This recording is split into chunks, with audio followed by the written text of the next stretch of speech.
Maria and Monica just doing a sound check real quick. Can you hear me? Yes, I can hear you. Thank you.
Mayor, it's now 6:30. You ready?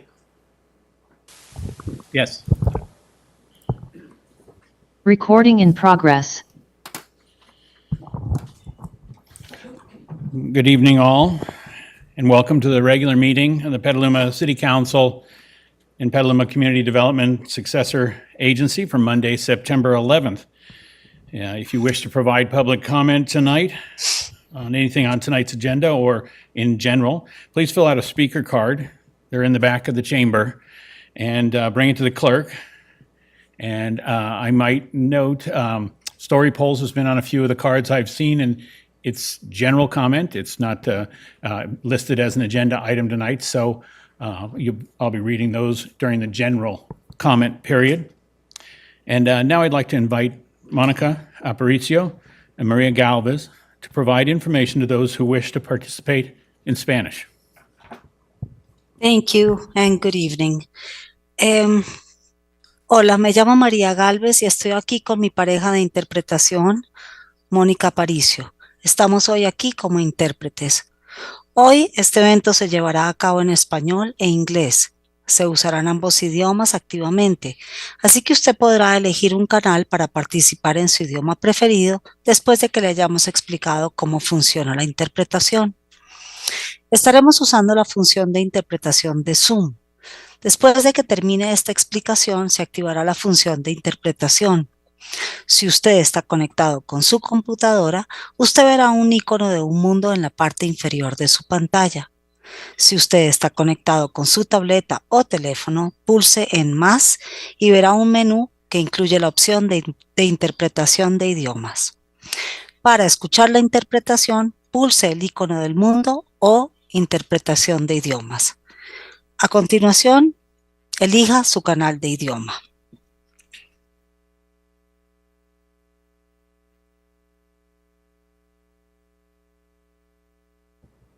And thank you very much for that. And I'd like to ask the clerk to take our roll call for the evening. Council members Barnacle, Here. Cater Thompson, Here. Healy, Here. Now, Here. Kosake, Here. Shribs, Here. Mayor McDonald. Here. Let's All stand. members are present. Thank you. Let's stand for a pledge of allegiance.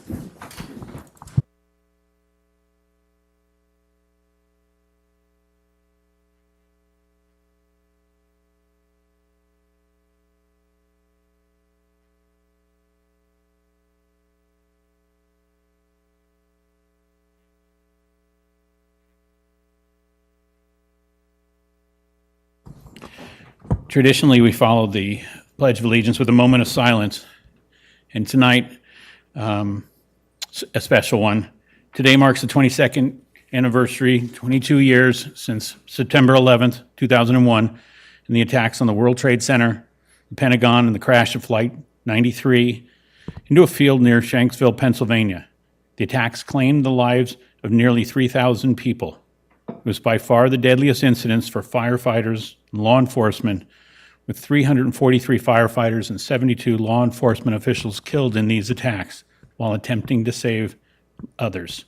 Thousands of people were injured or later developed illnesses connected to the attacks, including firefighters who had worked in toxic debris. This morning, the Petaluma Fire Department hosted a flag ceremony in honor of the lives lost that day. Several police officers, the city manager, and other staff were in attendance. I think that's what we need to have a moment of silence to remember.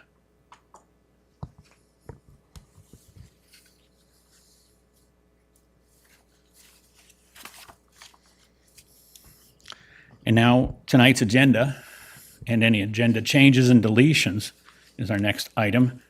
And I'd like to invite in our city attorney to discuss item 14 of our current agenda. Thank you, Mr. Mayor. Tonight, there's an item for consideration before the council in accordance with the council's meeting rules in response to a memo submitted by council members Healy and Now, asking that an item be added to a future city council agenda regarding story polls related to the Appalachian Hotel project for the downtown. And under the council's rules, they provide for a process for the council to consider a motion to be made and for there to be consideration and a vote on whether to add that item. And then if the addition is approved, then the item can be taken up as an agenda item in the future. And I say in the future because additional preparations would have to be made by staff to prepare that for council consideration. And I would note that as discussed in the memo submitted by the council members, the city has a policy that's been existed for quite some time that provides reviewing bodies, including the council and also the planning commission, authority to require story poles to be installed when considering a development project. And the council certainly has that ability. But what I would suggest is that given the sequence and the status of that project, where it's received 2 study sessions, but not a formal recommendation by the planning commission yet, and no hearings scheduled before the planning commission yet because its environmental analysis is not done and those documents have not been submitted for review yet, that it will be more consistent with the council's project approval process for the planning commission to have the opportunity to exercise that discretion to require story poles in the first instance, and then for the council to defer that decision until the project is coming before the council. So that would be my suggestion, but the council's decision on the proposal is the council. So if there are questions from the members, I'd be happy to address them. Thank you. And thank you for that introduction to that. I mentioned item 14. I apologize. We're taking this council request first and then item 14, possible agenda change second. Councilmember Healy, and now have introduced this topic tonight. I'd like to defer to offer Councilmember Healy a chance to speak on his proposal. Thank you. So, first of all, I think it would have been more appropriate if most parts of your memo today didn't really include attorney-client confidential information. And I think for purposes of transparency, it'd be more appropriate if that information was available for the public to see as well, not just for the council members. So, in the future, I would make that request. But I wanted to follow up with a couple questions, Mr. Danley. I want to understand the process because we have 2 different related applications. We have an application for a hotel, and then we have an application for an overlay zoning. And they're related, but they're not the same thing. And I believe, but you correct me if I'm wrong, that the overlay zoning is likely to proceed before the hotel. And do we have a time frame for when that overlay zoning may get to council at this point? I'd be happy to, maybe Brian can address that better. I don't think we have, we know when that's going to happen. Thanks, Brian. Thank you for the question. Brian O, Director of Community Development. Next on the docket is a study session with the HCPC. And so at this point, we don't have a date that's scheduled for public hearings, but the intent would be complete the study session, complete the environmental document, which will take us through October. And so we would not have a public hearing any sooner than November. And at this point, do you anticipate that the environmental document will be an EIR or a mitigated negative declaration? We haven't made that determination yet. Okay, let's assume it to be a mitigated neg deck. And if that's the case, when do you anticipate that might come back to council? So that no sooner than November. So that's... Okay. And then, as I understand the process, so we'll get the overlay zoning ordinance at some point, and then the hotel will follow after that, and that will be a conditional use permit, assuming the overlay zoning is adopted. Is that correct? That's our best thought, council member. I mean, clear, in terms of the projects, or the elements of the application, you're certainly right that there's a site plan and architectural review. If the proposed overlay is structured as staff are now thinking it would be, that would require a conditional use permit, but the planning commission can approve that. So what I would anticipate is after it next comes for hearing before the planning commission, which is not scheduled yet, with the CEQA information, the consideration will be first on the overlay for recommendation to the council, and that would come to council for consideration and action on the environmental document and the overlay. The thing is, while such a land use action could be considered separate from a project, this one is clearly occasioned by the project.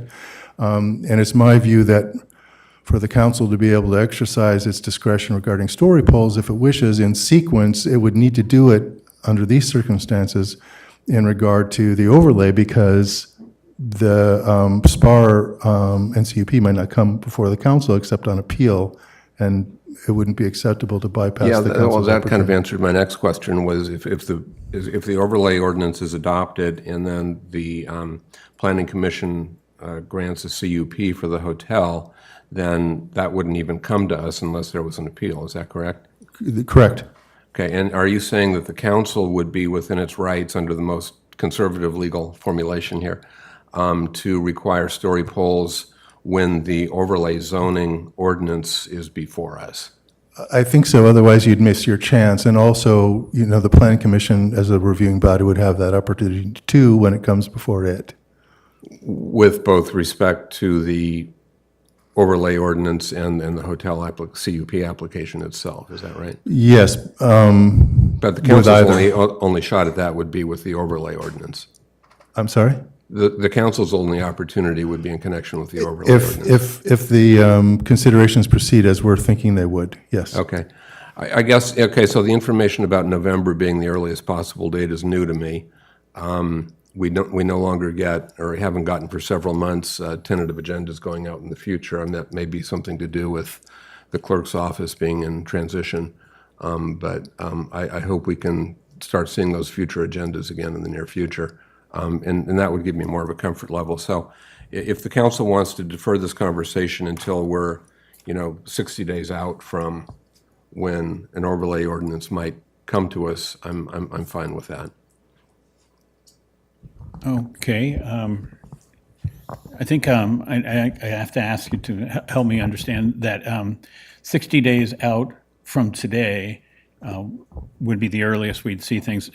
And frankly, I think that might be optimistic. If we're scheduling a historic preservation committee meeting, and then we're scheduling a planning commission hearing, and then are we not doing CEQA at that point? We're incorporating a project, or CEQA is part of what? The package for the recommendation by the planning commission would need to include CEQA review. Would there be a like we public do. timeline, public input timeline, another Right. 30 days? 30 days. And so I'm thinking 30, 30, and I'm then thinking before more- it gets to council, 30.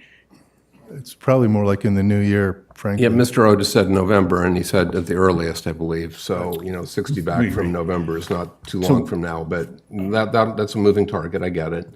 And you're comfortable having the story poll conversation during the conversation of and the overlay proceeding, or Well, in the run-up to it, because I think, it's one more way to get public opinion, are you suggesting separate from the process of the overlay, or part of the process? No, I think when we know when the overlay zoning is going to come before us, then we can re-agendize this issue and have that conversation in advance so that the council can decide if story polls are appropriate to get public input. And I want to say, I'm trying to keep an open mind on this project. I'm not pro-hotel, I'm not anti-hotel at this point. I'm not pro-overlay zoning, I'm not anti-overlay zoning. So I'm not biased, and I don't think asking for story polls is an indicator of bias. It's just more an indicator of wanting to have good public input on the issue. So once we have a better idea, once we start getting again these advanced agendas, then we can figure out when it's appropriate to have this conversation. And I'm fine with that if the city attorney is in agreement, which I believe he is, that story polls might be appropriate under our existing policies for the consideration of the overlay zoning ordinance, not just the hotel CUP, which may never get to us. Sure, I mean, the council has the discretionary right to request that. The other reviewing bodies too, like the planning commission also do. And I don't think it's acceptable for the council to not be able to exercise that right. And I think that I appreciate Council Member Healy's willingness for some time to unfold to allow staff to orchestrate that, because we just posted on the project site today some additional visual information of the project. Staff are already providing feedback to the applicant about more details that's needed for people to be able to fully take advantage of that. So I think more of that will develop, and that will help. And I think in the Planning Commission's considerations in the councils about whether story polls are needed to fully assess potential impacts of the proposal. And if they are, that's the reviewing body's discretion, and it's our job to preserve that, and we're committed to do that.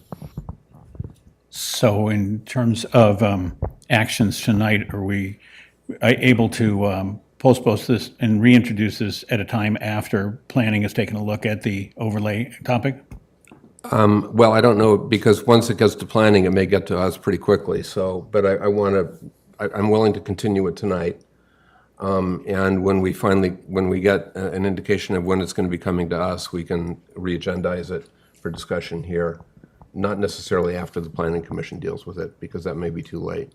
Is that acceptable to the council, and does anyone have a comment from council? Then I see a lot of people rethinking and processing what we've just talked about. It's a bit to talk about. And Mr. Mayor, if I may, just yes. Councilman Healy, you're mentioning a 60-day outlook, and just pointing out what our mayor identified. November essentially puts us pretty close, so I just want to make sure that if we are continuing this conversation to another day, it is correct, November would be the soonest time we'd get to a public hearing with Planning Commission for the overlay, but shortly thereafter, it could come before council, and so just wanted to provide that awareness. No, I understand that, which is why I want to be flexible at this point. And so when we finally have a tentative date for it coming to us, then we can revisit this conversation. So I think we've had a conversation, but there's no actual motion to put it on tonight's agenda. And so the item is continued off tonight's agenda. And good discussion, everybody. Let's talk about item 14 in PG&E. Thank you. Thank you, Mr. Mayor. So we've been, Public Works has been doing most of the heavy lifting with assistance from our office to get this item ready for consideration of the proposed granting of temporary and permanent construction easements for PG&E for replacement of a gas main that goes through Schollenberger Park, and also for approval of a site license, which would take immediate effect, unlike the ordinance that's necessary for the easements to be granted under our charter, to permit the project to proceed in keeping with PG&E's construction schedule, which calls for the commencement of construction in the middle of October. Unfortunately, I failed to include the details of the CEQA findings that need to be made by the city as a responsible agency, but not the lead agency concerning that project. The lead agency is the State Lands Commission, and in the scramble to get that ready for the packet. So we're recommending that be continued until the immediately following council meeting on the 18th, so that we can, we've already prepared the correction to get that in the agenda description. And that way there'll be no question under the Brown Act or anything else is the adequacy of the action. PG&E has confirmed that that's still in keeping with their schedule. And this approach we've been developing in conjunction with them so they don't need to bring condemnation proceedings, get access to the site when they need, and it avoids a lot of litigation expense and other delay in terms of the safety benefits of the project for the city and PG&E. They've also been very responsive to the comments that staff put in the record regarding the mitigated negative declaration for the project. We did get a concern regarding the record for this, that our materials do incorporate the full CEQA documents that State Lands prepared, but we will add some additional links to make them even more accessible when we bring this back if the council is willing to continue this in accordance with this recommendation. And that concludes my comments on that, but happy to address any council questions. Thank you. Thank you. So we're tabling this item to another meeting next week, in fact. And, pardon me? Do you need a motion? I do need a motion. Okay, the one question from Mr. Danley on this is, the 1 week delay doesn't impact their ability to hit this year's construction window, is that correct? It does not, because we're still going to be, the resolution, if the council, assuming the council approves it, granting a site license, takes immediate effect, and that'll still be almost a month before the construction start date. Okay, I would move Thank to you. continue item 14 to the meeting of the 18th. And to, Friendly amendment. I think we're talking about item 15, not 14. Oh, I'm sorry. Yeah, no, it wasn't you. I think that originally it was introduced as 14, but I think we should be talking Oh, about is it 15. now, is it 15 now? Yeah. I'm sorry. I didn't catch that. So, yeah, it's the PG&E easement issue that I'm talking about. Second.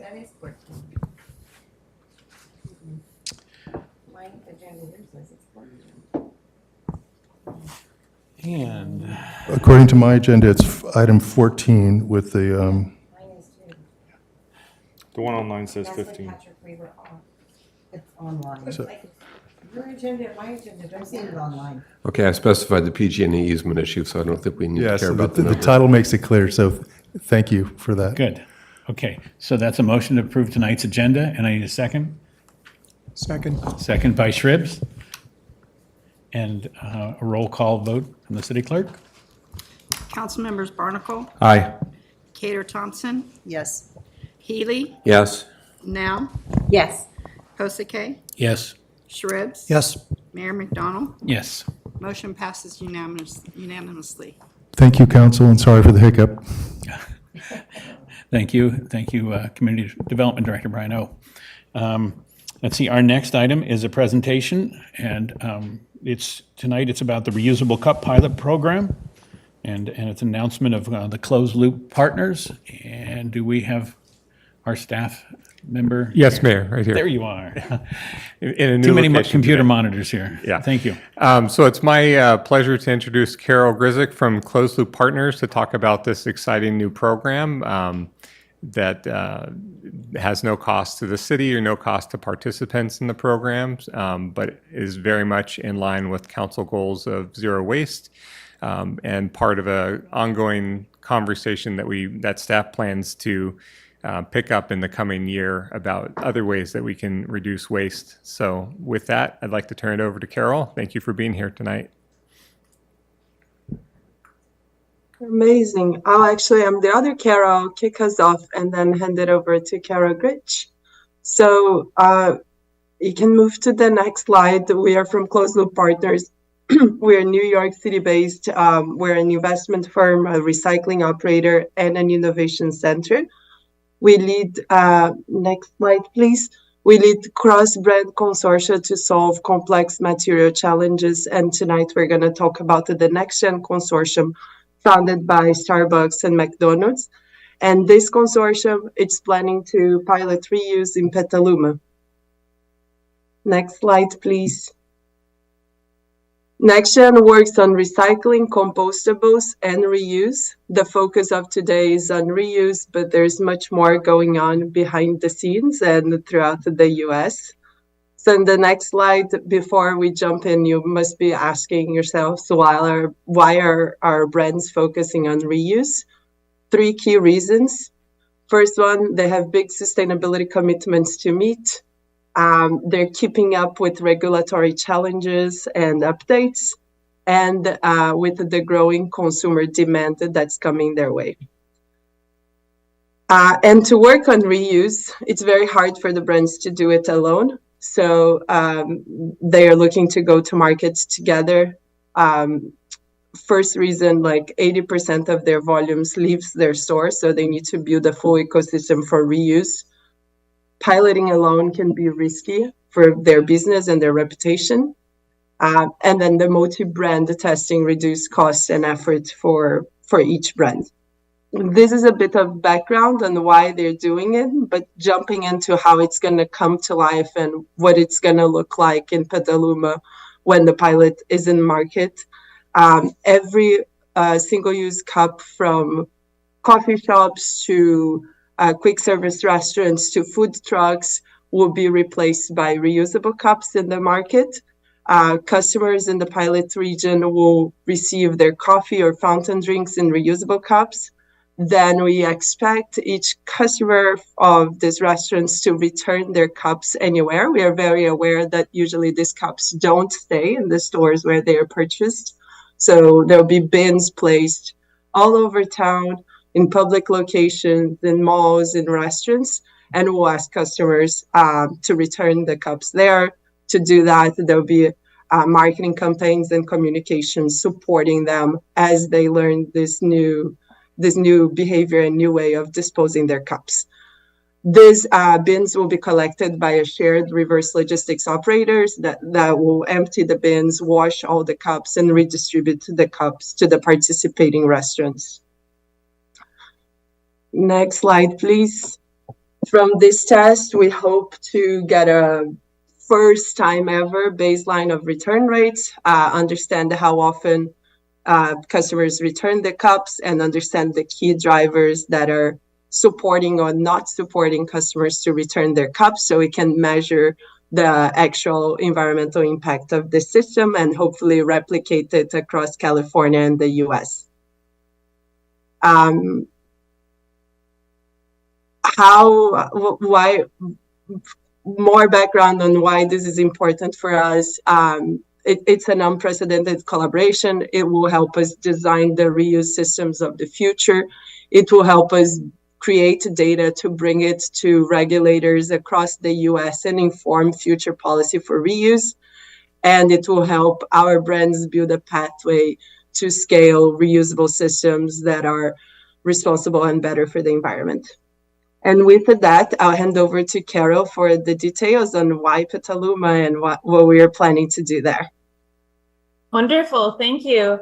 So we came to the conclusion to select Petaluma as our reuse community, as we find that it would allow for saturation within a kind of a 1 to 3 mile radius.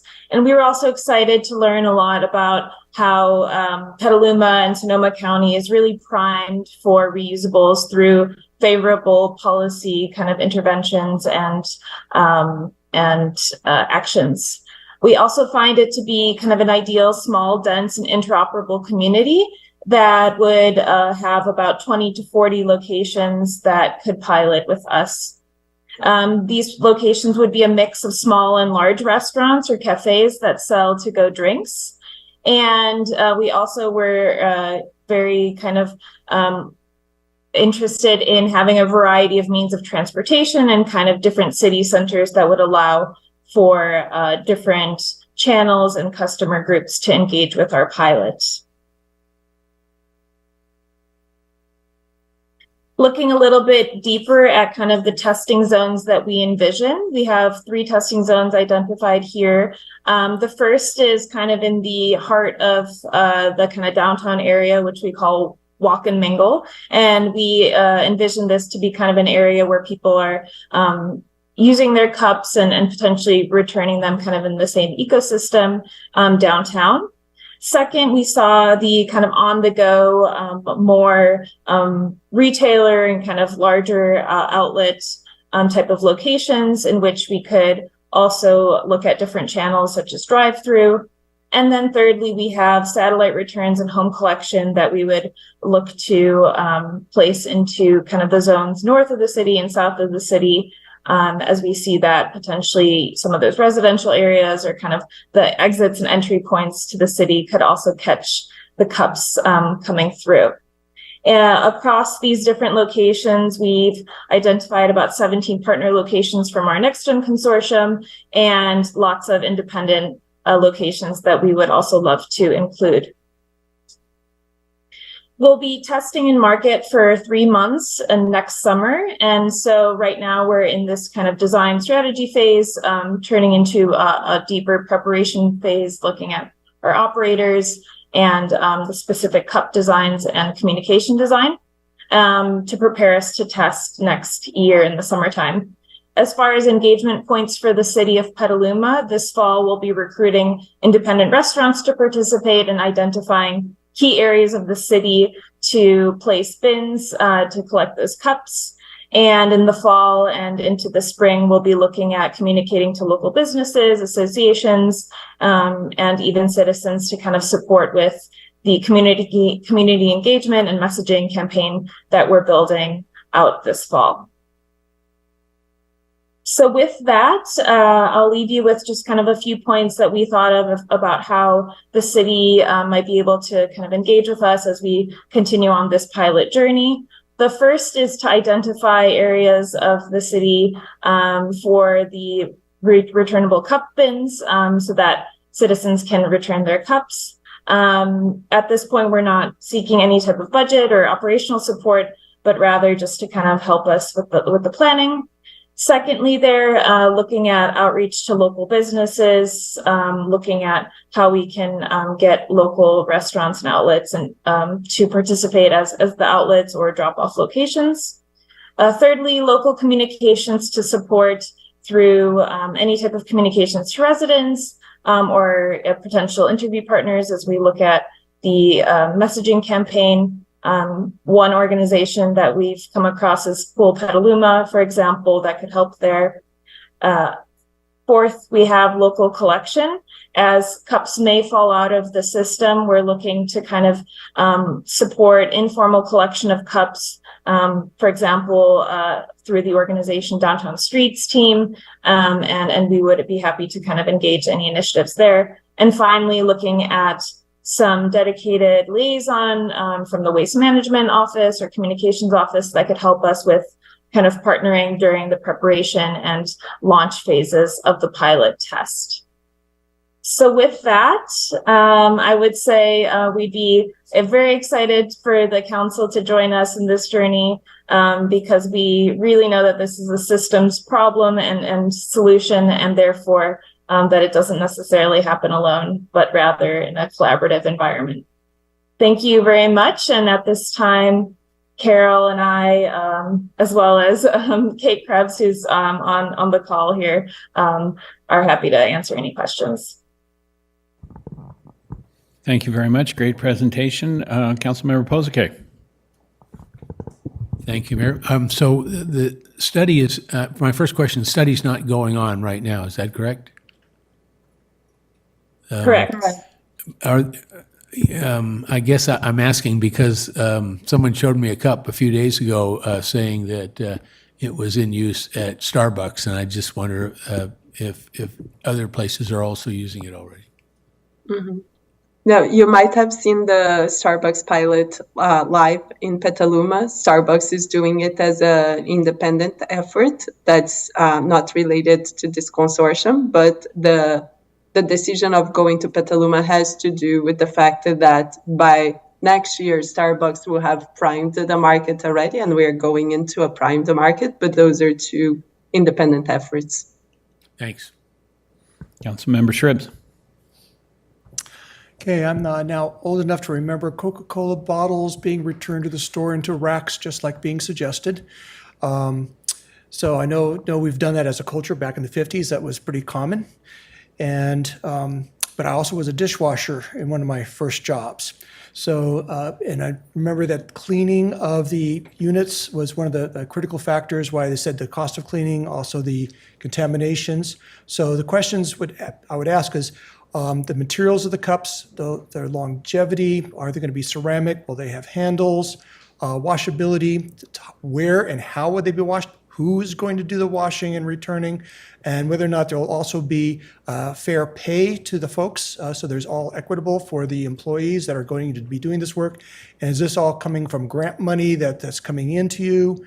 Or who's going to end up paying for this service? So those are the types of questions I would ask and find out how it's going to be run, and will it be sent back to us or shown to us how all these little details of the how, when, what, and why will be done before it actually put into play. Absolutely. So NextGen is funded by the brands, Starbucks and McDonald's being the largest funders of NextGen. They collaborated with $5 million each, not only for reuse, for lots of work that happens across the country. So they are funding the pilot, the 3-month pilot, and understand that they understand that this is much more expensive than current status quo and single use, but the brands are willing to fund it during the pilot, and after the pilot we'll get the learnings and define how we scale from there. And then we can get into all the details of materials. Short answer is the brands are deciding to go with PP. So in case it's not returned, it can be recycled at a local MRF. Ceramics being the preferred option for dine-in, but for the takeaway return system, we'll choose material that can be recovered at a MRF and that it doesn't break during transportation and washing and so on. Thank you. Councilmember Healy. So I'm going to follow Councilmember Shribs down into the weeds here a little bit. So would Starbucks have their own set of cups, or would they all be interchangeable between different users? I'm kind of curious because, sizing varies between different merchants, and the logos certainly vary as well. I don't know if Starbucks would continue to have Starbucks logos on theirs, or would there just be one logo for the whole city and everyone would share and they could go back to wherever? That's a great question. Yes, so some of our brand partners, such as Starbucks, have a branded cup that they are also piloting with. But generally speaking, we are providing kind of a next-gen standard cup for the majority of our partners, and certainly for the independent locations that would be participating. So we have kind of a standard polypropylene cup that we're in the design phase of kind of laying out. And therefore, just brand by brand, if there are certain branding needs, they are supplying their own cup in the test. That will be essentially able to fit in the same infrastructure, such as the return bins. And so we are kind of designing together to help kind of streamline. And we are creating kind of similar messaging so that consumers understand that the system is interoperable. Okay, and that's helpful. And just to follow up on that very briefly, so if you walk into an In-N-Out Burger here in town, for instance, and you order a soft drink, they ask you if you want small, medium, or large. And so that's going to create additional, so you're prepared to accommodate that kind of an issue? Sure. At this point, of course, it's a kind of a test. And so we'll be looking at kind of providing the cups for the kind of highest volume SKUs or cup sizes in order to gain those learnings. But it won't be for every cup in every location at this point. But we're hoping to kind of get the larger volumes in order to be able to capture that. Okay, thank you. Mm-hmm. Councilmember Now. As a grandmother of 7 local children, I often pick up beverages for them, healthy, after school. If I take the reusable cup home and wash it myself, can I bring 4 children and 4 empty cups? or does it have to be washed by your dishwashers? I love the context. So we wouldn't have you're welcome to bring them as a personal cup for a refill directly with the restaurants, but once you return it to our return bin, we'll wash all the cups that are collected just because we don't have a way of knowing which ones were washed by the customer before it was returned. So just for safety and quality assurance, all the cups that are returned will be washed again. But I'm asking, if I bring a cup and I said, I've washed these cups, will you let me fill them at whatever location I'm at? Or will you say, no, you turn them in and get 4 new ones? Starbucks will, and then it will be the protocol restaurant by restaurant. We can't promise that every single restaurant in town will take them. I'd say most restaurants and coffee shops from our research are leaning towards incentivizing BYO, bring your own cup practices. So I'd say likely yes, but we can't promise on behalf of each restaurant because it will depend on their internal protocols. Because I know some establishments, they won't let you use your own cup because of recontamination. They don't believe it's clean enough to be reused with their systems because it could contaminate the next consumer. So I was just wondering. You're absolutely right. Some restaurants do have this concern, although it's even another work stream that Kara and I work on reuse with our partners on strengthening BYO and creating the protocols to accept it. We know that Starbucks is really strong at it, and other large brands are also strong at it. But as you said, like some establishments are not there yet. They don't have the right protocols to handle it, to transfer it, to remove lids, to manage it in drive-through, in store. So you might find establishments that are not ready to receive personal cups, but most of them are building towards being ready. And during the pilot, it will be case by case. So you could find an establishment that will take it, but there might be establishments who would just tell you to return it and put it through the system and then give you a new cup, unfortunately. My other question is, will you have reusable lids or will you give the consumer a new lid with a new purchase? Because traveling in a car with 4 drinks is not good without lids. Yeah. For the pilot, we had to make some priority calls and go with a minimum viable product to make sure that we can launch summer of next year. So we'll go with a single-use lid that's going to get recycled after each cycle. It's not going to be reused. Okay, thank you. That's all I have. Thank you. I think you're getting quite a bit of anecdotal feedback. And I think that, in recycling world, this is a positive thing. But, that anecdotal evidence will be the burden for you. I know in terms of our climate efforts, reduce use is the top priority. Recycle the use is a second and beneficial, but reduce. So I'm glad to hear you say that you are working on that task as well.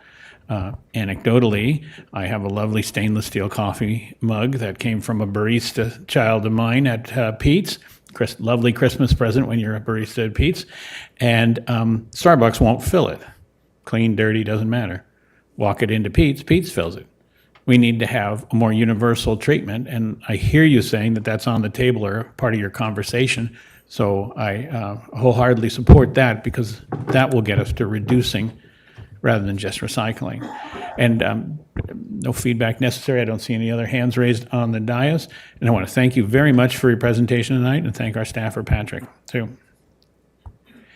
Moving to the next item, always one of our highlights of an evening, we're issuing a proclamation tonight, and I would like to invite up Herman G. Hernandez, the Executive Director, to be accepting on the behalf of Los Cien with his team, and a proclamation for Latinx Heritage Month. And I will proceed to read while our Vice Mayor greets you. Whereas the City of Petaluma recognizes Latino, Latina E, and X Heritage Month by honoring the histories, culture, and contributions of community members whose ancestors came from Mexico, the Caribbean, Central and South America.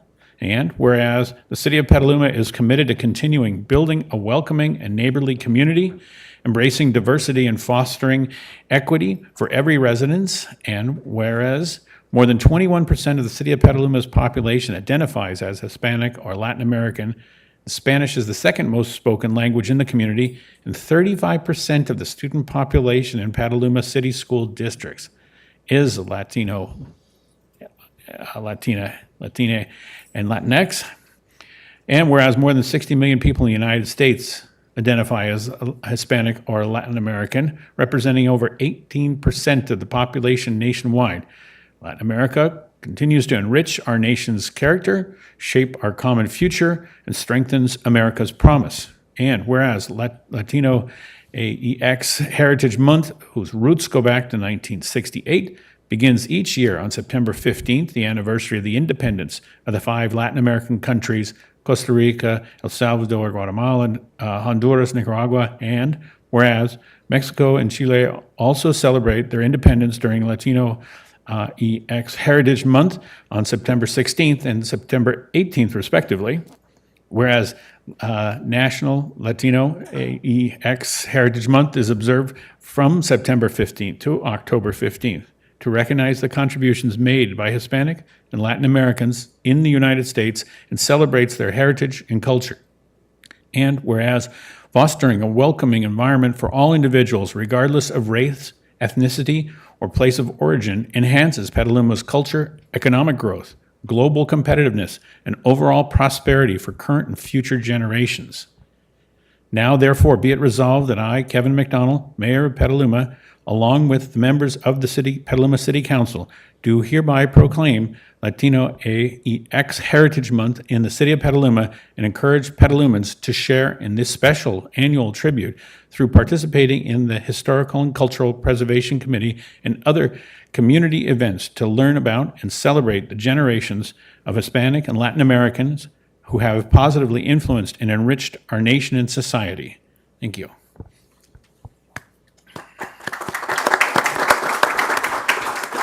Feel free to say a few words. Yeah, I'm not sure if I'm allowed to speak, but I just wanted to really say thank you. I know you have a lot of agenda left. Pardon me, real quickly, turn the mic on. Sorry.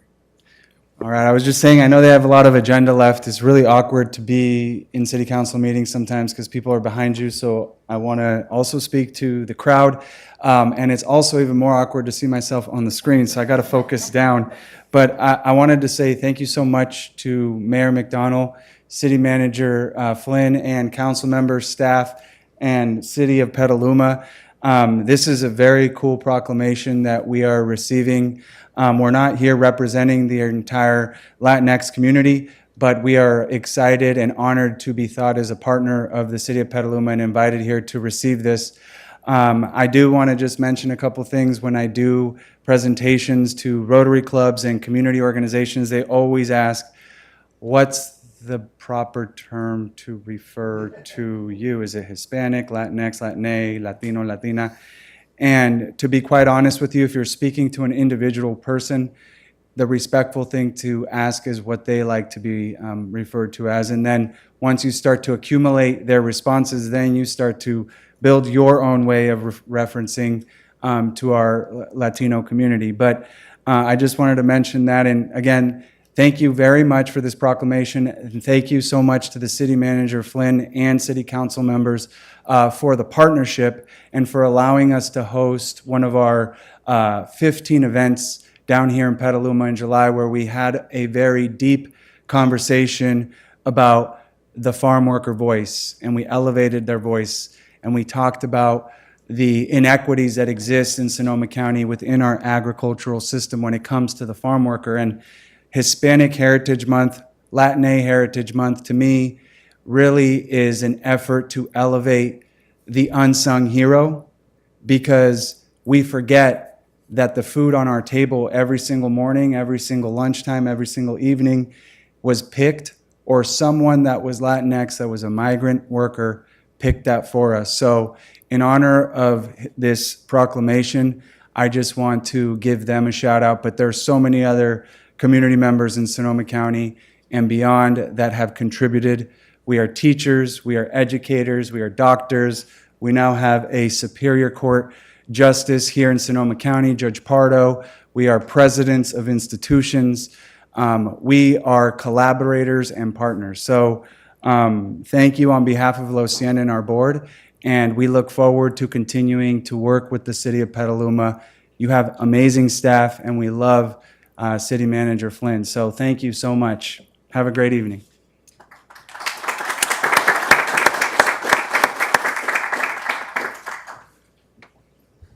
And now we'll move to the general public comment for the evening.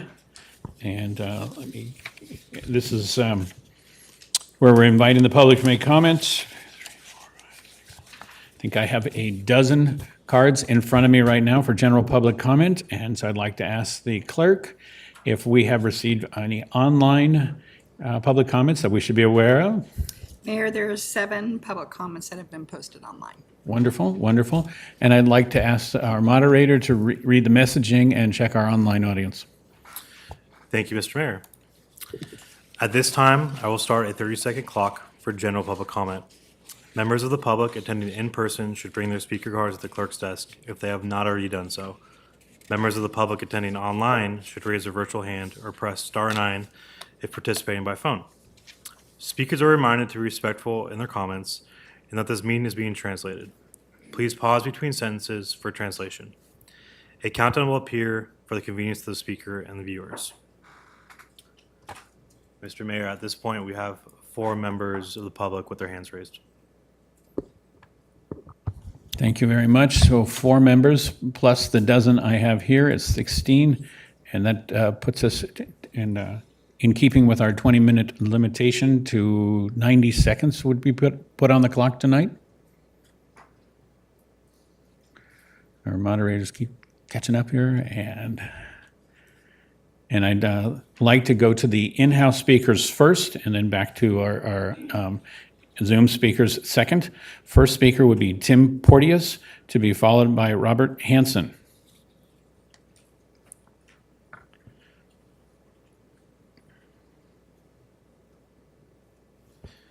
And Mayor, just to note, I'm going to have it up showing 2 minutes, probably stopping when it gets to 30 seconds. Do we have means to set it? Give me 1 second. I give you, yeah.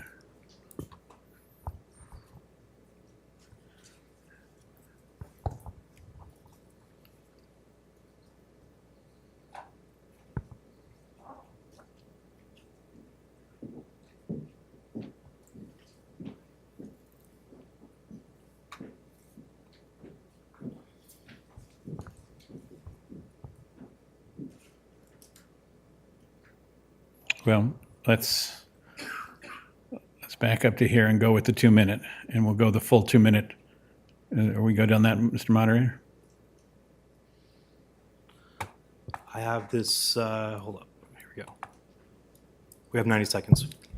Moderator, we can use the clock in the back here. I've set it to 1minute 30 seconds, so we'll coordinate it. So Perfect. teamwork. I do have the 90-second up, it's just kind of smaller.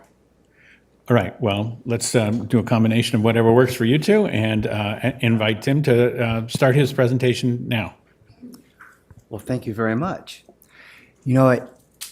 You all know where we have been as far as Youngstown. And I, for one, thank you. You guys have really busted your backs. You had a lot to do, for there's a lot of council members before you that didn't for years. But you have done it, and you're on the path. And I want you to remember, and everyone else that votes for all of you, that this is for not only us. Everybody's going to become an elderly person, and the sharks are out, and they come for us. And that's all we have is basically you guys. There is no protection for us. The police won't come. There's no fire. Senators aren't going to come down. But you guys can understand. You see us, you live with us. Thank you. You guys have really done a lot. That's what I wanted to say. Thank you. Thank you. Next is Robert Hanson, to be followed by Rob Anello.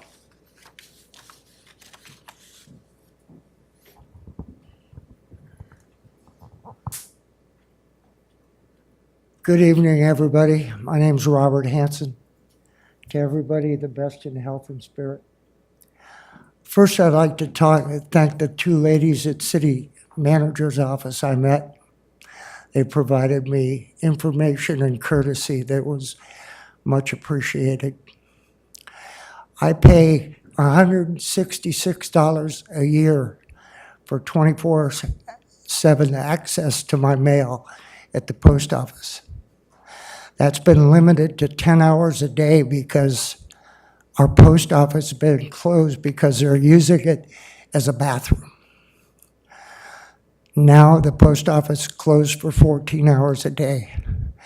Yet we have men and women bathrooms right across the street at the park that are locked all night long. I'm asking the city council to open up those bathrooms, allow the public to have access to a bathroom. The ladies at the city manager's office provided me information that was much needed. I came in to talk to Mr. Carter about the city's recycling of our organic waste. Before Prop 13, I was providing the city of Berkeley with worms for their organic waste. It eliminated dumping it in land use, and the Thank you for your comments, but your time has expired. It was a 90-minute clock tonight. Thank you very much. And 90 seconds clock, yeah. So, and our next speaker is Rob Anello, to be followed by David Alden. Mayor, City Council, my name is Robert Anello. I'm the president of the Rip City Riders Motorcycle Club here in Petaluma, Sonoma, Marin County. I came here tonight to hopefully entice all of you to come to our benefit for the Polyclass Foundation, October 7th at the Sonoma Marin, as I call it, the Petaluma Fairgrounds. It's a benefit, it's a program that we started with Polyclass 8 years ago. We funded it and we continue to fund it. It's an outreach program to grammar schools, junior high and high school. It teaches young girls about the effects of internet predators and how to safeguard them from being preyed on. We're pretty proud of being able to sponsor that every year. It's a car show, it's a bike show, bike rally. There's 48 local businesses. I have the best barbecue chicken, I can guarantee you that. I have live music there all day. At the end of the day, we donate $35,000 to the Polyclass Foundation and we raffle off a brand new bike. So I was hoping that you might log that on your calendar. You all got little cards here. You can put it on your refrigerator so you won't forget. It's a great event. It's free to you and to the public. We don't charge for anyone to come in.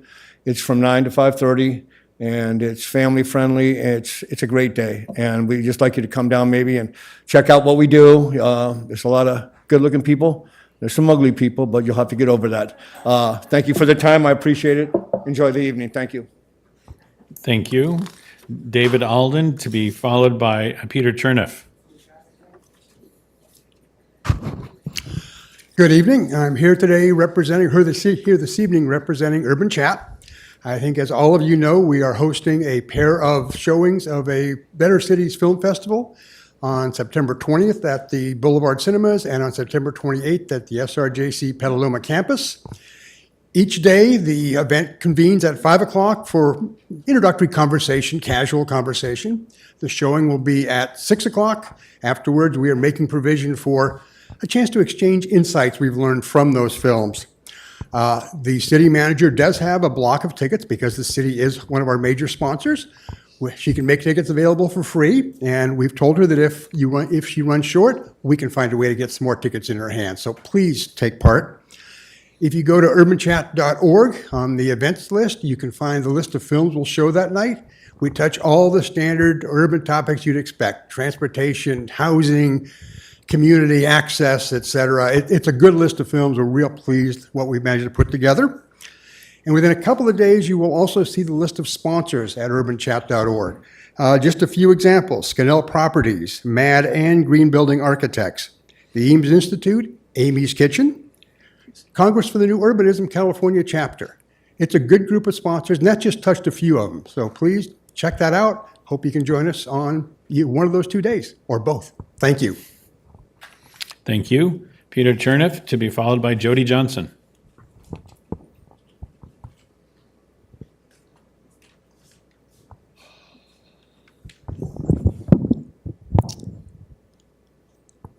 We were given a republic and told to be vigilant.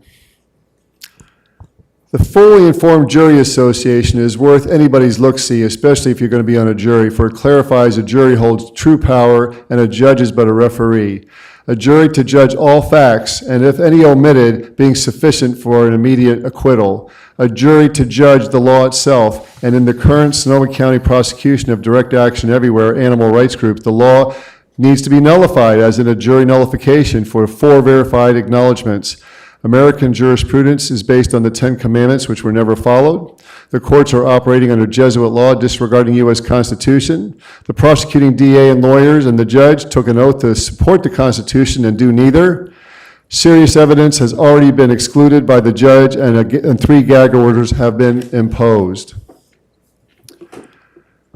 So they're stacking the odds against this group, that's the judge, the jury, and the Sonoma County Slaughterhouse Bureau, against a group of youth who rescued several abused, neglected, and downed chicks and ducklings.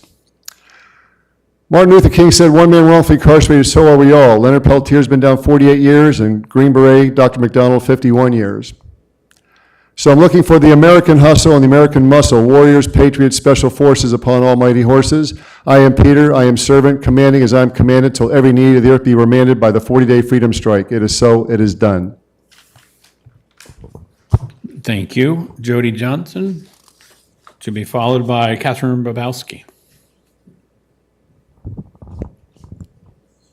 Mayor, Vice Mayor, council members, and all city staff, the senior citizens of Petaluma Mobile Parks wish to thank you for getting us this far in the potential senior park overlay zoning designation. You are a model to other cities as you walk the walk of making a profound difference. We are hopeful now, not hopeless. We are a little less stressed in our fight for staying housed because of your actions, and wanted you all to know that it is because of your hard work on our behalf at Youngstown, Royal Oaks, Petaluma Estates, Leisure Lakes, and the Cottages Mobile Park residents owners. You are appreciated for the impact you are making on our behalf that leave a lasting legacy for all Petalumans. Thank you. Thank you. Catherine Babowski, to be followed by Heather Kratt. Yes, my name is Catherine Bobrowski. I agree with the last speaker just now. Also, too, I want to inform you, there is a stalker that's been stalking my mobile home 24 hours a day. And he's right up against my place. The police department says he could break the law. And on top of that, the license plate is 9CHY159. He has another license plate, as PMB 5508. He's been vandalizing my home site. He's been peeking in my window. At nighttime, he shines his flashlight into my window. And I went down to the police department. They said, no, he could break the law at your place. And he's still at my place since March 17th. And this is already September 11th. The cops won't get out there and arrest this guy. They need to start doing their job, get some help out there, and have the cops get out there and arrest this guy. And this guy is associated to Space 11. And he has no business at my place. Stalking, trespassing, peeking in my window, and doing everything. Vandalizing, terrorizing, harassing. Please get the officers. All the answer is get the officers out there and arrest him. Thank you. Thank you. Heather Kratt, to be followed by Robert Gustad. Hi, good evening. I had put in a speaker card because I just wanted to support the idea of story polls, and it's never too soon to be transparent, so I hope you will do that. Thank you. Thank you. Robert Gustad, to be followed by Holly Manzano. Hi, my name's Robert Gaustad. I just want to say I'm also in favor of the story polls. I won't take any more time. Thank you very much. And Holly Manzano, to be followed by Karen Eldridge. Hi, I'm Holly Manzano, also in favor of the story polls. Karen Eldridge, to be followed by Noel Manarid. Hi, thank you for being here. Thank you for showing up. I'm going to talk about story polls, mainly because I didn't realize it wasn't on the agenda. So I did a presentation, and I was unaware how far the Planning Commission is evolving with story polls. So some of this may be redundant. When I moved to Petaluma 40 years ago, there was a used car lot where the newer theater on C Street now is. The city did a great job of developing and revitalizing this two-block area, and we need to take pride in that. We have a reputation to uphold as we go forward. We're living in prosperous times. In Petaluma, developers are waiting in line and chomping at the bit. Petaluma is open for business. The growth of Petaluma is in progress. The City Council, Planning Department, and we as citizens have a monumental responsibility to move forward with conscience and vision. We have a beautiful, historic downtown to preserve. Ideally, progress means that things change carefully and with thought. I want to discuss the proposed hotel. As many agree. Thank you for your time, for your comments, but your time has expired. Thank you very much. Noel Manarid is the last speaker card I have in-house. Mr. Mayor, is it okay if I note that, folks, if the time hasn't been sufficient for you to share all you wished, you can submit your comments to the clerk, and they'll be put on our website. Thank you.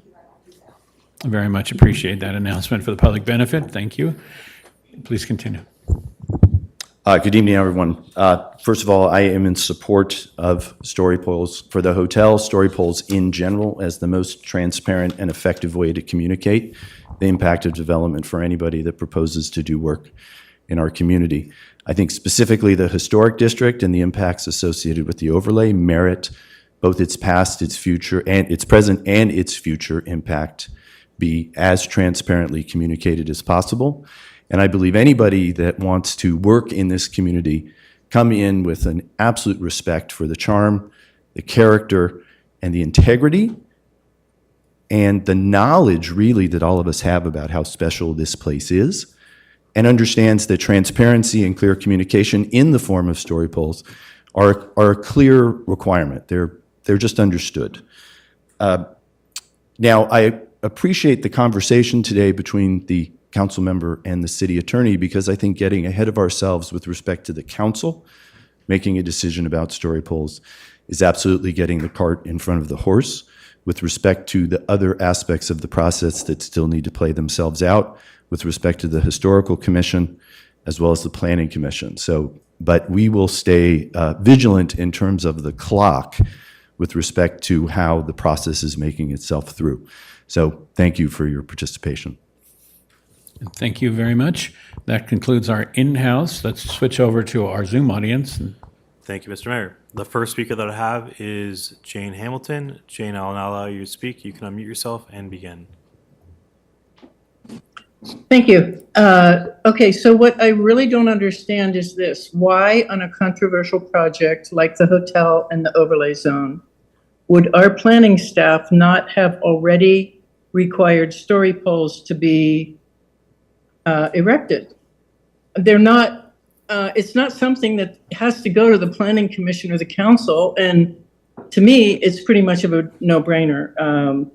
It can be done administratively. The decision, the requirement can be made, and doing so would demonstrate a much higher level of community engagement. And that's what needs to happen with these proposals. the overlay zone, I'm not sure how I feel about it, but I want more information, and this is tangible. This is something people can relate to, a 3D demonstration of, well, what are we talking about? What would that look like?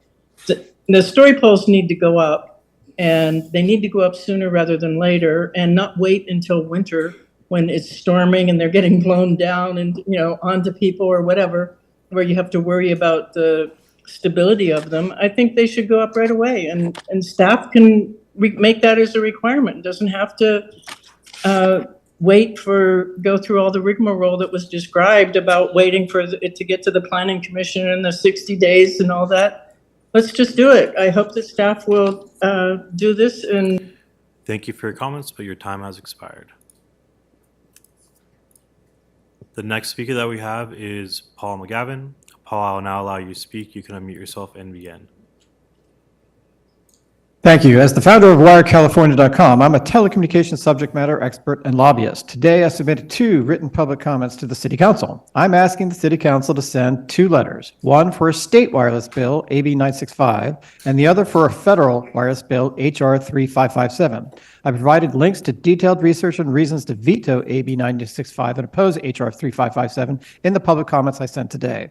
We first need a letter from the City Council to Governor Newsom asking him to veto this unnecessary and damaging AB 965. It's a deceptive bill that would hamstring local control over wireless telecommunications facilities. We're asking the governor to veto AB 965 because, 1, the bill allows the wireless industry to overrun counties and localities with an unlimited string of batched applications, 25 to 50 at a time, with deemed approved ratchets set at 60 days. No planning person can adequately review 50 applications in 60 days. The wireless industry well understands this. The bill would simply encourage over-serving already served communities like Petaluma, forever polluting Petaluma with massive microwave radiation levels. This morning, I met with Grant Mack, the governor's legislative director, and he was open to the evidence we entered into the public record justifying this veto. We're asking Mayor McDonald to write a letter similar in scope to the letter that Mayor Barrett wrote in 2021 to oppose SB 556. Thank you for your help in this important matter, and if you need any additional assistance, just reach out to me. Contacts are in the emails I sent today. Thank you.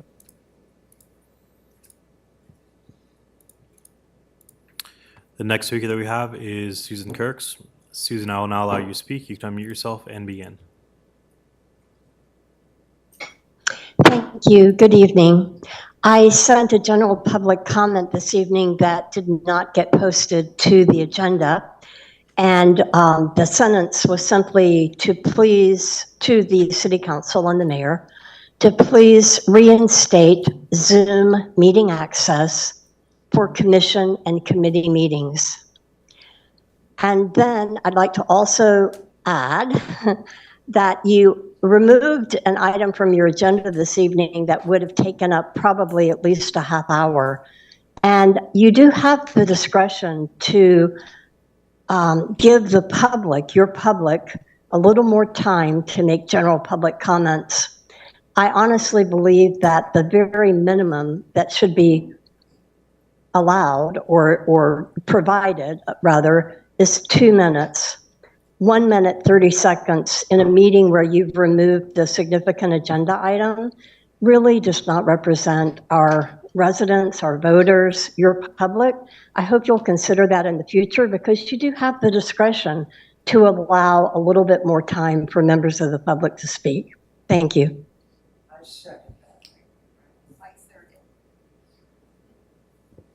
The next speaker that we have is Darren Rakusin. Darren, I will now allow you to speak. You can unmute yourself and begin. Thanks, Aaron. I just wanted to advocate tonight for greater visibility and an investment in communications around the general plan process. I've been kind of shocked at the general plan meetings I've attended recently at the low level of community engagement. And I think part of that is many members of the community don't know that the process is happening. And with any of these long processes, I think it's hard to keep engagement up for the duration, but I think it's really important. Some of the issues that we're talking about, we're seeing certain projects come up that hint at certain issues that I think are going to play a big role in the future of Petaluma, and a lot of that comes out of the general plan and of course, not the least of which, objective design standards, a new zoning ordinance, so many other big policy pieces are timed with the general plan that I really think we should be shooting for huge amounts of community engagement, almost more so than any other issue, because this charts the course for the next 20 years. I don't know if that looks like banners hanging up over streets, decide the future of Petaluma, but I just wanted to bring that to the attention to city council members here. I believe there's an in-person event that's scheduled for September 21st, but that's coming up quickly, and I'm not sure what the comms have been around that. But I just want to advocate for really our city pushing that messaging to the public about the general plan process to get a massive amount of engagement because it is such an important piece of the future of Petaluma. Thanks. And Mr. Mayor, that's the last public comment we have. Thank you very much. And that was a good one to go out on, in that the general plan is a very important document, and it's nice to see it both in city communications going out now, that update process, and that meeting will be in person as well as online, so hopefully everybody will have a chance to participate. Let's move to the council comments tonight, and I'd like to start tonight with Councilmember Shribs.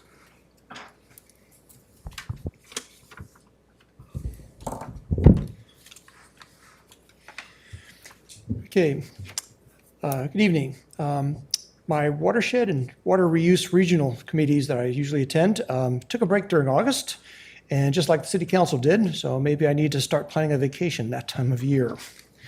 The Ag and Open Space did meet, and they reported that the board of directors, which is the county supervisors, approved several urban projects throughout the county, including over $2 million for our own Bounty Farm. And that's going to be supplemented with another about $2 million plus from our Petaluma People Services in order to purchase and make sure that that farm stays permanent rather than just leasing year to year. So this is a good thing that's really happening, that's working on.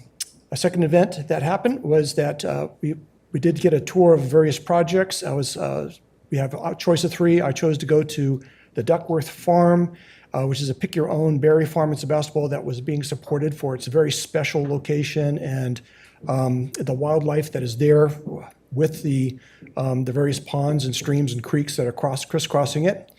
And they provide a huge educational opportunities to the community on their dime. They're not given money for what they do, and they all summer long they have children coming and they're doing education program, and they're doing it out of their own personal pockets, which is pretty amazing. So it's a really good model to go look at what they do and how they do things, and maybe we can get more of that model here in Petaluma. Currently, the Ag and Open Space has 40 projects in negotiations and 25 in some phase of development, so there's a lot of work being done to acquire and make these open spaces. The Chamber of Commerce is offering a 9-month leadership training course starting on this Wednesday, and I decided I'm going to be joining the class of 20 students, so I'll be meeting lots of folks meeting over the next 9 months to do that.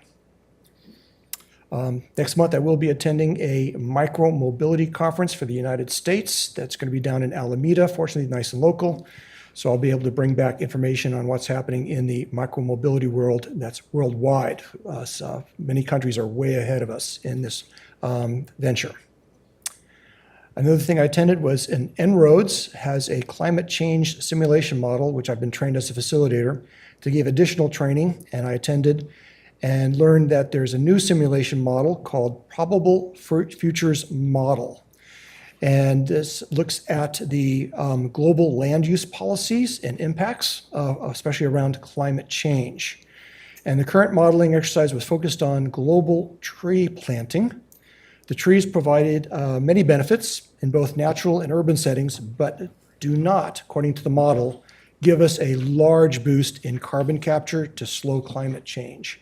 So trees alone will not do the job. This is because there's some proponents that are saying, oh, we just need to plant trees. That's all we need to do. It's not going to be the case. They do provide local cooling and will help mitigate increased heat. So they really are needed in the urban environment and for multiple reasons. And we do need to look at all the changes we need to make, not just trees. So that was one of the things that came out of that workshop. In another area, I did go to a seminar on ADUs put on by Know Before You Grow. And of that, there was over 150 backyard ADUs have been built in the last few years. Zoning allows splitting of properties. You get 4 separate dwellings on a single, where single house is now, and that 80% of the ADUs are being built for family members, creating multi-generational housing. So I got motivated and then spent over 60 hours doing research in ADUs. So I just want to present hopefully a short 5-minute summary of 50 hours of work here. But let me go ahead and just read through this, read a short report. So I did research into ADUs to not only investigate personal options, but also to evaluate our city system of support for ADUs and look for options for the future Petaluma People's Village. Our housing element requirements will depend on a large number of ADUs being built in Petaluma. An ADU or JADU will be the only way that many of us will help our adult children or aging parents to have their own private dwelling here in Petaluma and have them close by. These units also have potential for our homeless population similar to our People's Village. I created multiple options for my property and to look for limits, opportunities to kind of evaluate the system that we have here in the city. So this is what I found. The city permit office, which is manned by the M Group, was very helpful. I was able to get free interviews, which is given to everybody, to discuss my options, narrow down the possibilities, and kind of figure out what the various constraints were, safety, physical, and legal. So that was a really nice opportunity, all delivered the first time, or you can go in there and get some free advice to at least get you started. I then was sent over to the Napa Sonoma ADU, which is a nonprofit consulting firm supported by the city, which also gave me a free interview. And soon I'm going to get actually a free full report with analysis and recommendations for my site. But I had wonderful conversations with them. They were extremely helpful to do that, and I highly recommend anybody going through this process, talk to them first. They have a large palette of pre-approved detached houses that can be put in the backyard for anywhere from 200 to 1,200 square foot. And there are several prefab and manufactured options that provide cost savings. Costs still run $400 to $7 per square foot, but a bit more than tract homes since ADUs are dense and compact structures. I found out that there's a tiny living community that is worldwide and has a huge media presence. And so lots is happening all over the place. And there's even going to be a two-day conference at the end of this month. I'm going to be attending that. There are several outdoor vendors in California or that they can ship to California, already prefabricated units and with lots of different dwelling options. And these include yurts, geodesic domes, sheds, and shipping containers, which are being used, but would be extremely difficult, I found out, to get through the building and safety codes within our city limits. That's for permanent housing. Temporary housing, these things would be allowed. But many people are using these in the rural areas, I found out, here in Sonoma County. Found out that JADUs that are in-house and also garage conversions are being done with less red tape and fees than before, so that's a better chance of doing it now than it was there if you want to try going again if you didn't like it the first time you went through it or tried to do it. But they do require engineering and design approvals for safety, so that's the main concern there. These JADUs then can add value to the house, especially for multi-generational living, now becoming more popular throughout our whole city. There are restrictions for using these as short-term vacation rentals and selling them as separate units for the main house. So there's some different restrictions there versus a detached ADU. My conclusion from all this work is that the prefab backyard attached or detached ADUs are the most cost-effective with future options, can be built in a small space and a short time frame, and our city system is being very supportive of this development. So we're moving forward. It sounds like it's really good that what we're doing, the model that we're setting up, procedures we're setting up, it seems to be working. One estimate I heard that we could build about 500 of these in just the next couple of years, which helps fulfill our housing element requirements. There are prefab manufacturers who are designing specifically for people villages that I was able to look at their websites and even call in. And there's affordable housing And these are manufactured houses in stackable cubes, and more interesting, ceramic geodesic domes using natural materials are in process. New companies trying to develop that specifically for People Villages situations. So future looks promising. So that's my report of the work I've done this last month. Thank you. I guess I appreciate you bringing such focus to the affordable crisis in our community, the availability crisis in our county. I think there's rounding out that topic. You saw in the research you've seen in the Urban Chat content that when communities have new housing, rents drop. The Berkeley study that just went through when they built with modular housing. And I think we have to get a grips on our people's abilities to afford to continue to live here or for their children to live here. And production of housing, adding housing is one of the things that'll put a rent stabilization in fact, whereas where we are today is continuing to see those high rents rise. So thanks for bringing that focus on affordability and availability in our housing crisis. Councilmember Pozike. Thank you, Mayor. So let's move on to the homeless situation here. I'm our representative on the Continuum of Care Board, and the final point in time count results were released during this past month since the last meeting. The big news, I suppose, and this has, of course, been in the newspapers, but just to review for those who aren't familiar, we've had a 22% decrease in year over year from last year to this year, from 22 to 23. It's the largest decrease since 2015 and the lowest overall count since 2009. We also have a 38%, even larger, a 38% decrease in the unsheltered homeless population. This includes the folks who have nowhere to stay on the night of that count.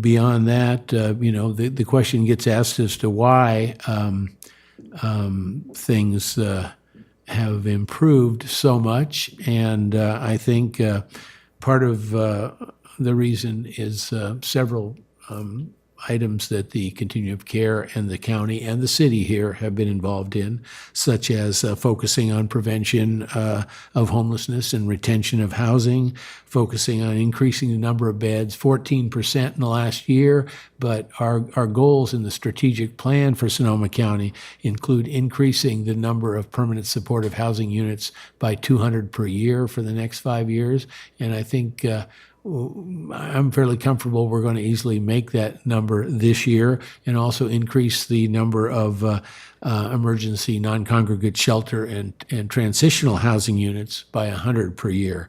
And we've done that in the past year, actually, if we go for the fiscal year 23, and we're going to do that again this first year. So we just need to keep up some of that work. Finally, Councilmember Shribs mentioned microtransit or micromobility, and our Transit Commission, Advisory Commission, is working and begun to have meetings of a subcommittee looking at a microtransit project for Petaluma, demonstration project. That's all I have. Thank you. Thank you, Councilmember Pozike. Your work on the Continuum of Care, that leadership at the regional effort is just making a huge impact for Petaluma. Thank you. Councilmember Now. Thank you, Mr. Mayor. In the past month, our local airport has had a very successful display day and the opening of our 2-Niner Diner, which is open for breakfast and lunch, Tuesday through Sunday. And this Saturday, we'll have another display day out at the airport. These are free to the public, and you get to go out there and talk to the pilots, look at the airplanes, and admire our wonderful local airport, which is a destination airport. And I'm very excited to be on the airport committee. The Ad hoc committee for the airport is working very hard on our local hangars and what the rent cost is for these hangars. Right now, I think we have a very short waiting list and all the hangars are full, but we want to be comparable to our other cities. And we also want to have availability. So we are looking into what we need in the future at our airport. We also have a situation with needing gate access to some of our non-tenants for some of the ultralights. So that's being discussed and looked into through our ad hoc committee at the airport and our procedures for these kind of requests. And I mentioned that they might involve the city attorney, Mr. Danley, because it's pretty much protocol that you can't just have access to airports anymore after 9/11. In Petaluma, we have our own astronaut native. Nicole Mann will be here next week. She'll be at the Women's Club speaking, and she'll be at the Green Music Center the following day. And our Parks and Recs Committee has had a very difficult decision whether to keep our natural turf or use AstroTurf in the future at our playing fields. So that was a very controversial conversation we had at our last meeting, and I believe it might come to council. But it was very passionate by all the speakers, and it is very much on the minds of what we want to have as a city for our children to play on. The parks are in pretty good shape right now. I've been to almost every one of them with my 7 grandchildren, thanks to Measure M money. But we have had some issues with the drought and irrigation, and we're trying to get it all up to date as far as watering our landscaping out there. And our outdoors landscapers are very busy trying to keep up with the weeds that Mother Nature is providing us. And we're not using herbicides. We're trying to use a natural pesticide and herbicide to get rid of these weeds.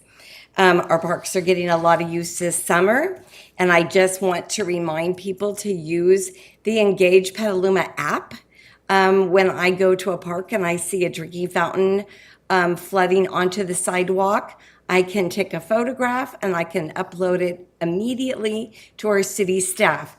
Please use our app instead of going on Nextdoor and complaining about the situation, because our staff is not monitoring Nextdoor, but they are looking at the app 24/7. The garbage is overflowing in the parks. We might want to think about picking up and taking some of that garbage home with us when we finish using the parks. And that's something you can also put on our app. The staff will show up to fix any situation. Coming up on Friday is our Movies in the Park. It'll be showing Top Gun Maverick at 7 p.m. at Lucchese Park.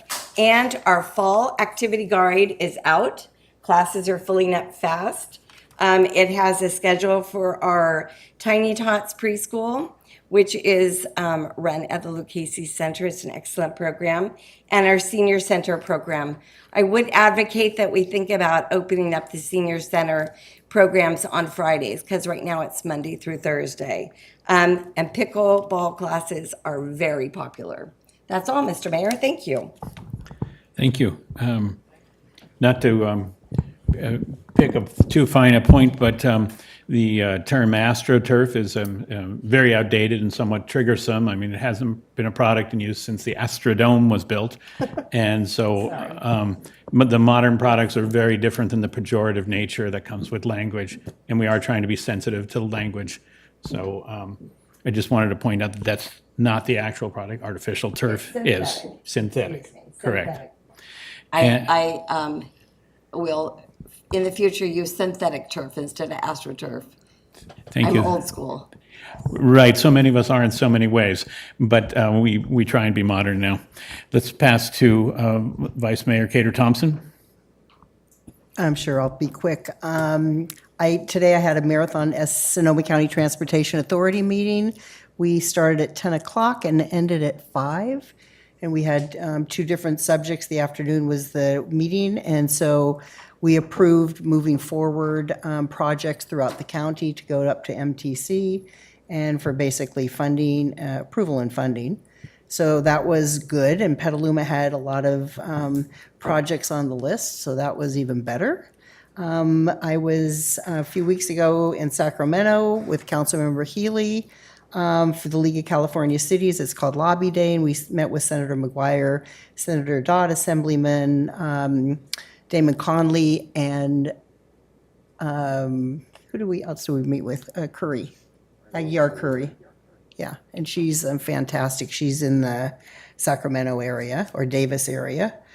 Another thing is Robert Anello with the Rip City Writers. I actually do a radio show called Inside Petaluma on the local access channel. And he's going to be our guest. So we'll learn more about what they do, but I really appreciate what they do for the community in the Poly Class Center. It's great. I went to a retreat this weekend, and it was with people that have had issues with hate crimes in their cities, city councils, and school boards. And they did talk about Zoom and really talking about not continuing with Zoom because of what happens on those Zooms, because a lot of people will, hide behind the camera, and then sometimes people come into the chambers. And what happened, and what is said about these people, I can't even repeat. It's so bad. It's really sad where our country is today. So I do have questions now, about Zoom and just continuing with every committee meeting. We have to really be thoughtful of it, because maybe it hasn't happened here, but it certainly has happened in Santa Rosa with the school boards. And so we need to be more thoughtful on that. Another thing is the 22 weeks, we're going to Sacramento again for a conference. And that it's always good, to get updated what's going on and just listening. But there's also a group that's going to be speaking about hate speech and more details on that. And it should be educational. As far as Karen, I'm not a great grandmother. I will not allow my grandchildren or anybody in my car with anything but water. So I admire you. And the other day I was going up Howard Street buying a dozen eggs for my grandson, $7 a dozen. And so I gave him a 10. And of course he didn't have change, so it cost me $10 a dozen. And then Mr. Mayor came by and he bought a dozen eggs. Well, he only had a 10. Well, it actually cost me $13 for one dozen eggs because he had to get his change and it came from me. But it's really fun watching your grandchildren when they're actually getting into agriculture within the community and just how different the kids are. And he made this cute little stand and he holds his chicken as he sits in his front yard. And so it's fun to see some of my history, which I was raised on an egg farm on both sides of my family. And, that tradition is continuing on. And with that, there was something else. I think I see my neighbor in the audience, and I just want you to know I have stopped by your house a few times, and you haven't been there. So we'll connect. Thank you very much, and thank you very much for your efforts to get the proclamation for our astronauts to the high school. You're welcome. And that'll be a very good day, on the 20th, I believe it is. yeah, and I'll be there along with you. Thank you. Yeah. And Councilmember Healy.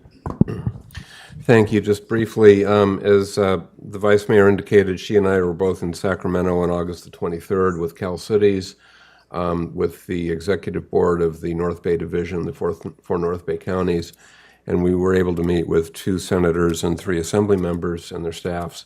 And it was very productive. This normally happens in March, but it was actually kind of better, I think, to do it this time of year because there's much fewer number of bills that are still alive, and we could focus on a handful of things. We talked a lot about ACA 1, ACA 13, SB 526, which all were very much still in play, and we'll be talking about one of those in a few minutes.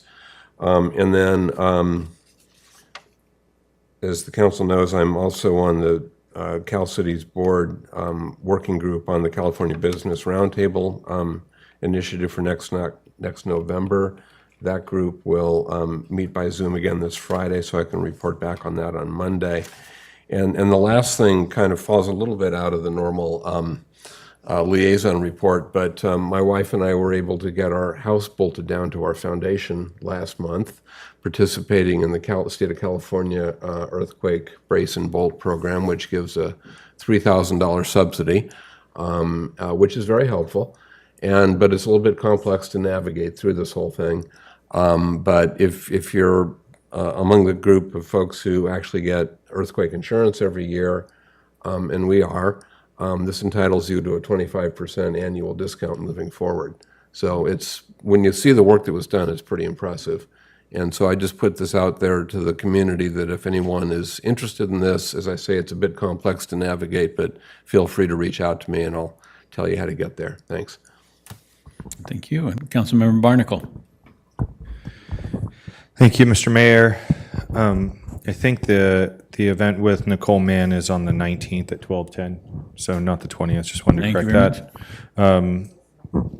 that. I definitely support Zoom, but I've actually on another board on the Bay Area Air Quality Management District, I've experienced multiple experiences of hate speech, and we're actually rewriting the admin code right now to give us the ability to stop it in the future. So it is something to watch for, but I'm glad we haven't had it here. The Pedestrian and Bicycle Advisory Committee met. We reviewed the Scannell project, and gave some feedback on that on the pedestrian and bicycle amenities. We also discussed our active transportation plan, which is on about a 4-month window to get to at least a draft product that will be before the council and the committee. As I mentioned, the Bay Area Air Quality Management District, I've had several meetings with them, and largely because I'm on the Admin and Finance Committee, we've been knee-deep in updating the admin code. Also was up at the North Bay Labor Council for Labor Day, had a great breakfast and got a chance to meet with electeds and workers from across Sonoma and Marin County. And we haven't said anything tonight, but I just want to give, remember John Jackson, JJ, the sports editor from Petaluma. He served our community for a long time, and he passed away recently, suddenly. And just my thoughts and everything go out to his family and everybody who loved him. Thank you very much. Yeah, I think that is an important thing to bring up. So many people who make our community happen. Earlier, we spoke about 9/11 tragedy and all those who were impacted.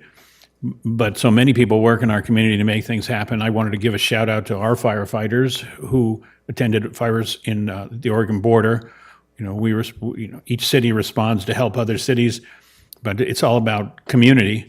And John Jackson certainly helped with that. And I ran into him quite a bit as a youth soccer rep. There wasn't an article we couldn't send in that he couldn't print more kids' names in the newspaper, and that was the real treat of living in a small town with a small town newspaper. But sadly, not only did we lose John, but we've lost Kevin Kelly, one of our planning commissioners in the past month, and we've lost Evelyn Padroni, who not only was a delicatessen owner here, but a robust member of our Petaluma Gardens Club and volunteer at the museum trying to keep Petaluma heritage alive. So I'd like to be closing tonight's meeting in honor of John Jackson, Kevin Kelly, and Evelyn Padroni. Let's see, we've mentioned the Bounty Farms, in another effort to stay alive, a council member and help Petalumans stay alive. Council member now and I believe Shribs were all at a defibrillator installation that Rotary did for us at our Leghorns Park, and hopefully that will be available to add more parks for those who have emergencies. The stories of people needing that and living because that's there are robust. Several of us also attended Electrify Petaluma, a city-sponsored event in collaboration with Cool Petaluma that had engaged dialogue with contractors about the hurdles and challenges of getting into a gas-free future. And we also, several of us have visited our goat wranglers now, our weed abatement programs. And if you've been to any of our local parks, they've never looked so good because we have goats cutting the grass now. So I wanted to bring that up. And those were the highlights of the past few weeks for me.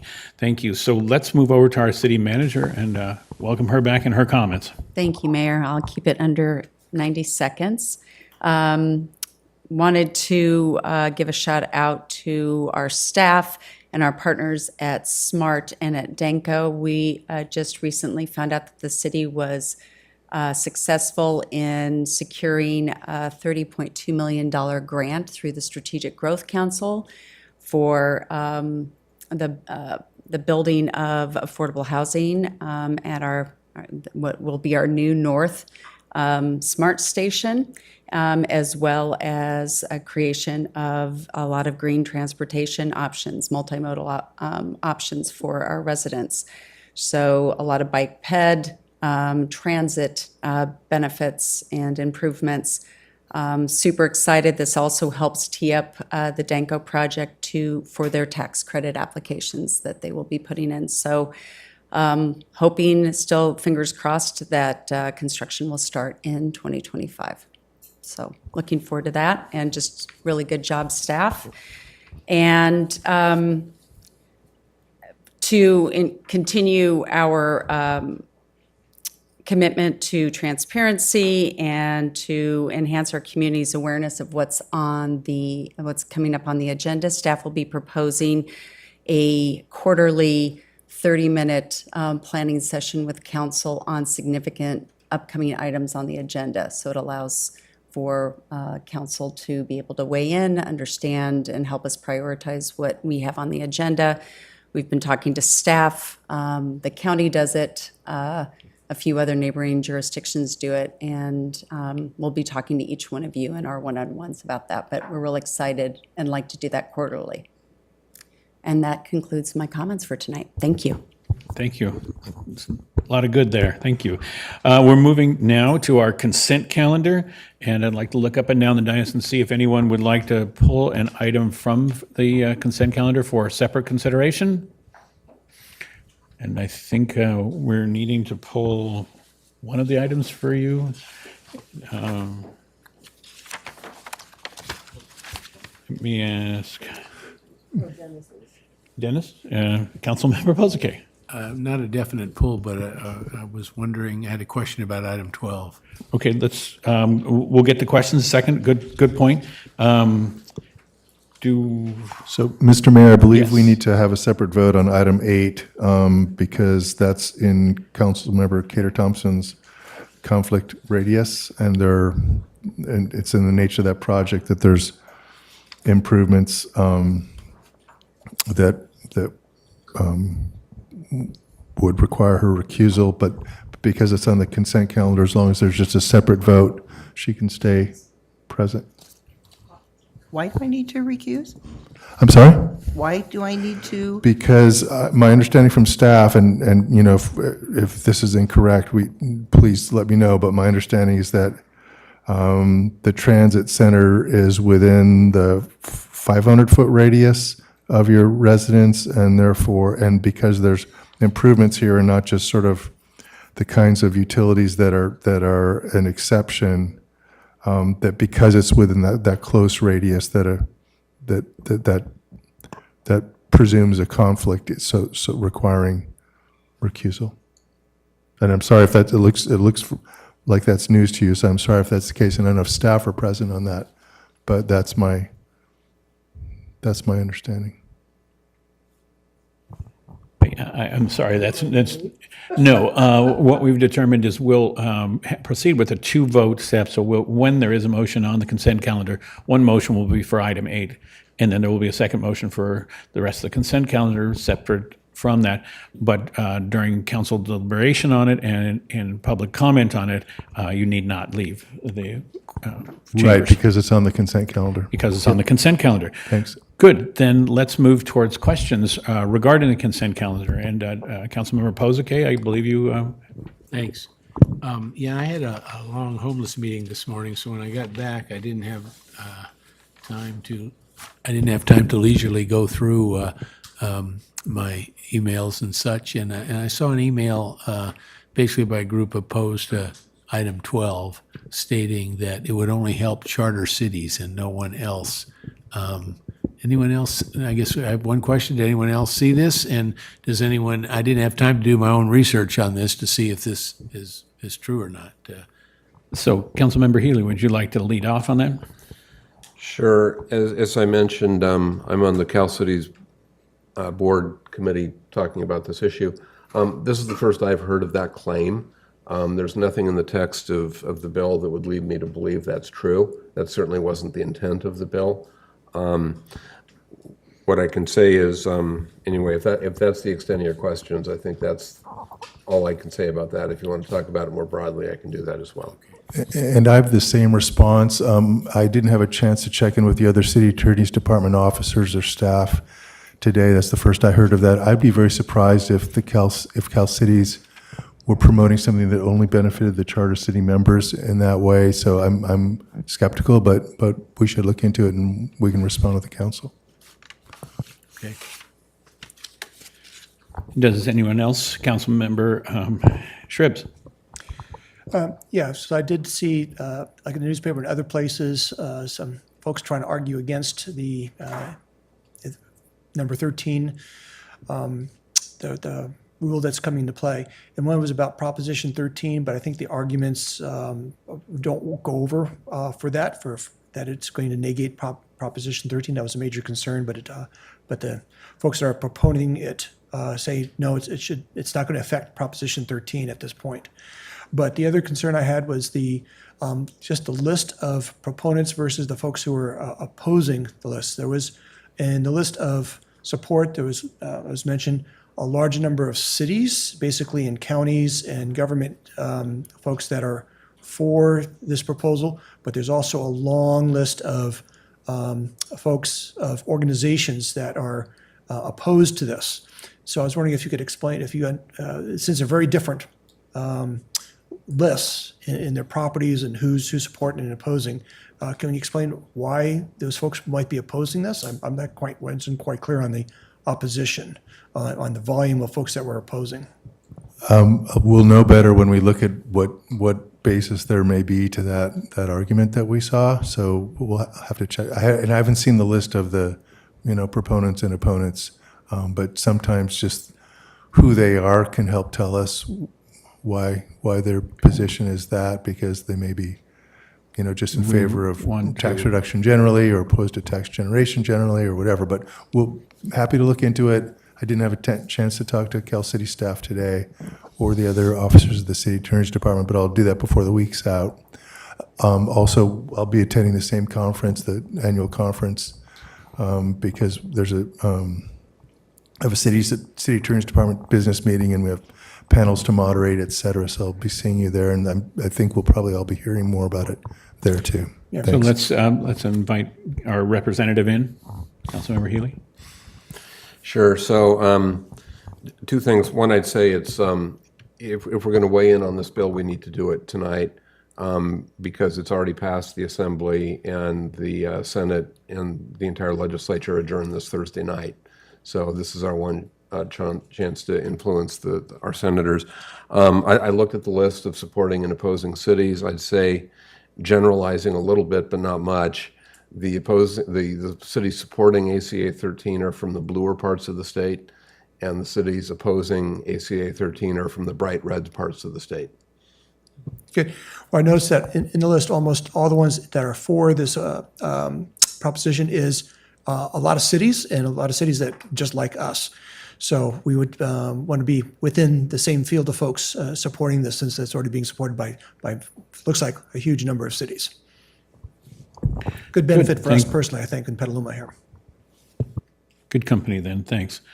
And with no further questions at this time from council, I'd like to open the public comment on the consent calendar. And I have 4 cards in my hands for item through item 12 of the consent calendar.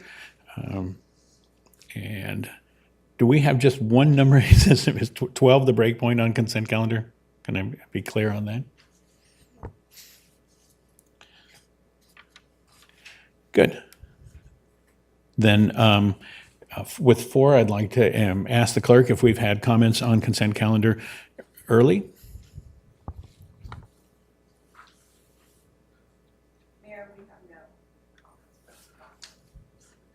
Thank you very much. And then shifting to our Zoom audience, will you make the announcement? And Thank you, Mr. Mayor. Members of the public attending in person should bring their speaker cards to the clerk's desk if they have not already done so. Members of the public attending online who wish to speak on an item on the consent calendar should raise their virtual hand or press *9 if participating by phone. Mr. Mayor, we have one member of the public raising their hand. thank you very much. Yeah, I'm peeking at the online agenda, and there are 13 at the and I'm looking at the paperwork I have, and I have. We're thinking the numbering convention was different online versus the annotated, so. Okay, so we'll be able to work on that as we go through. And that's why you had called. What I have to recuse on, you had called number 8, and it was library, and that's why I was so confused. Okay. Okay. So we have, I have 4 cards in front of me. The first card from Sherry Sandberg was about story polls, and I think that item is concluded, so I'm not, I think that's just a late entry. The next one is from Wayne Ekstrom, to be followed by Peter Chernoff. Wayne?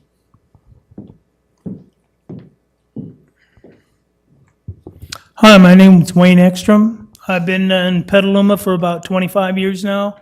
I just had a quick question on the use of drones and military equipment here in Petaluma and what the need is for. I'm pretty neutral. I believe in the right tool for the right job, but I'm kind of concerned on the use of drones. Are they going to be, let me see, are they going to be restricted to, or not restricted, but are they going to be used in conjunction with, are they going to be available for forward FOIA request? Am I going to be able to get those informations? Are they going to be the data and where it's going to be collected? So typically in our public comment period, it's a comment, it's not a question that anticipates an answer at that moment. Oh, okay. But what we'll do is we'll bring it back and we'll provide counsel a chance to ask that same question, so that maybe if there is a quick and easy reply, we'll have it for you by the end of this item. And so thank you for your question, and we'll move to our next speaker. Thank you. But we will respond. So our next speaker is Peter Chernoff. And Peter, you have listed out 3 different items you wish to speak on, but it's one consent calendar and 1 3-minute window. Well, 2 of them are on consent. The other one was on the public. The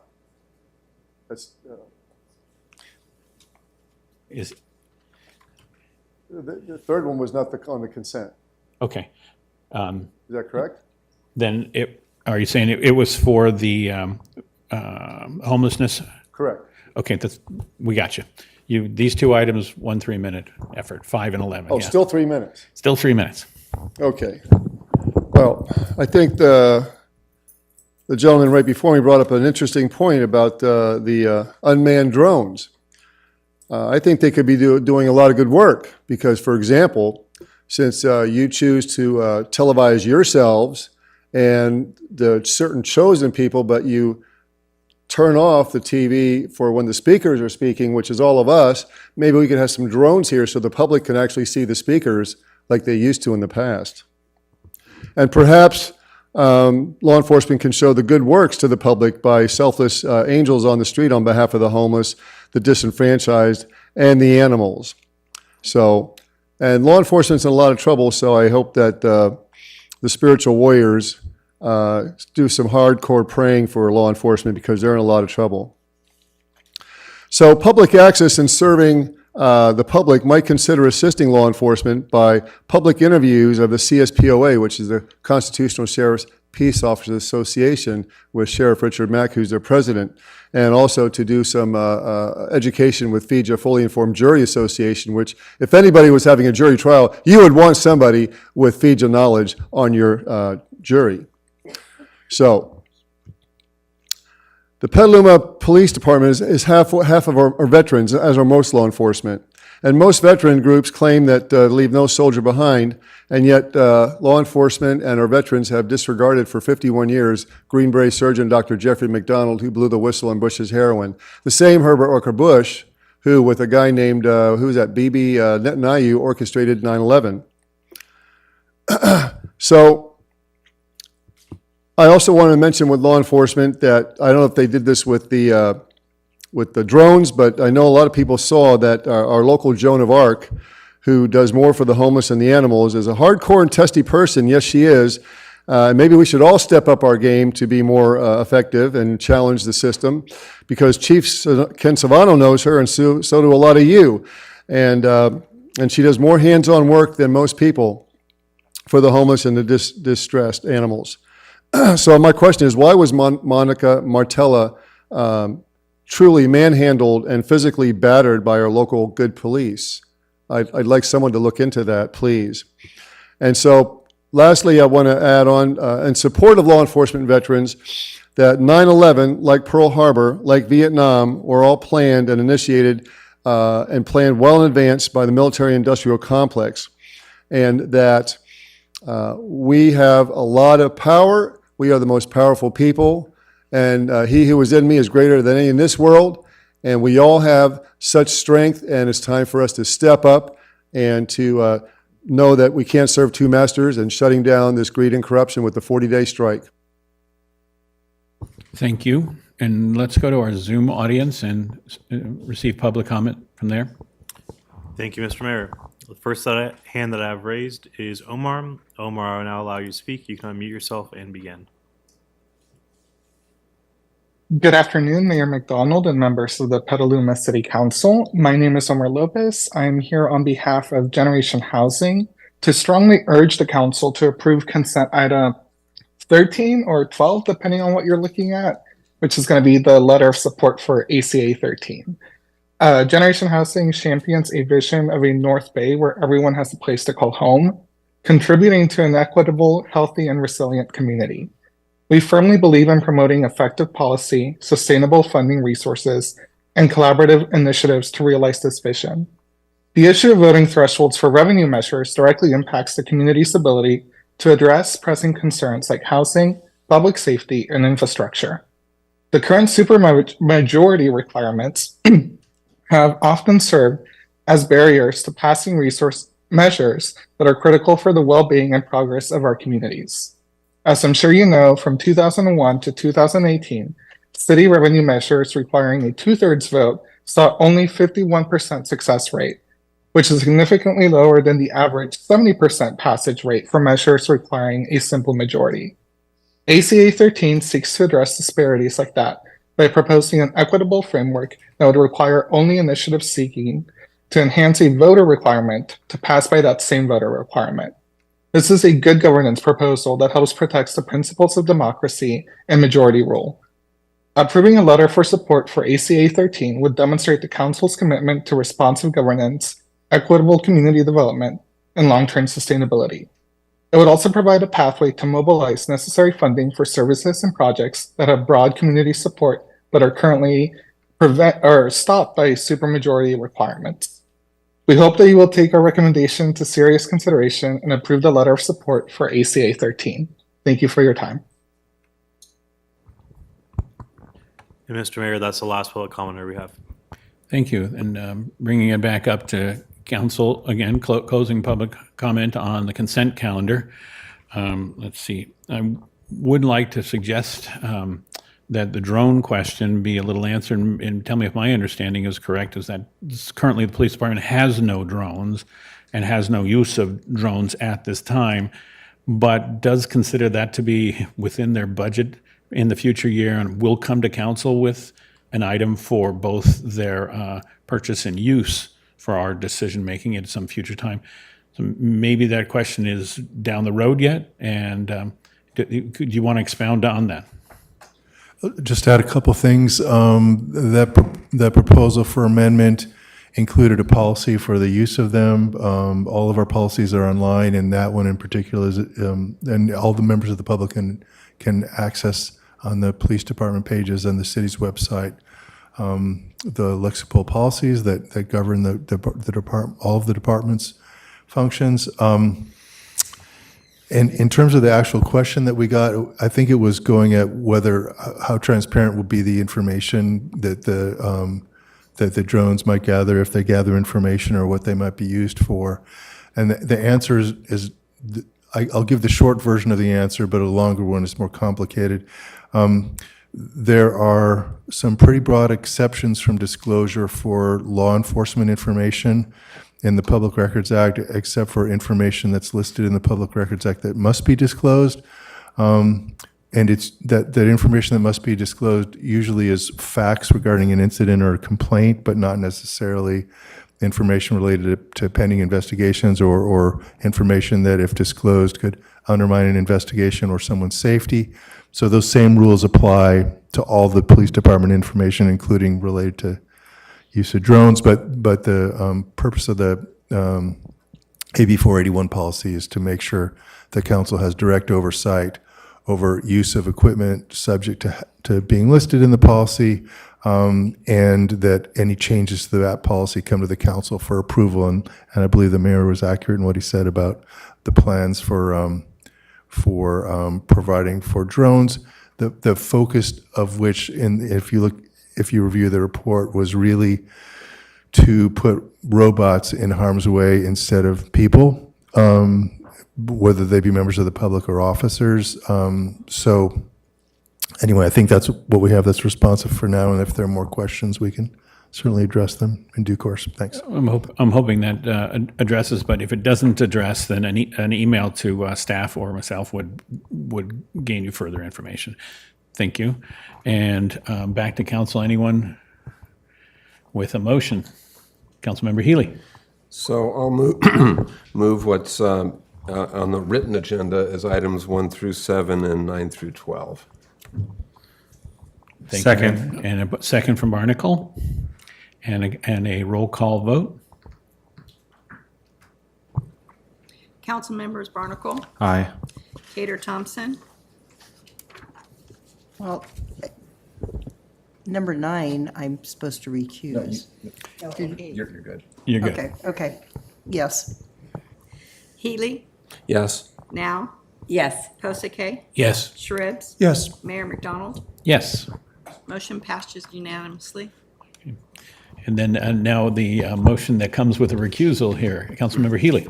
So I'll move item 8, which is the item on zero emission vehicles for our bus and paratransit fleet. Second. And a second from Barnacle. Councilmember Barnacle, Aye. Councilman Healy, Yes. Now, Yes. Posake, Yes. Shribs. Yes. Mayor McDonald. Yes. Motion passes unanimously. Thank you very much. And that moves us down the calendar to our next item, which is public hearings, Mr. matters for consideration. Mayor, Yes. 2 things. Go ahead. we didn't look at number 13. Or item number, on my, it's number 13, which is the AC 13.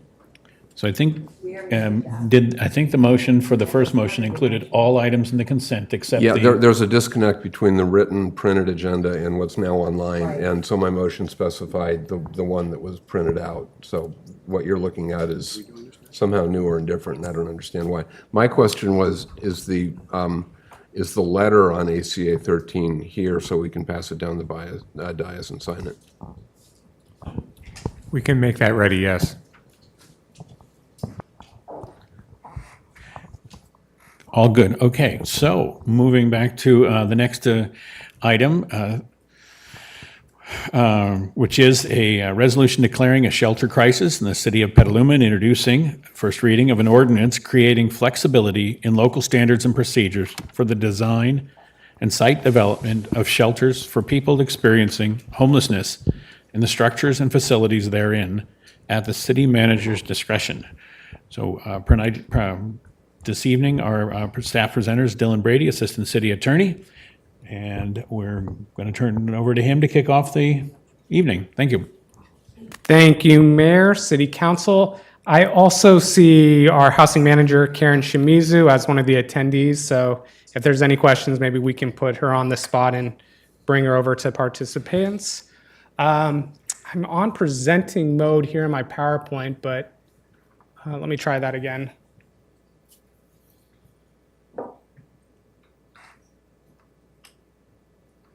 That's even worse.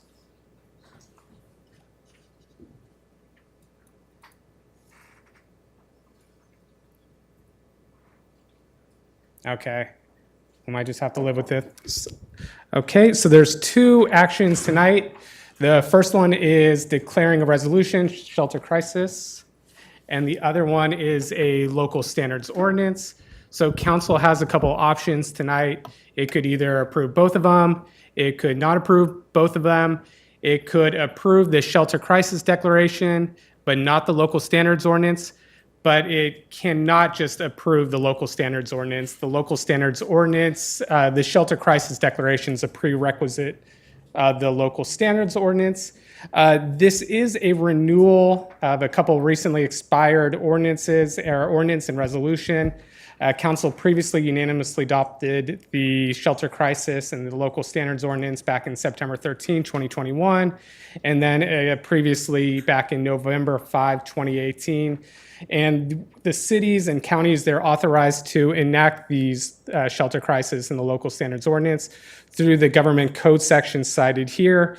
The sunset date for these statutes keeps expanding, and that's why we're here today to continue the sunset date. Both the resolution and ordinance have a sunset date on the most recent sunset date in the statute, which is January 1st, 2026, or if City Council desires, they can terminate earlier. And thanks, Aaron, for getting the full presentation.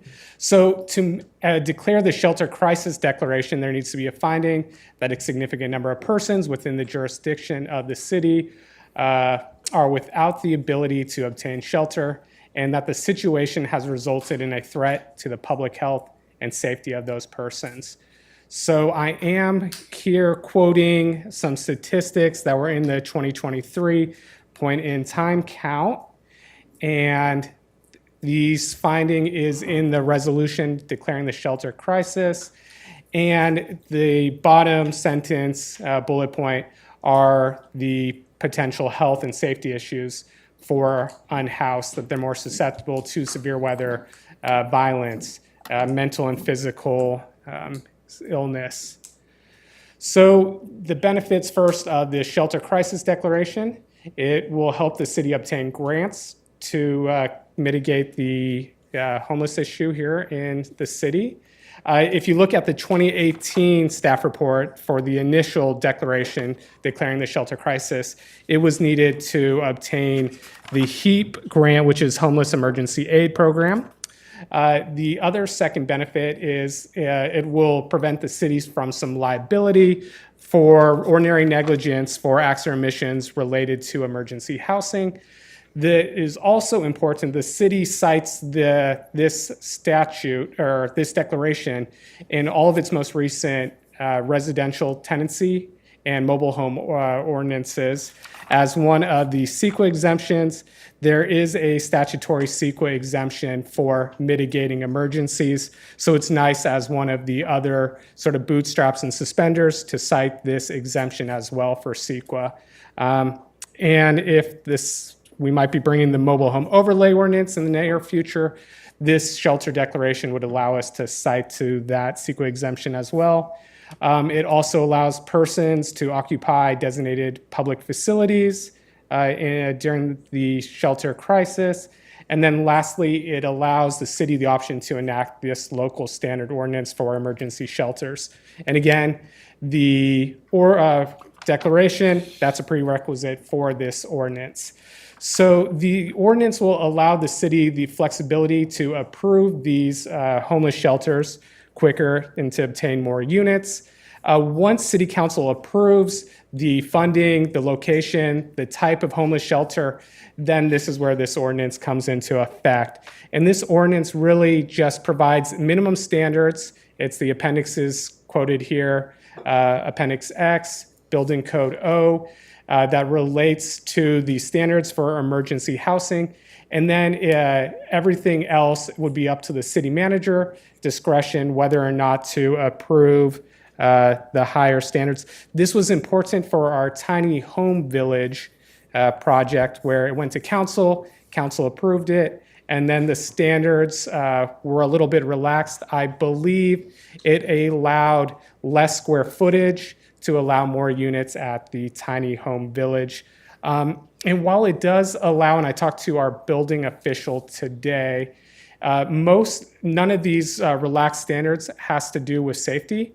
They're really about the energy code, our green code, the all electric. So it's more the electricity and the green code and the energy standards. But even though we have this ordinance, the tiny home village is all electric. I would say too that this is really helpful for, let's say, in the fairgrounds in the future. It's not currently zoned to allow these homeless shelters, but with this ordinance, we would be able to allow it. So that's my presentation. Happy to answer any questions council may have. Thanks. And to council, any questions? Councilmember Now. Thank you. There was some confusion on what the agenda item was that I asked a question about prior to the meeting. My question is, when the city manager makes these decisions, will we as the city council get monthly updates or quarterly updates on what is been decided by the city manager? I think Councilmember, the city manager is going to take that one. So Councilmember Now, just for your benefit, because you weren't here when we were doing People's Village, I think we brought it to council at least half a dozen times before it got finalized. So council's with that decision-making process throughout. And I'll just. And for any financial.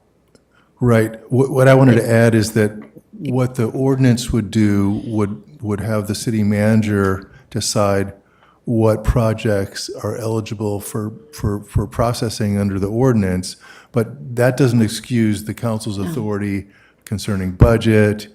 It's certainly not its legislative authority. No, it doesn't preclude any decision-making. Right, right. But it provides a mechanism for the manager to initiate the process of applying that authority to a given project, like in the case of the People's Village. Okay, thank you. As long as we get financial and just an update on what's been transpired. Oh, absolutely. By you, thank you. Yeah, it didn't say that in the report. Sorry that wasn't clear. So it's not a bypass of the council's authority. It's an ability to bypass some otherwise applicable code requirements, excluding safety requirements. Thanks. Thank you. Councilmember Healy. Thank you. My question is similar to Councilmember Now's. I think the resolution and the ordinance are susceptible to the interpretation that we're delegating completely to staff the decision to where to site emergency housing on city-owned or leased property. And I very much like the streamlining aspects of this. I very much like the ability to not adhere strictly to all building codes in appropriate ways, and the ability to access more funding. But I think the decision on which city-owned or leased properties should be utilized really needs to remain with this body. And I think these documents should reflect that. And I think if Section 3 of the ordinance and Sections 3 and 4 of the resolution were tweaked very modestly, that could probably be achieved. Because, the Assistant City Attorney has just raised the prospect of putting emergency housing at the fairgrounds. I think that would probably be an issue which we'd get a lot of public feedback on, and I don't want to be in a situation where we could say, oh, we already delegated that to staff, so don't talk to us. So are we susceptible of modifying these documents here tonight, Mr. City Attorney and Mr. Assistant City Attorney? And I can take a stab at that, Eric, if you want. So again, I think that this ordinance really is just the standards that are applying to the homeless shelter once a homeless shelter is decided for the location. But if we wanted to, we could add another paragraph at the end of Section 3, and I can pull it up here if City Council wants to see, that says the location of this city-owned property or lease will need to be a decision by City Council or something to that effect. That would be great, Yeah. if we can add that language. Can I confirm in the resolution we're crafting? I think it would be the ordinance. In the ordinance? right? Yeah. Okay. Councilmember, I'm back with Councilmember Schribb. Okay, so just getting to the definition of homelessness, experiencing homelessness, how far can this extend out? Because if we should have a wildfire or earthquake where you end up with thousands of people that are homeless very quickly, will we be able to use this in a resiliency center and also fairgrounds and maybe other places to get housing here very quickly, within a day or two, if we could, to house folks in these very extreme emergency conditions? So is this just for the homeless that we're experiencing, or can we expand it out to emergency situations? So the statute's pretty clear that it needs to be homeless shelters, but if you declare the shelter crisis resolution, it does allow the unhoused to shelter at public facilities. So I would think in case of, or in times of emergencies, the city would be able to allow, people within City Hall to congregate before more permanent housing is available. Okay, good. So it would be applicable to earthquake and fire emergency situations where we need housing. We could respond more quickly having this in place. Yes, I think so. Okay, good. I just want to make sure of that. Thank you. Councilmember Now. I was just, if there was a weather-related catastrophe, flooding or what have you, we might have to move people into temporary housing. They would be homeless like the fire, but it would be flooding, it would be temporary until the water recedes. Of course, they can go back to their homes. Also, cooling centers and the warming shelters. That would be almost instantaneous. I mean, we wouldn't have time to convene as a city council. So how does that work? Derek, do you want to take that, or I can?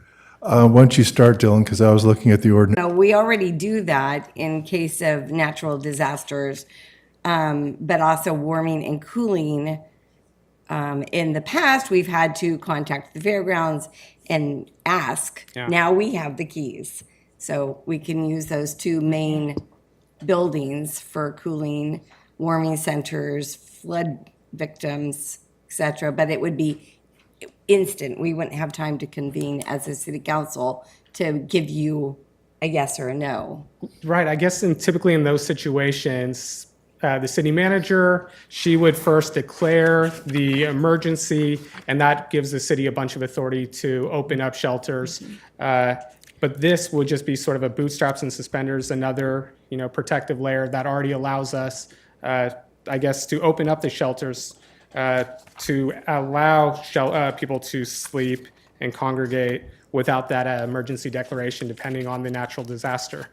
Okay. Right. This is a little different than fires. Right, and well, our emergency authority, the manager's authority as the emergency services director is very broad, but it's subject to ratification within 7 days by the city council. So if you recall, whenever we've had a declared emergency, We'll get an administrative declaration so that we're, have the EOC up and running and city staff activated as emergency workers. But we have to bring that to the council within 7 days, and they have to ratify, or the declaration automatically expires. So that's just the basics of us going into emergency response mode. In looking at the ordinance, I'm wondering whether we maybe want to just, and Dylan, I don't think it's a statutory requirement, but I think what I'm hearing the council members say, and I appreciate their concern, is that to do things like the People's Village, we don't have to suspend our planning and zoning regulations, and that kind of land use control is something that I don't think the council needs to delegate, and probably doesn't want to delegate, in comparison with things like the code relaxations that were involved there, because if bypassing permitted uses is a big deal, and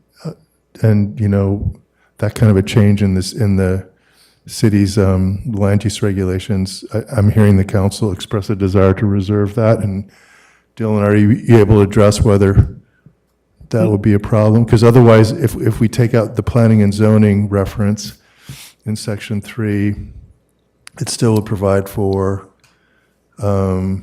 approval of procedures for local housing, health, habitability, and safety standards and procedures. And definitely city council's pleasure here, but we might want to keep the planning and zoning just in case city council wants to make that decision whether or not a current city facility that's not zoned for homeless shelters, if it's an emergency, if we want to put a shelter up there, including parking lots. What if we put in parens after planning and zoning subject to city council approval? I was thinking, and that could work too, Eric, but I was thinking maybe adding a paragraph, notwithstanding the previous paragraph, the location for any homeless shelter pursuant to this ordinance would be the discretion of city council, something like that. Whatever the council prefers, but we can do adjustments, as you can see. I'm fine with Dylan's proposal. With Dylan's? Yeah. So the focus is on emergency shelters? Yeah, and it just focuses on the location. Okay. Great. Thanks, Dylan. Thanks, council. And can I ask them that ordinance, section 1 is findings, section 2 is maybe not there? So it jumps to section 3 then? Yes, let's do it section 2 and then renumber 3, 4, 5, 6, just all the way down. It looks like section 2 is embedded within bullet D of 3 in findings. Yep. It's a formatting error. I see it, yep. You see the mayor? Yeah. It's in the first line. Sorry about that, council. It's in the first line of D. It's section 2. Other council input? Questions, at this time? Then let's move to public comment, and I have 2 cards, and I'd like to ask the clerk if we have commentary from online. Mayor, we received no public comments. Thank you very much, and let's go to our moderator and ask the Zoom audience for participation. Thank you, Mr. Mayor. Members of the public attending in person should bring their speaker cards to the clerk's desk if they have not already done so. Members of the public attending online who wish to speak to an item should raise their virtual hand or press *9 if participating by phone. Mr. Mayor, at this point, we do not have anyone virtually with their hand raised. Thank you very much. We do have in-house folks, so I'd like to invite up here Peter Cherniff to be followed by Robert Hanson to speak on this matter.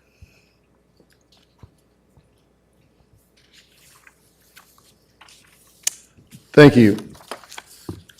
It seems that homelessness has morphed into quite an industry. I've seen presentations since 1995 and things continue escalating in the wrong direction, and talk is cheap.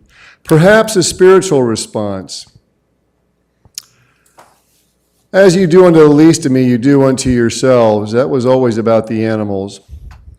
And I am Peter, and I'm asking all Spirit Prayer warriors to focus this evening between 10 and 11 p.m. on these topics for an answer.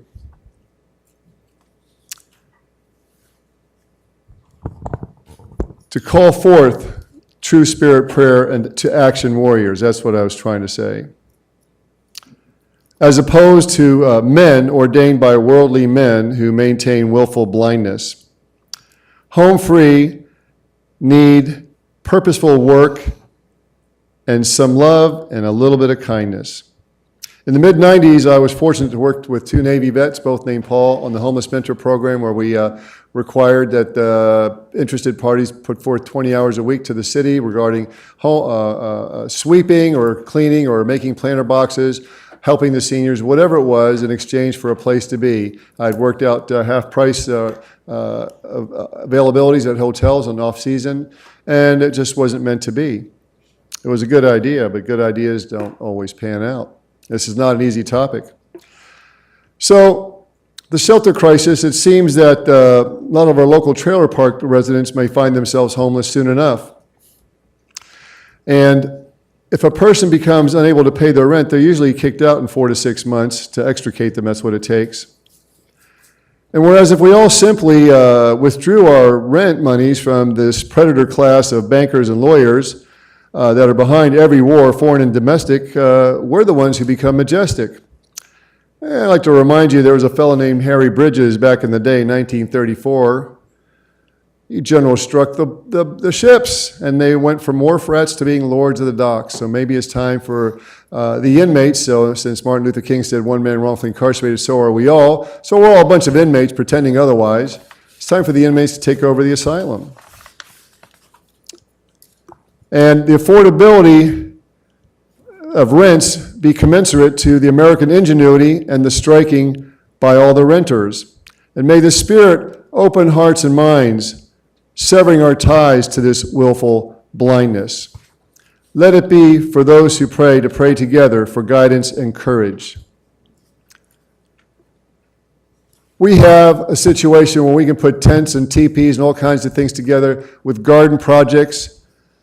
There's so many opportunities that are being completely ignored in favor of what I don't know. But we withhold our rent. And we have the ability. Your time has expired. Thank you. Thank you very much. And our next speaker, Robert Hanson.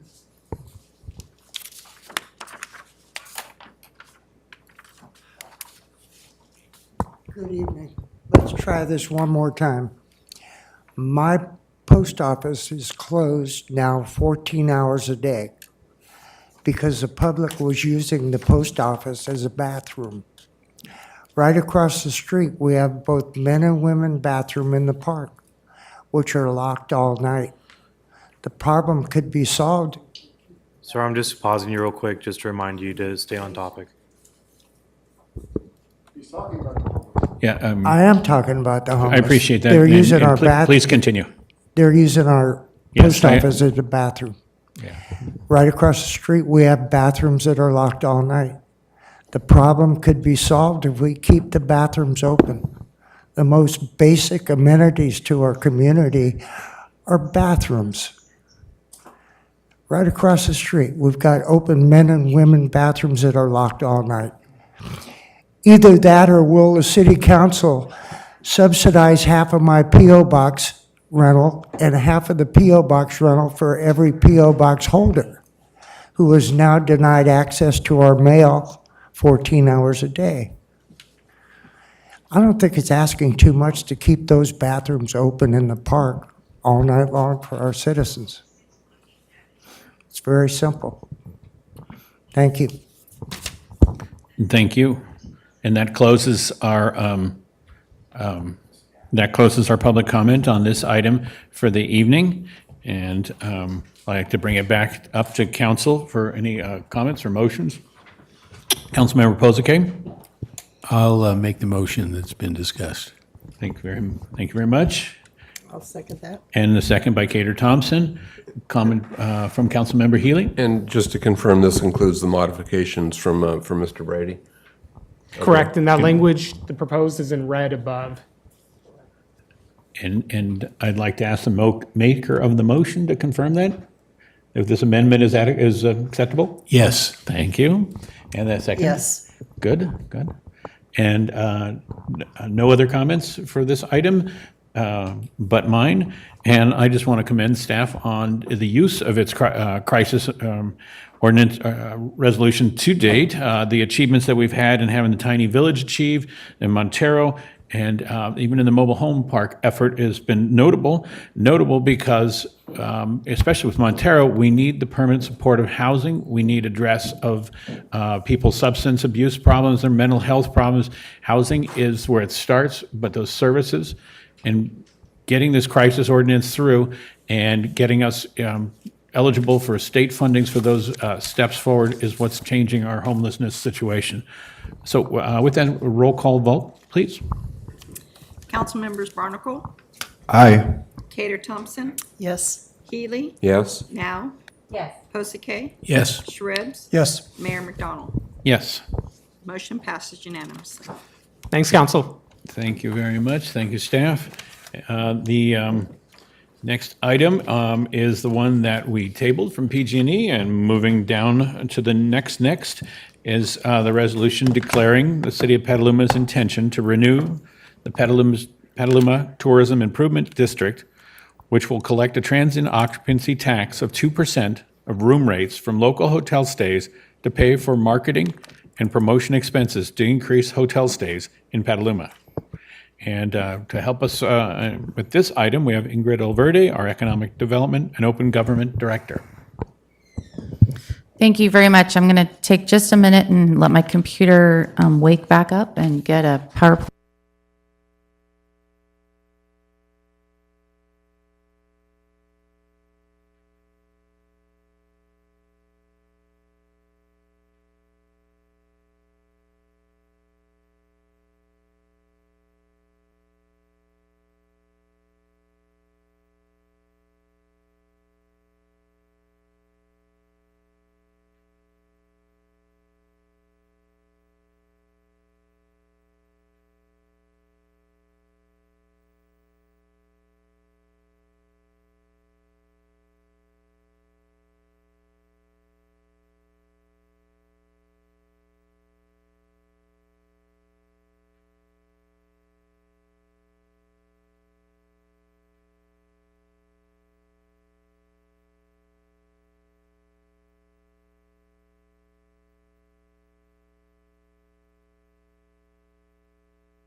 and bring the council to the dais. Everyone's here.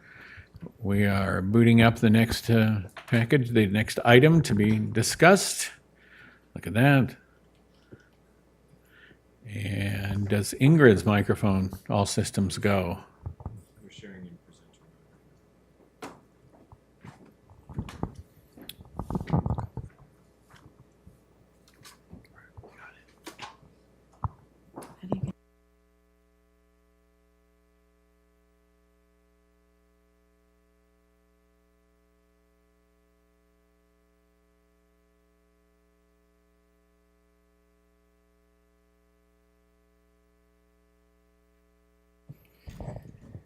Okay. Starting over. Hold on one more thing. Thank you to our crack team for getting us back on target here again. Thank you. All right, so thank you very much. Ingrid Alverde, Director of Economic Development and Open Government. I'm really here to introduce Marie McCusker, our fearless leader of the Petaluma Downtown Association and the Petaluma Tourism Improvement District. She will be presenting tonight sort of a snapshot of what the tourism district is, what it's done over the last 5 years, and walk you through a request, a self-elected request by our hoteliers to continue the tourism district. Just as a little background, the tourism district is a mechanism where hoteliers can self-assess an additional transient occupancy tax, in this case, an additional 2%, to raise revenues to spend on primarily marketing Petaluma as a destination, to increase visitor stay here locally. The transient occupancy tax that is collected by the district is in addition to a 2% transient occupancy tax that is also charged locally that goes to a countywide district that works in a very similar manner for marketing, but at a countywide level, and then a 10% transient occupancy tax that's collected and stays with the city and is spent on a variety of services here with the city of Petaluma. So with that, I'm going to invite Marie to come up. She's got a presentation here, and I will drive for you. Good evening, Mayor McDonald and City Council members and City Manager. Thank you for putting us on the agenda tonight. It's my pleasure to bring the proposed renewal of the Petaluma Tourism Improvement District. As Ingrid just gave you an overlay, is something that we worked on in 2018 with the hoteliers. Tonight I have Kirk Locke, Pauline Woods, Sean Marsden, and Max Childs with us tonight that are hotel owners and managers here in Petaluma. And I also have Carson Lambeth from Civitas, who was the original person that we worked with as a consultant to establish the district in 2018. So they're able to ask some questions, and I think some of them would like to talk to you a little bit later on when they get a chance in public comment. Basically, I will try and get you through this presentation pretty quickly. It's a bit of a whirlwind. It's an annual report, but it's also an overview of the last 4.5 years of the Petaluma Tourism Improvement District. As Ingrid mentioned, in 2018, we created this partnership between the city and the Petaluma Downtown Association, which also oversees the Petaluma Visitors Program, and the Petaluma Lodging Association. At that time, the hoteliers created a new nonprofit called the Petaluma Lodging Association. So it's not actually owned by the Downtown Association or the Visitors Program. It's owned by the Petaluma Lodging Association, which are hoteliers. And on that board, only hoteliers sit on those seats. We, as the Visitors Program, facilitate the meetings of the PLA, which are every 2 months, and they do all the voting on the business of the PTID.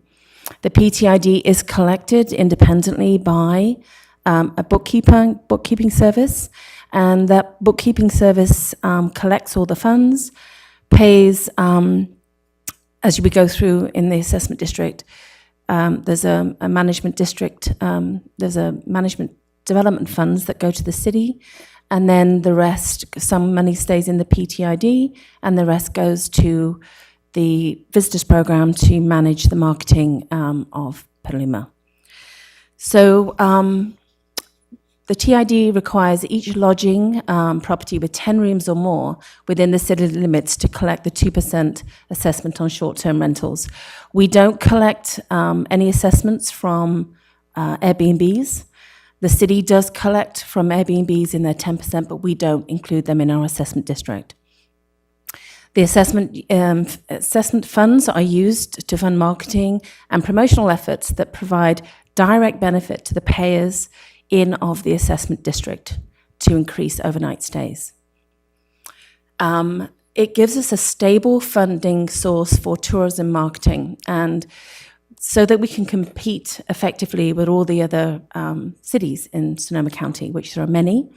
There's many more hotels in Sonoma County. We only have 10. So we're small. Most of our hotels don't necessarily compete with each other. There's quite a diverse group of hotels and variety.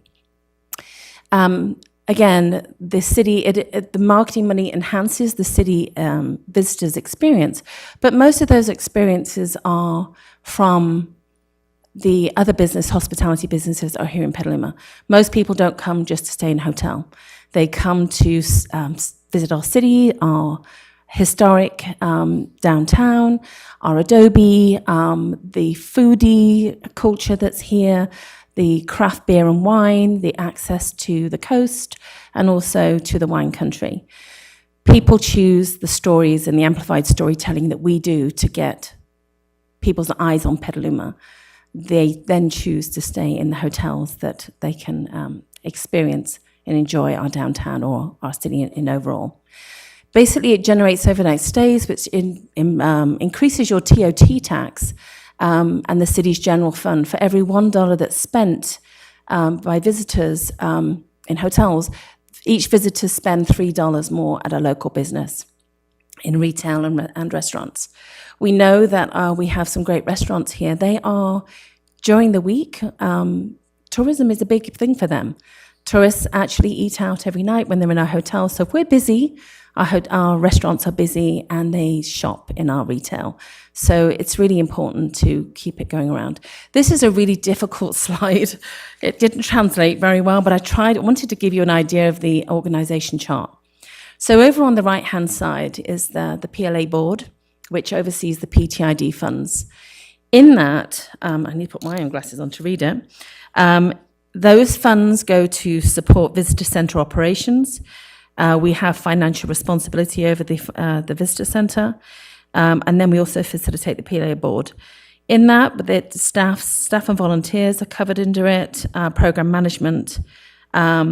We work with the EDB on gathering research so that we can target effectively, and also along with Sonoma County Tourism. We also write grants. We've done numerous grants to support the location of the depot. We've done landscaping grants, wayfinding grants. We got the building painted.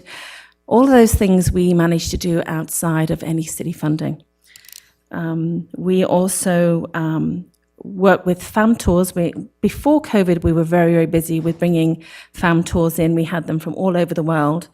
They're starting to build back up again. You'll get 10, 15, 20 travel writers from different parts of the world come, and we then show them the Petaluma experience and as to why to write about us and to why to buy travel in our area. We do the marketing and public relations. We work with San Francisco Travel and Visit California. We pitch to them story ideas all the time of, again, the wonderful businesses that we get to write about. We don't create it. We actually have those stories right in our hands. And we do a lot of digital marketing. Most of our money is spent in trying to get people that we're not marketing locally, we're marketing outside to flight and drive markets so that they come and spend a couple of nights in our hotels. Okay, and also having a very robust, actually that's the wrong slide, but anyway, I'm going to say that this is the wrong slide. It should have been the different one. It's in your you'll see in your management district plan, which is the one that's submitted in the staff report, the new graph is actually this one that's in there, and I don't know how that didn't swap out. So basically, the original allocation was 660,000.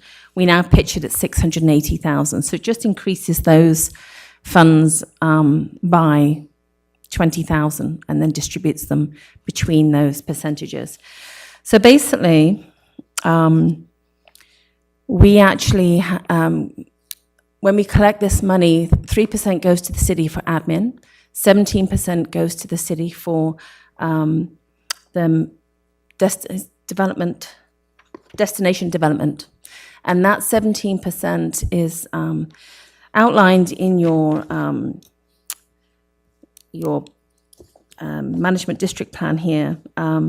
And it's dedicated to development projects that were designed to improve the visitor experience in an effort to increase overnight visitation, assessed lodging businesses. In the past, we were able to work with the city in partnership in creating funding for the Downtown Streets team.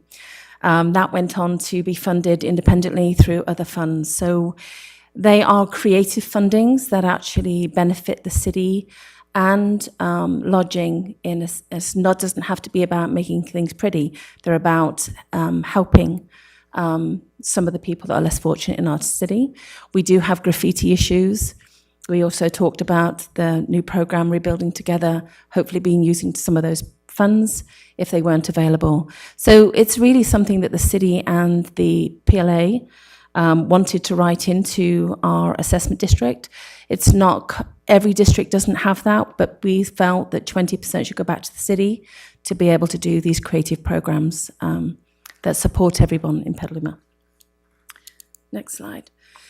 So this is really just an overview of the cities in the county and where they are in their collections. So as you can see, we're pretty much maxed with everyone else. Sonoma, City of Sonoma is at 15%, and they don't pay into the Sonoma County Tourism. And the only other city that doesn't pay in is Healdsburg, and they're the two most highest tax, one at 16% and one at 15%. So this slide tells us about how much we've collected since 2019 to December of 22. As you can see, we were doing well in the first year. In that first year, we were able to, we asked the city to trust us that we could actually increase the TOT tax if we worked hard and reinvested in the city. So in that first year, we actually were able to increase the TOT from the previous year by 335,633. That was the 10% that the city gets. So that increased by, over $335,000. We were able to give back the money that we were originally being funded by, which was $248,000. We no longer needed that. We were able to give that back to the city. And then we were able to give the city $112,768 for destination development plans, which was 3% and 17%, for a total of $397,000. So in that first year, we were able to show that partnership and trusting us to put an assessment district together was beneficial for all. No one knew COVID was around the corner, and the next year we were hit really hard. So we went through a period of time where hotels were shut. We had to get creative, and we had to work really hard with our partners to show that Sonoma County was a safe place to be. We worked with Sonoma County Tourism and Visit California really hard to show that Petaluma was a safe place. If you could work from anywhere, Petaluma was a great place to be. We had to change all of our marketing, all of our imagery, because we had to have masks, we had to eat outside, we worked with the city on all the partner programs. It was a really creative time. We had to look at the right kind of messaging. So we went down, we closed the center, there was myself and another person, and we worked behind the scenes, working with businesses across the city and with the city really. We were incredible partners and still are, to be able to get us through that time. And you can see that we still were able with an amazing partnership with our hotels that were there, housing the fire, the people that were here, all kinds of teams. So we got through that time because we had a fire at that time too. So I think we did really well. And if we hadn't had these funds, I'm not sure where we would have been going through that time. Basically, we have a couple of initiatives. Number one is that we operate the Visitor Center 7 days a week. In that, we have 6 part-time workers and a full-time employee, 9 volunteers, and a shared executive director, which is myself. Mary Roladis is here tonight. She's actually my full-time worker on the Visitor Center. Our job is to greet the walk-in visitors, man the phones, lots of online inquiries. We have each week we have hundreds of visitors guides that go out. And if you haven't seen our visitors guide, we're really proud of it. It's really rather beautiful. And we also are very much the first line for Smart Train. They think we're the smart station, so it comes with the territory, but we actually it's nice to see a lot more people traveling, a lot more international travel. So we're optimistic about how this is going in the future. We do capture the demographics for data for the county and for ourselves. We promote the hotels. We'll make reservations if people walk in. We help people find restaurants. We'll talk about the tasting rooms. We'll send them up the corridor to the other wineries. That should there be what they need. And we know that if people come here, they're going to go to other areas, but we hope that they'll choose Petaluma as their first choice of stay. We also maintain the building and the grounds. Next one, Ingrid. Our message really is that we're just an hour north of San Francisco. Petaluma is nestled. It's a river town. It has the farmlands. We have agritourism, and we're not far from the coastline. We're hometown USA. We're sophisticated. We've got the wine country, and we have lots to share with you. Our methods are digital marketing. We do have a digital marketing agency called Madden. And if we had to put that experience in-house, it would be very expensive. So we do use an agency for that. We maintain a website. We create videos and e-blasts. We create the Visitors magazine. We do print media where it's appropriate. We do a lot of social media. We have very robust social media handles, and we do the public relations. So this is lots of talk about search engine marketing, which I won't bore you with, but most of you will know that without it, you're nothing really, that Google is working hard for you. So this is where we rely on our agencies to make sure that they're representing us with our proper AdWords, to be able to add, a value to our marketing efforts. It drives traffic to our website. Our click-through rate's very good. 12.55% is the normal average is 4.68. So we're pretty proud that we're doing something right. We do a lot of Google ad campaigns and served over 7.4 million impressions, and prospecting ads designed to drive new traffic to our website. There's some examples of some of the ads. So this, again, just creative executions. It changes. We want to be fresh, new content. So we have to invest money into having the right kind of photography, giving the right messages over, out there bicycling, eating out, the river.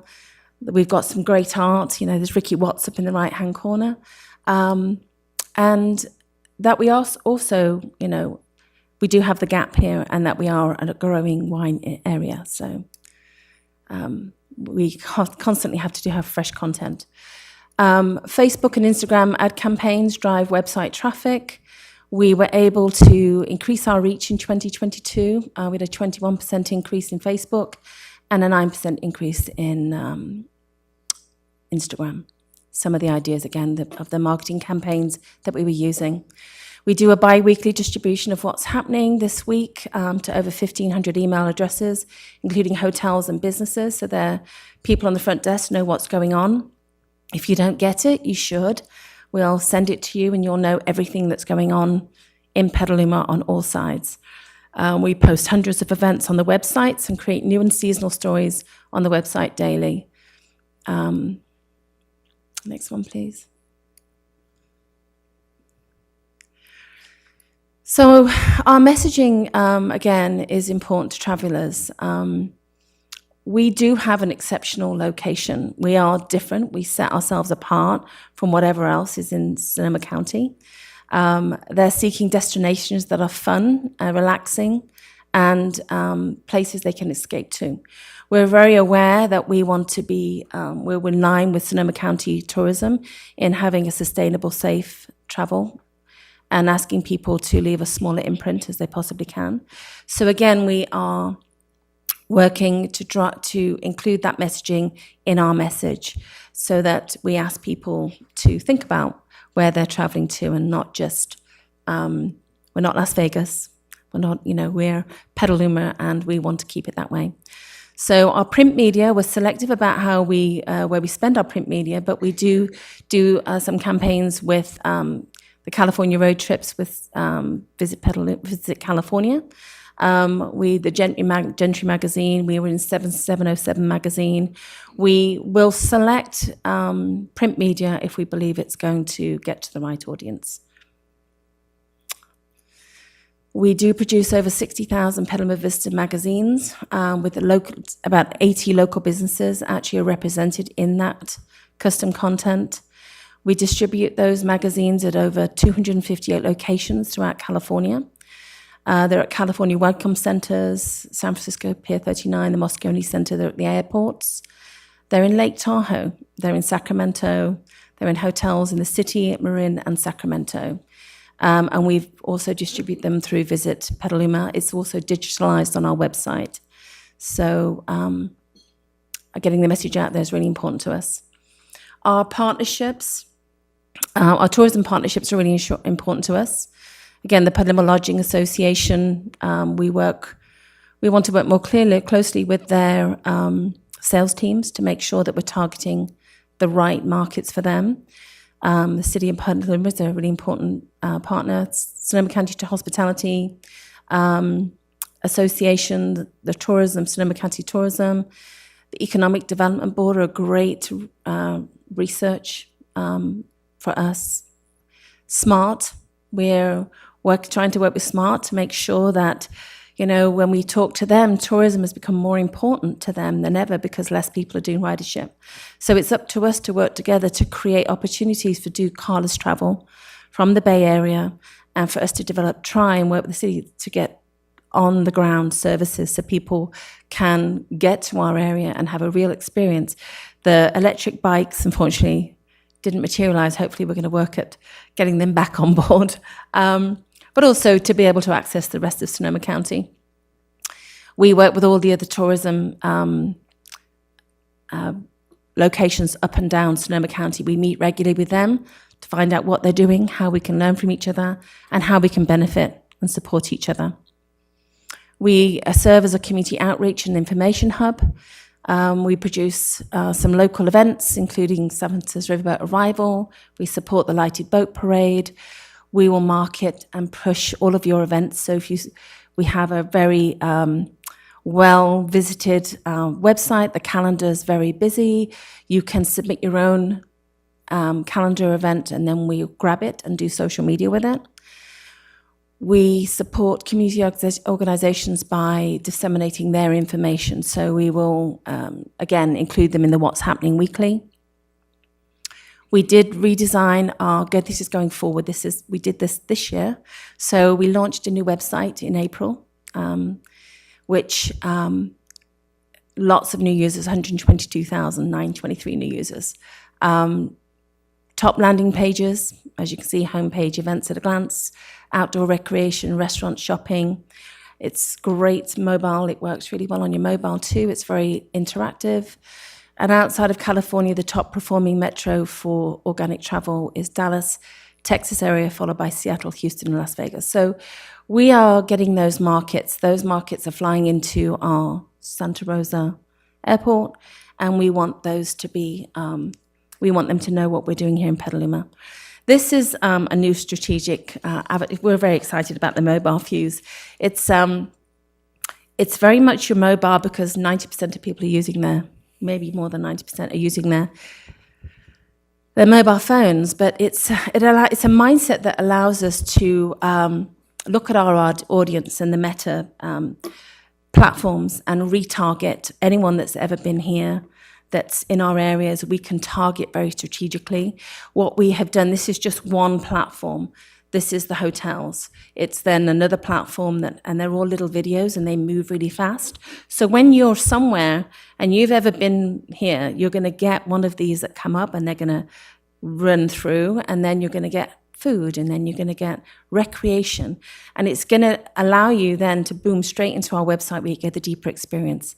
So Mobile Fuse is a great asset. It's somewhere where we are going to be exploring a lot this year, and has great click-through rates. So looking to the future.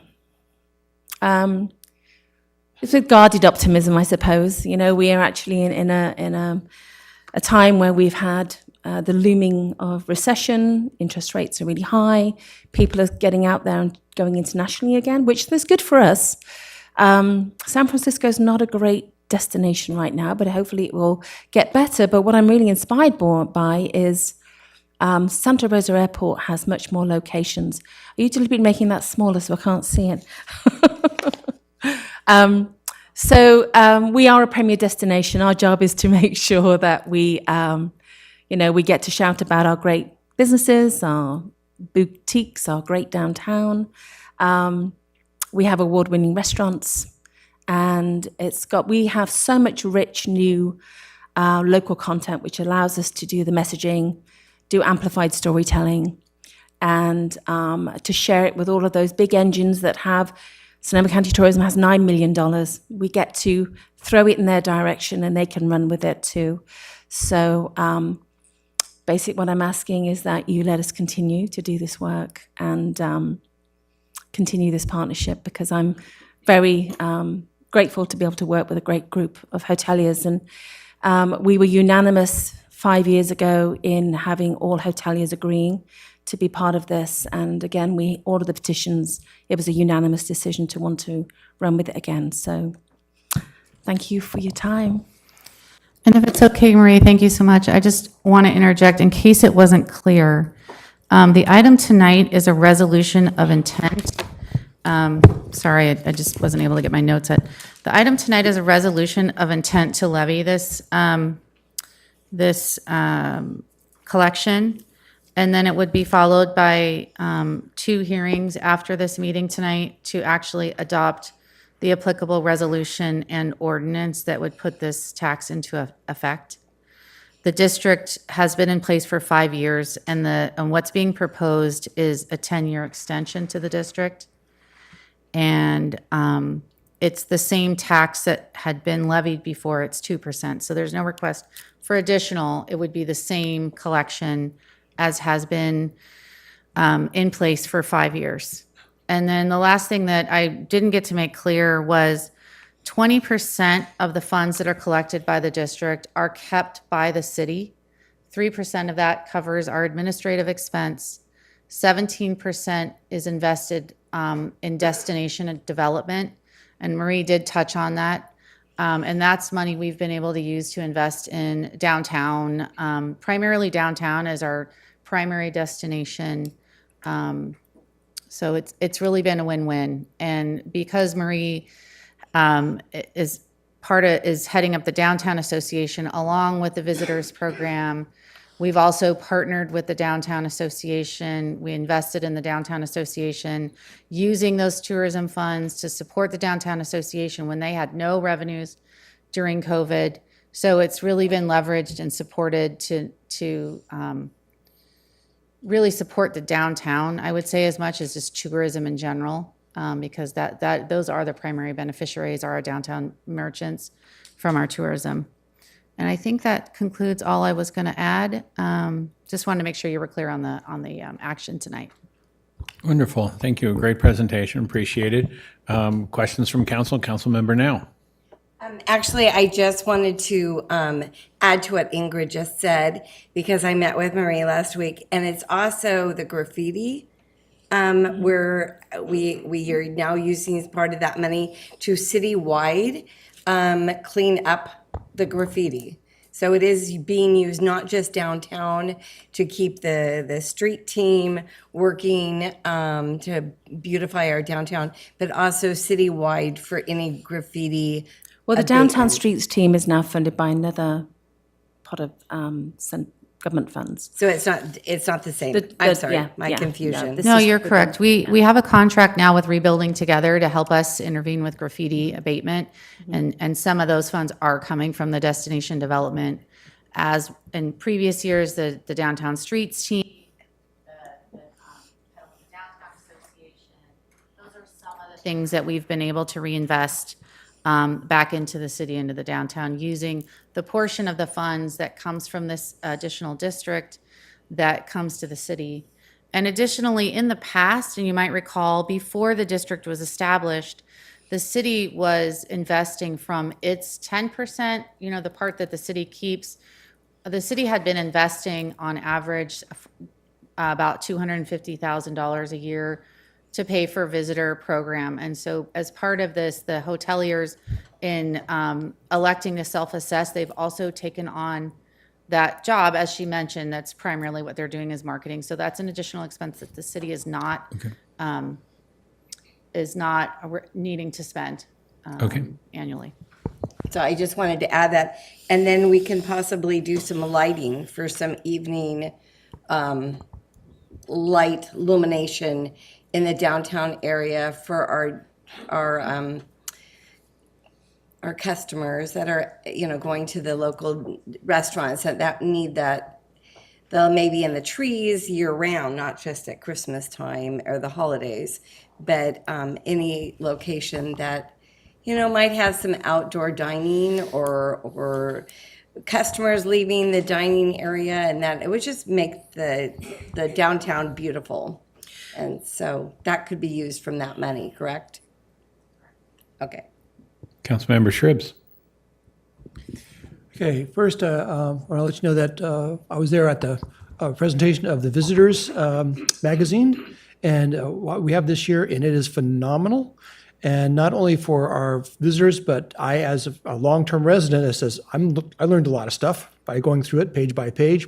And the artwork, the photography, the text, the formatting, far superior than I've seen other magazines like this, and the consistency, the way you've used the fonts. So phenomenal job on that. So keep whoever put it together, keep that person. We have a wonderful team that we work with. I've got a little bit of bragging here that Napa has now picked up the team that we work with, and also has Oakland. So we got there first. So now we have competition. But yeah, we do. Okay, But any- it's a very differently put together. It's not full of ads. It reads like a magazine, like a story.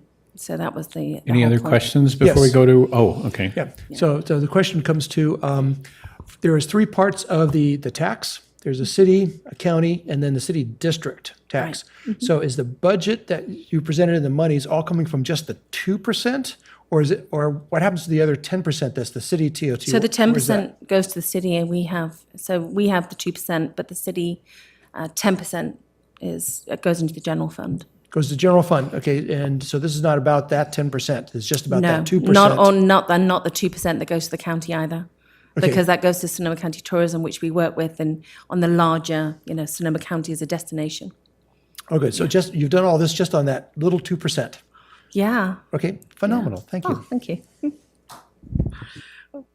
The hoteliers are the ones that collect this and do this amazing job in being such awesome places. Again, they are the ones that are collecting this and doing that work. We get to put it back and reinvest. Thank you. Okay, Just so from then the- moving on to the public comment here. Yeah, Oh. just a quick question on the folks that are here for representing the hotels. How are you guys feeling out there? Do you feel like real positive where we're going? And do you want to say anything yourselves? They're all going to get up and speak. I think that's what we're going to do with the public comment period. Okay.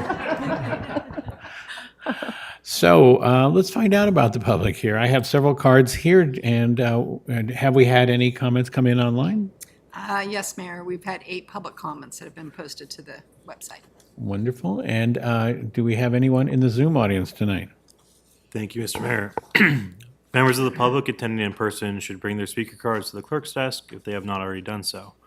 Members of the public attending online who wish to speak on this item should raise their virtual hand or press star 9 if participating by phone. And Mr. Mayor, we have one person with their hand raised. Wonderful. We'll start with the in-house folks and come back around. So the first person would be Max Childs, and second would be Pauline Wood.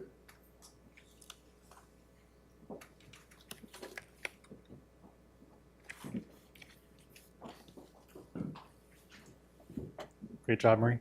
Thank you, Mayor, members of council. It's a pleasure to be here and to represent first round. 4.5 years ago, I was representing the PTID as the general manager, opening general manager of the Hampton Inn Petaluma, the old silk mill. And now I'm back representing as the general manager of the Sheraton Sonoma Wine Country Petaluma. We all agree that tourism helps support the residents and the businesses of downtown Petaluma. We also, there's a great need both in raising the funds, but also in weekday occupancy. We have a lot of additional hotel rooms in Petaluma, but we are raising the. We need to build more awareness to help support our weekday, midweek business. So having this marketing arm greatly helps us to bring in the weekday business and then of course to increase the transient occupancy tax that would benefit all of us. So thank you. I support this renewal and I think it would really be beneficial to all of us. Thank you. And thank you. Pauline Wood, to be followed by Sean Marston. Good evening. I'll start by saying, obviously, I support this, and it's been very successful for us. A lot of hard work, and we have a great team of synergy thinkers that understand that Petaluma is the gateway. Like Sonoma County is great, but Petaluma is the gateway. And when I chaired the board of directors for Sonoma County Tourism for quite a few while, and it was hard to get Petaluma in front. And we've been able to use this money to really tell the Petaluma story and get that in front of the Sonoma County story, which is also a great story, but they need to read our stuff first. And that's how we view it. So our family has been, in 1968, we bought the property. 1972, we built the campground. 3 generations of our family run the campground. We are there day in, day out. Our kids are graduating from college. They've worked in it since they were this high. When I would call on the walkie-talkie and say, anyone seen the Wood kids? And they would say they're on row M and then row L. And so we are an integral part of Petaluma.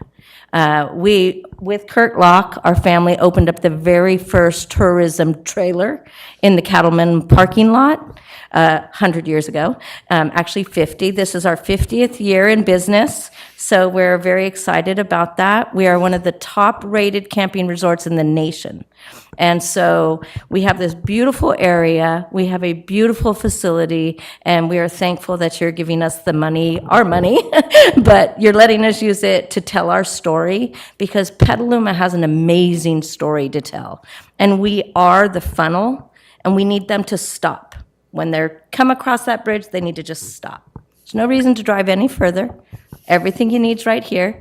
You can go on a cheese tour, you can do a little bit of wine, you can foodie, come, stop, eat, you can paddle down our river, and you can sit at the end of the night, have a great glass of wine. We have everything that anyone needs, and this money helps us tell that story.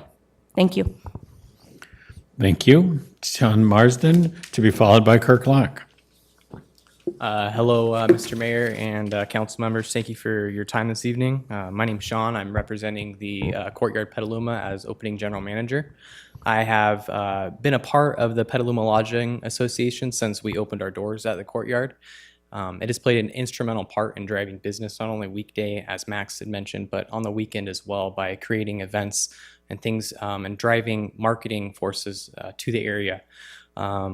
This PTID is very important to be renewed for the next 10 years. I think that without that 2% and the PLA being a driving force on how that money is spent, we would not have as much TOT tax dollars as you guys collect as well. And I have to say too, I've managed 5 hotels over the past 6 years in 5 different cities, and I have never managed a hotel with such a heartfelt city such as Petaluma. And a big part of that is the PLA and the driving force that they do for hoteliers out here. It's something that I will always remember, and it's something that makes Petaluma Petaluma for traveling. I just want to thank you for your guys' time tonight, and I am in favor of renewing the PTID for another 10 years and look forward to what Petaluma will be like in 10 years as well. So thank you for your time this evening. Thank you. Kirk Locke.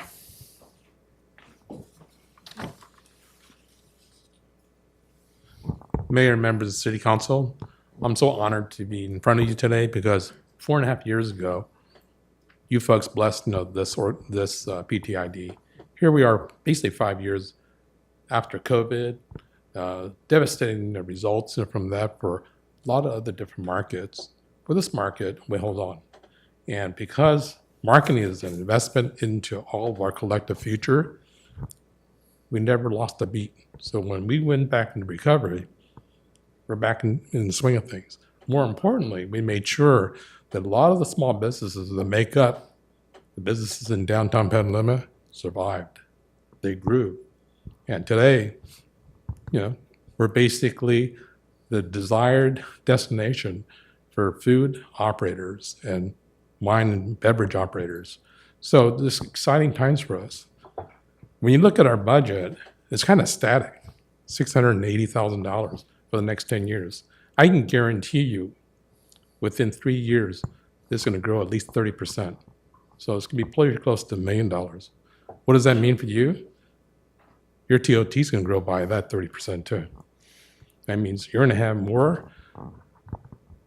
public dollars to serve our needs as a community. And I'm really proud of being part of that.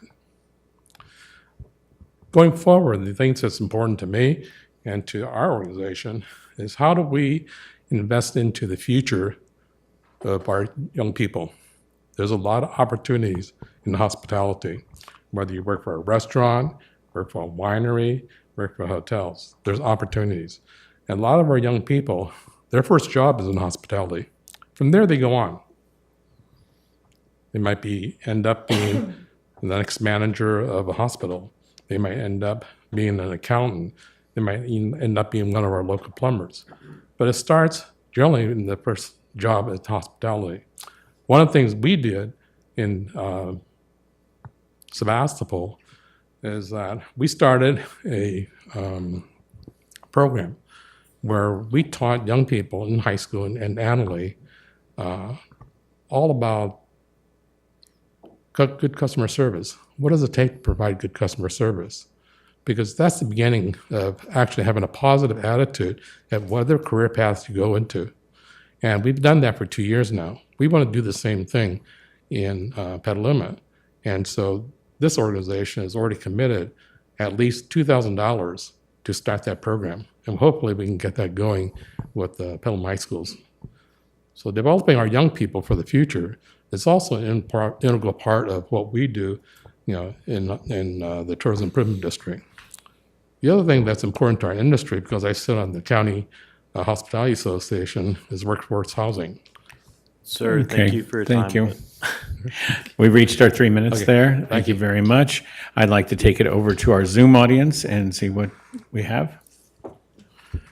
Thank you, Mr. Mayor. The first speaker that we have is Susan Kirk. Susan, I'll allow you to speak. You can unmute yourself and begin. Thank you. There was a mention earlier, I think it was Councilmember Now, about the trees downtown and the lights on the trees, and maybe leaving those on and adding some so that our visitors and diners could see a beautiful downtown. And I'm really glad that the hotel representatives are in the audience tonight so that I can speak in my capacity as the president of our Sonoma County Audubon organization, Madrone Audubon, and as a naturalist based in Petaluma with Paula Lane Action Network, our only wildlife conservation organization here in Petaluma. I'd like to encourage the city and the hotel representatives to really take a look around at our environment. And we have an emphasis now on healthy environment, trees that are going to be in much better shape than they have been in Petaluma, including downtown. And I, for one, think that having lights on trees downtown around the trunks and through the branches and leaves really sends a message of that's unnatural.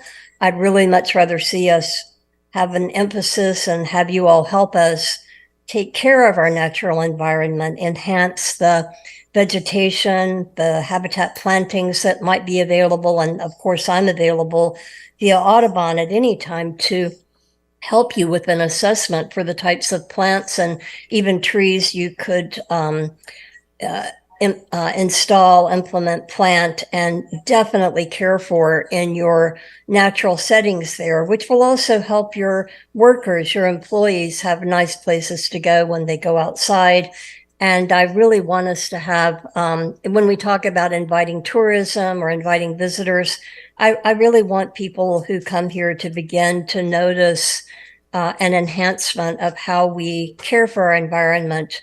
And I'd really appreciate your help in that. And I do understand what Councilmember Now said. I definitely understand that perspective. I just think that, there may be other ways to do lighting downtown, and there may be a way to lift up our natural environment in every single area where we have it. Thank you.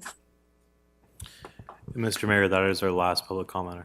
Thank you very much. That closes public comment. We'll bring it back up to the dais or council, and call on Councilmember Barnacle. Thank you, Mr. Mayor. I want to start by saying thank you to all of our hoteliers for being there when we've needed you through fires and through COVID, for hanging on during COVID. Seeing a 40% drop in our TOT, I know that hits your bottom line, and it makes it really tough. So thank you. Also, thank you for investing in our community and building the destinations and promoting our town, and for working together on this. Then I want to say thank you and kudos to Marie. You got unanimous support for something. I don't know that for those of us up here who have to get elected, getting unanimous support feels impossible. So congratulations to you for running a good organization. And then my final comment before I move the item would be to really start studying weekday business. I definitely notice the lack of nightlife during the middle of the week right now. I go downtown and it just kind of feels a little silent at night, and I would love to see us start to look at uses in our downtown and through the general plan process to start bringing in more weekday visitors and things like that. And with that, I'll move the item happily. Thank you very much. Councilmember Healy. So I'll second it. And in terms of weekday late night entertainment, be careful what you ask for. We used to have a noisy cowboy bar, and that's probably the main reason I got involved in city government. Thank you very much. Councilmember Shribs. One of the concerns I have is, especially from the hotel business, is that we really seem to be catering a lot to the visitors who are coming in, tourists coming in. But when I've used to come from the business world, I've done a lot of business traveling, and our businesses would send a large number of folks to convention centers and meetings, various places, been to all over cities through that part of my life. And I was wondering, is there ways, like you said, during the weekday, and I think the business meetings, conferences, and we don't have a conference center that I that really is appropriate here for where we're a large business, international sales company said, oh, let's bring our 400 salesmen in and have this meeting here in Petaluma. Not happening. And I was wondering, is there, what would we need to do to kind of shift a little bit? What is it we need to bring in that type of business? Do we want that type of business? Would it serve you guys? And how can we go there? What would we need to do differently than what we're doing now to really bring in some of the larger companies that would provide, let's say, anywhere from 25 to 100 people meeting type things? What do we need? I do groups of up to 600, so at KOA. So we do American Lung, we do a lot of the big nonprofits, and because we are at 60 acres, we're one of the few facilities that can handle those kind of numbers. I have to ask, if you're going to speak, please come to the microphone sorry. so at-home audience can hear you. So we're a little bit different than what you're speaking about, but as to the fact of numbers, even when I was involved with Sonoma County Tourism, we are one of the few things that can hold those kind of bodies. I know I'll let the hoteliers say what they could do to bring in that, but I would say the great thing about Petaluma is everything's already here. Whether it be the wanting to do outdoor weddings, most people love Sonoma County and Petaluma for the beauty that we are, and that's why they come. And so there's so many other things above and beyond just the small business meetings, whether it's different tours, the foodie thing, all of that brings large groups. And getting back the special events. We need our special events back. Thank you. Probably not going to do public comment again. But any other council member? Council member now. Real fast, and I know Councilmember Thompson, Cater Thompson wants to speak too, but I cannot express how grateful I am that Petaluma has Marie and her staff and the visitor center. It is so wonderful to go down there, and they're always smiling, and they I just had my 45th high school reunion, and my classmates who had moved away came back to town and stayed in the various hotels and campgrounds, and they utilized the visitor center, and they were like, oh, we wish we had never left. And of course, they have, and we're still here. But the other thing is my school families. A lot of these young families are too busy in work and what have you in their jobs that they can't go on vacation somewhere else. So they vacation, call it a staycation. And they do it here in town. And real quick, I had a family that got their kids up real early in the morning and said, we're going camping, packed the kids up, drove around, went to KOA. Dad went fishing all day. And the kids played at KOA and did all these great adventures. And then Dad came home with his fish from Petaluma Market. And they did that for a week. And there's lots of families that now do it as an annual camping trip in Petaluma. And the same with the hotels. The families can't leave town because of jobs and what have you. So they stayed in the local Sheraton. And it was really fun. And some of the classmates I had came back to the hotels, the Sheraton, and they're like, wow, this wasn't here when I was growing up. So we've really come a long way. And I have to thank Marie and her staff so much. And for Kirk, for all those years, and the KOA, the Woods, thank you. Councilmember Cater Thompson. I'll be quick. I want to thank you also. I mean, this is great, but it's with Pauline Wood and the KOA. I remember the controversy with that project. Everybody in that area was so upset that the KOA was going to come in, and it ended up being a very good thing for the community. And I was always kind of curious, what did the person look like that actually owns it? And so there you are.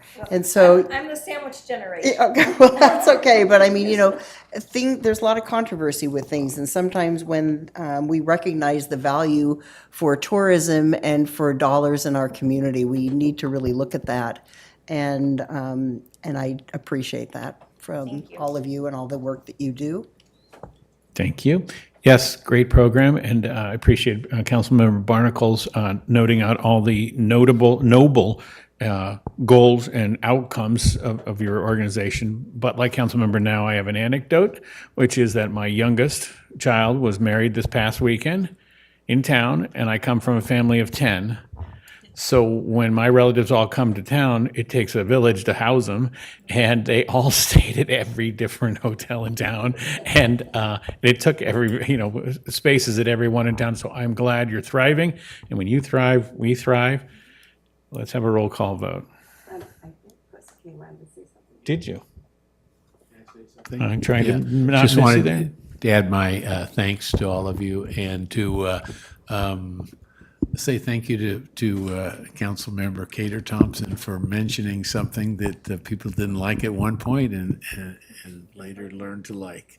We need to be reminded of that sometimes. Roll call vote.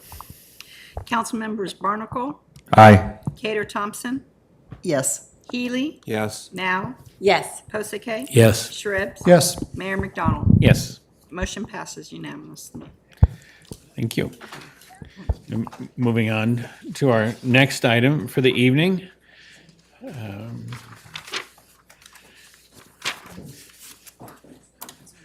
It is a resolution denying an appeal of a planning commission decision to uphold planning administrative decision to deny a minor use permit for the Floodway LLC project located at 4875 Petaluma Boulevard North, assessor parcel number 007-422-028.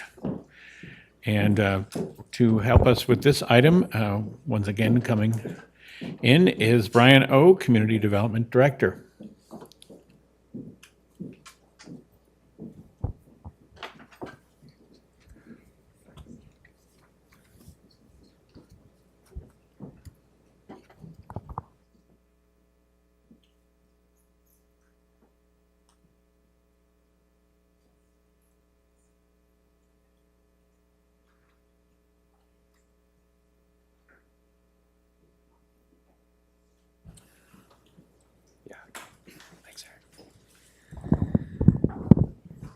All right. Good evening, Mayor, council members, members of the community, still here and still joining us virtually.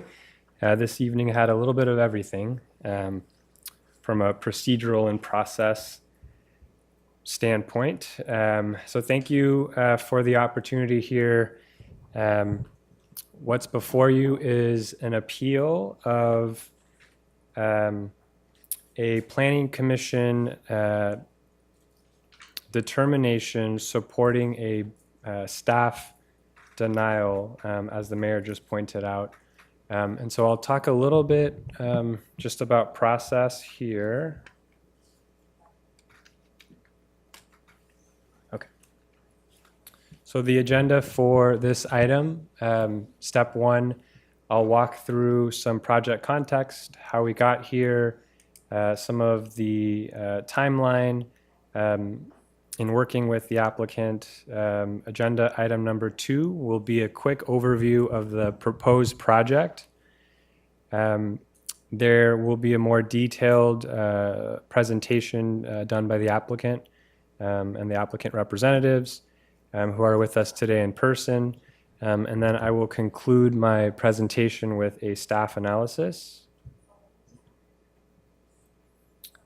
And as a reminder, the appeal process before you, 10 minutes for a staff presentation, which will be followed by the appellant presentation. And this is the co-owners, both Heather Kratt and Holly Manzano, as well as, I believe, legal representative that they've brought as well. Then we'll pause for council questions that the council may have. And then typically we would take public comment, and then before turning it back to council for discussion, our process has been to allow a 5-minute appellant rebuttal. And so I will walk us through that process this evening.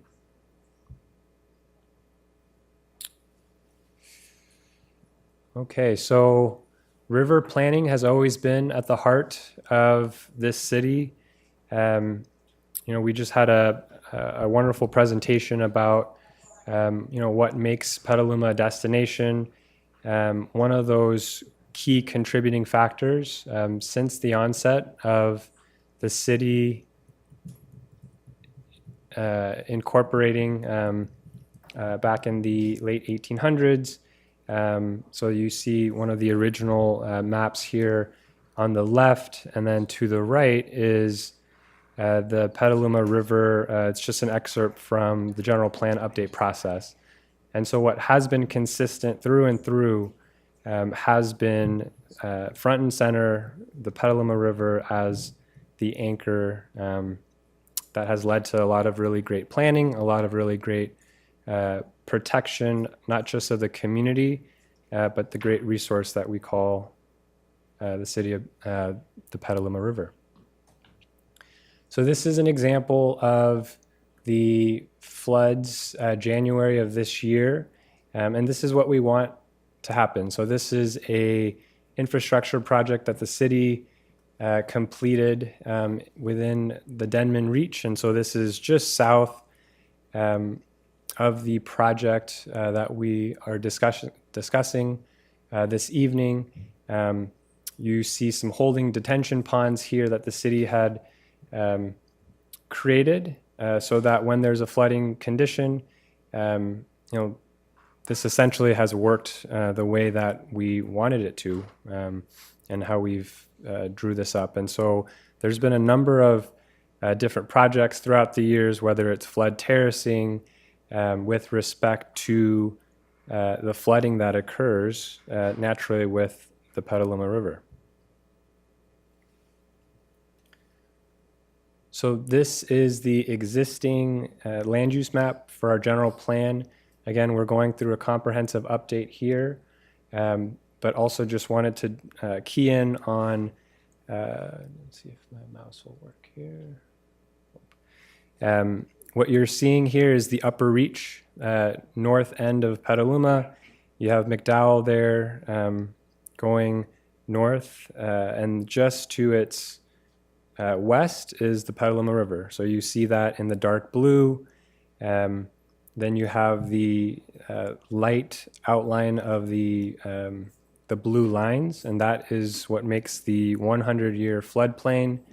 And then if you really focus in on the river, there's a designation here with the acronym FW, and so that is our, quite literally, a floodway zoning district.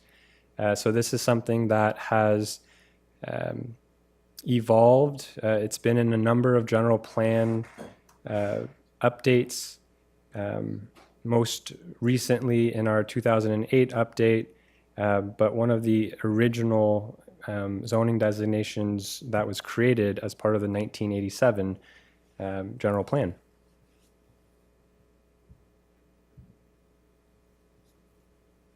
And so zooming in a little bit more here, so the floodway FW, again, is the zoning district. This was last updated back in 2016. A little bit of context on how the floodway district was established. It is a FEMA designation, Federal Emergency Management Agency, and it's quite literally where the river, where any water could flood. So extremely hazardous area due to the velocity of floodwaters, which carry debris, potential projectiles, and erosion potential. In that, no encroachments are permitted, and why I'm being really delicate here to read this word by word is quite literally we are copy and pasting this from the FEMA designation into our zoning code. And so one of the benefits that allows us to go through this process, to be one of the key cities that has a floodplain management system is our Class 6 Community Rating System, CRS for short. And this allows us and many of our property owners in the city to realize a 20% reduction in their flood insurance. And so a lot of really important discussions, a lot of public discussions and ultimately city council adoption of the current floodway went into the process. And so you see here the parcel that we are discussing this evening is there outlined in blue, with the blue outline.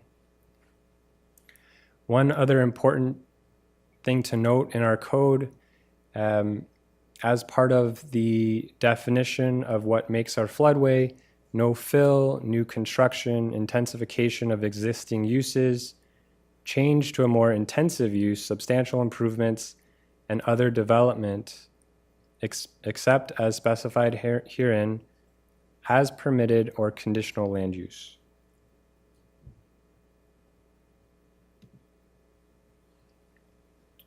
Just one slide here to introduce the project itself.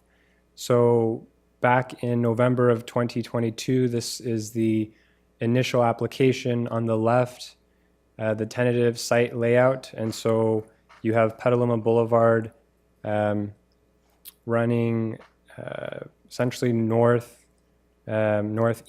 So to the right, you have the river here on the bottom of your screen. And then you have Stony Point that bookends the parcel itself. And so a loose proposal, and I'm just going to read a quote here from the project description. The floodway will be a community marketplace that will support the area's small business owners, including mobile food vendors, artisans, artists, food growers, producers, local beer and wine producers, musicians, and any other local vendors that highlight what Petaluma truly has to offer. Everything will be mobile or transient in nature, meaning every vendor can be easily moved or removed from the lot in the event of a flood situation. The floodway will greatly improve the appearance of the northern, and again, this is an excerpt, but it's the northern gateway into the city. And then one final excerpt here. All participating vendors will welcome to operate during the established operating hours of the floodway, which may vary by business needs, but would generally be between 6 a.m. and midnight.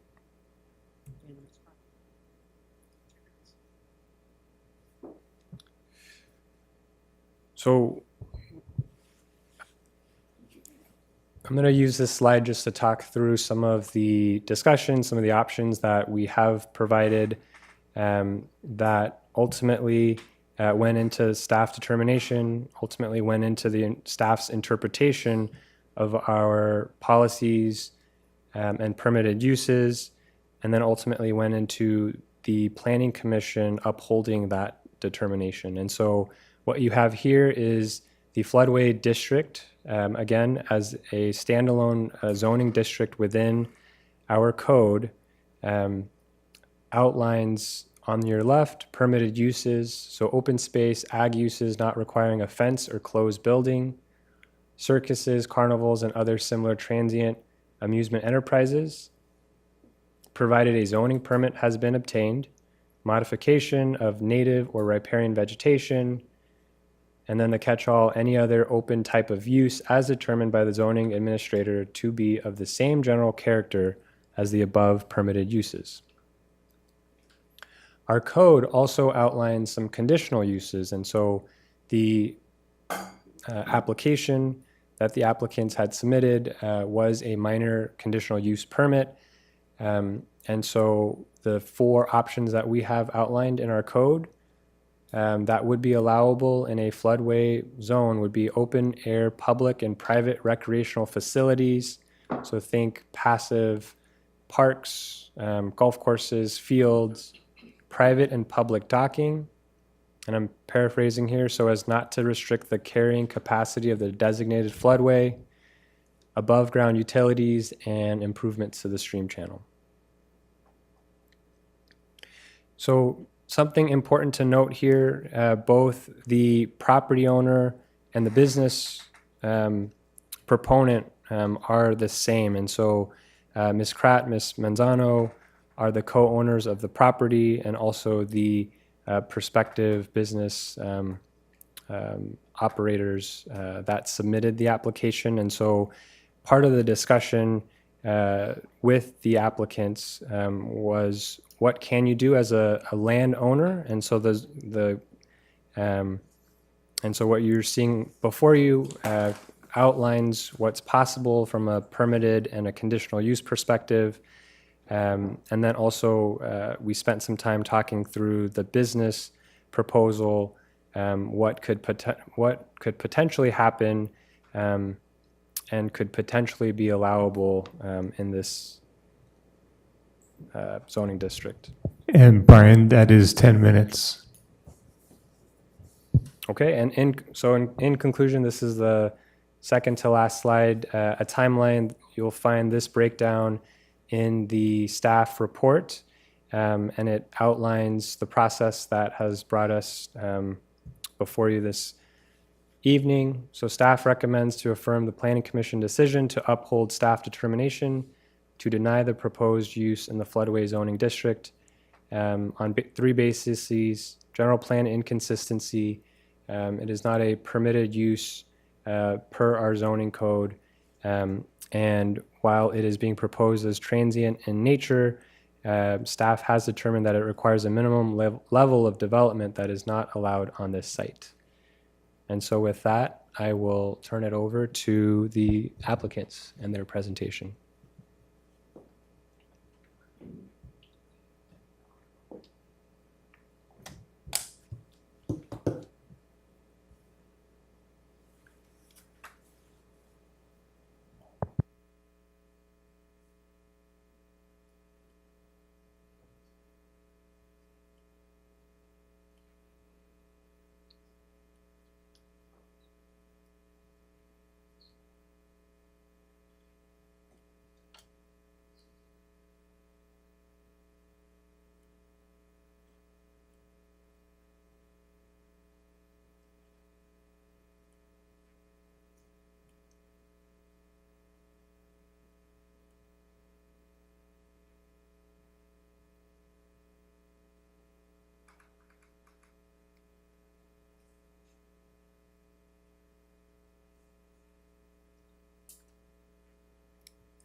All right, good evening, and thank you for saving the best for last.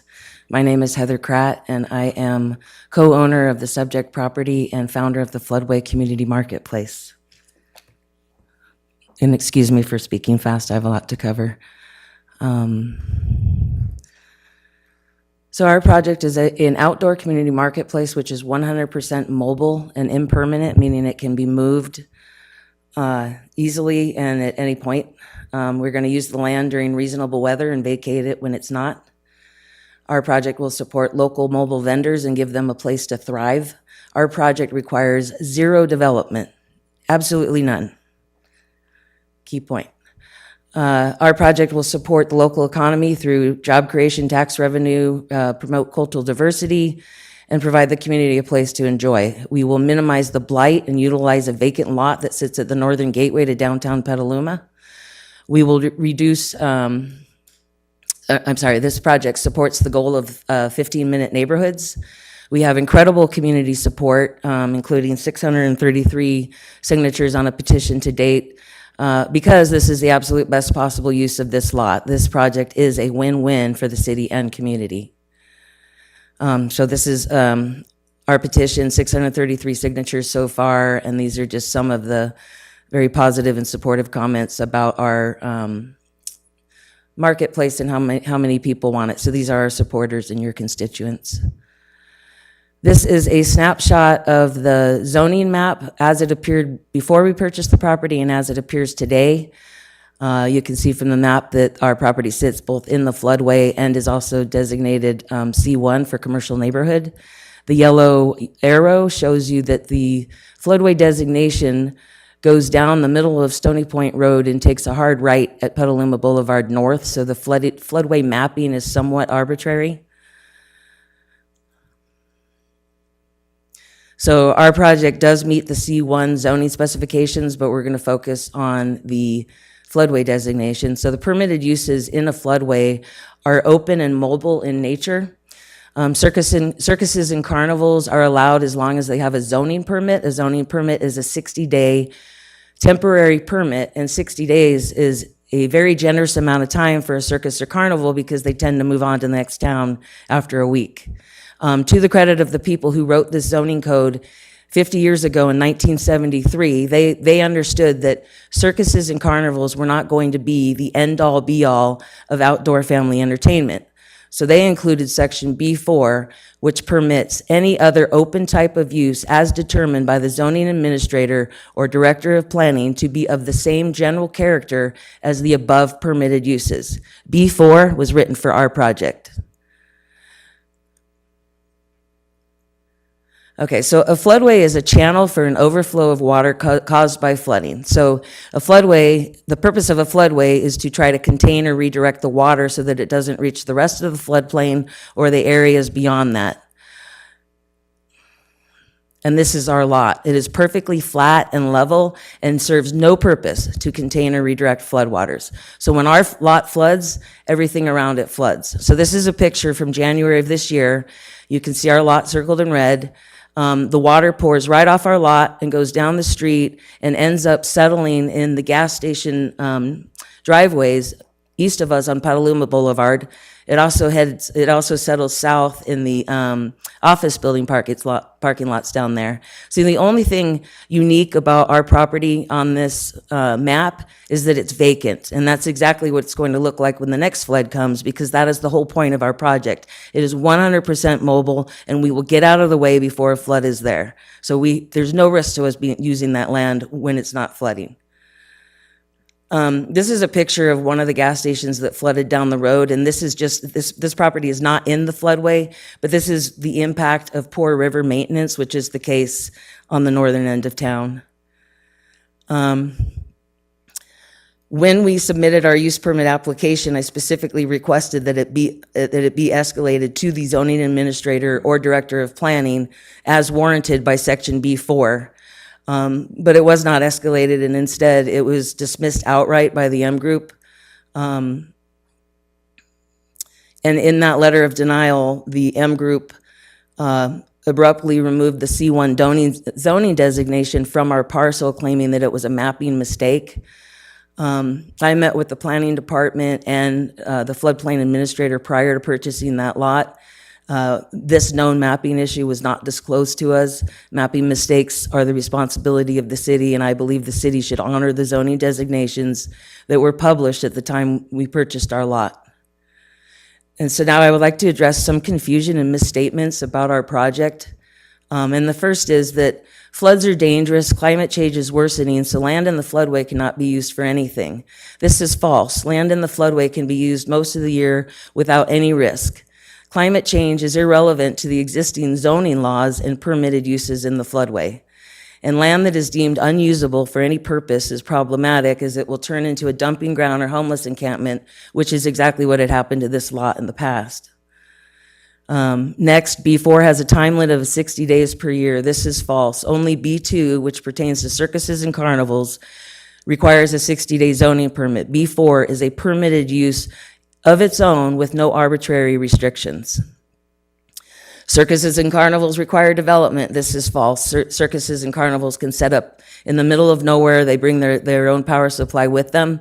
Circus Vargas was recently here in Petaluma, and they set up on uneven ground over here on the grass. These are pictures of clearly not a developed spot for them. Another misstatement is retail is not allowed in the floodway. This is false. Circuses and carnivals are retail businesses, and they are allowed in the floodway. Another misstatement is the ADA parking requires development, thus we can't use a lot for anything. The reality is that our lot has never been deemed non-ADA compliant. That was just an assumption by the M Group. In fact, compacted gravel is in fact ADA compliant. On the left picture is a city-owned ADA parking, which you can see is gravel and dirt. And on the right is a solution, a mobile mat that can be used, that could be laid down over gravel. There's no reason to develop anything. We would use these if we had to. Another misstatement is that the M Group had offered us a 60-day zoning permit, but we refused it, and that is not true. While we do not agree that B4 clearly does not require, or does not include any sort of arbitrary time restriction, but we did apply for the 60-day permit on May 26th anyway, and that zoning permit application was never accepted for review, and every attempt to follow up on the status of that has been ignored. This is a screenshot of what I can see in the planning portal. You can see it was submitted on 5/26, has not been accepted for review, and is 0% completed. Another one is that our marketplace will double the insurance rates of poor people living in mobile homes. This is false. Our project requires no development, has no negative impact on future flooding. Every action we've taken to date, which is cleaning up potentially buoyant and hazardous debris from the lot and arranging for long overdue river maintenance, have reduced the risk of flood damage and bodily harm. And our regular presence on the lot presents a major boost to floodplain management as we are paying attention and are acting as active stewards of the environment. And another one is it's going to be a 24/7, 365-day-a-year party at the floodway. This is not true. We requested the maximum daily hours for flexibility in our schedule. Weather will dictate the business demand, and it's impractical that we'd remain open 365 days a year.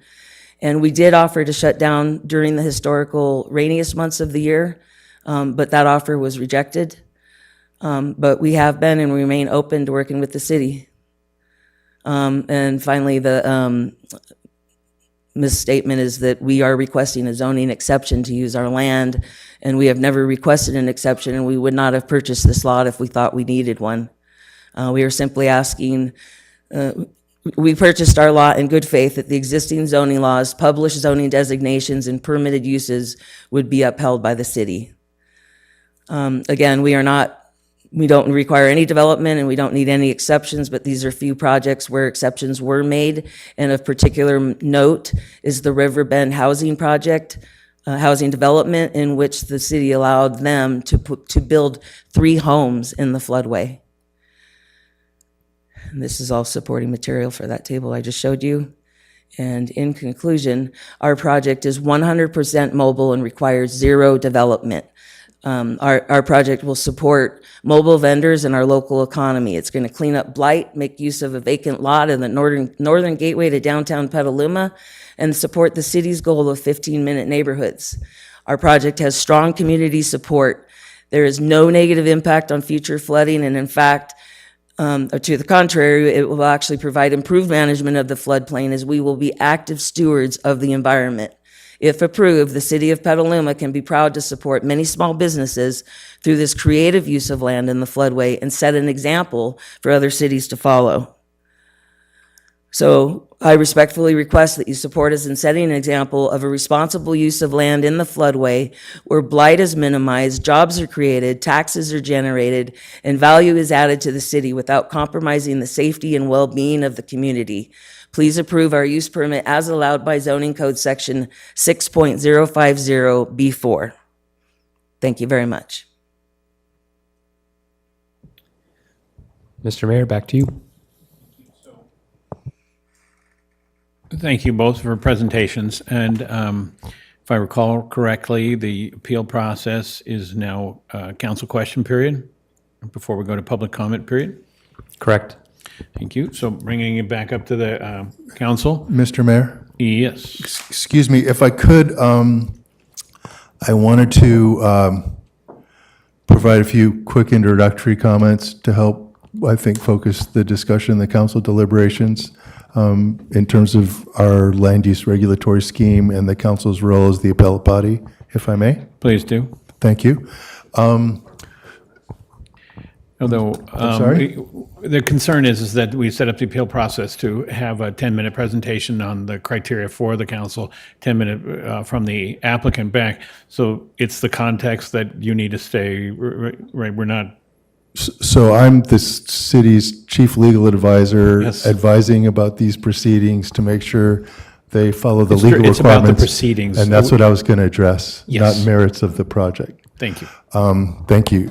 So I think the first and the intent of me making those remarks is not only to assist the council, but members of the public participating, and the applicants as well in terms of the deliberations. So the first thing that I wanted to note is the question before the council as it's identified in the materials and the staff and the appellant presentations, and that is whether the project as proposed satisfies the applicable requirements of the city's land use regulations such that it may be approved.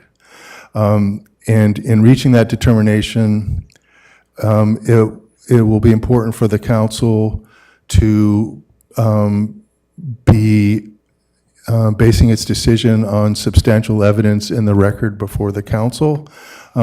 For applications such as these that implicate applicants' due process rights, they're subject to the review standard.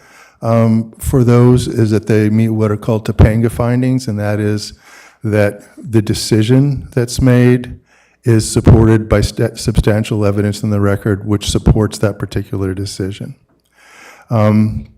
What is not before the council is alternatives to the project, because as you heard from both the staff presentation and also the appellant's presentation, it's just the one approval path that's been presented and was addressed in the Planning Commission.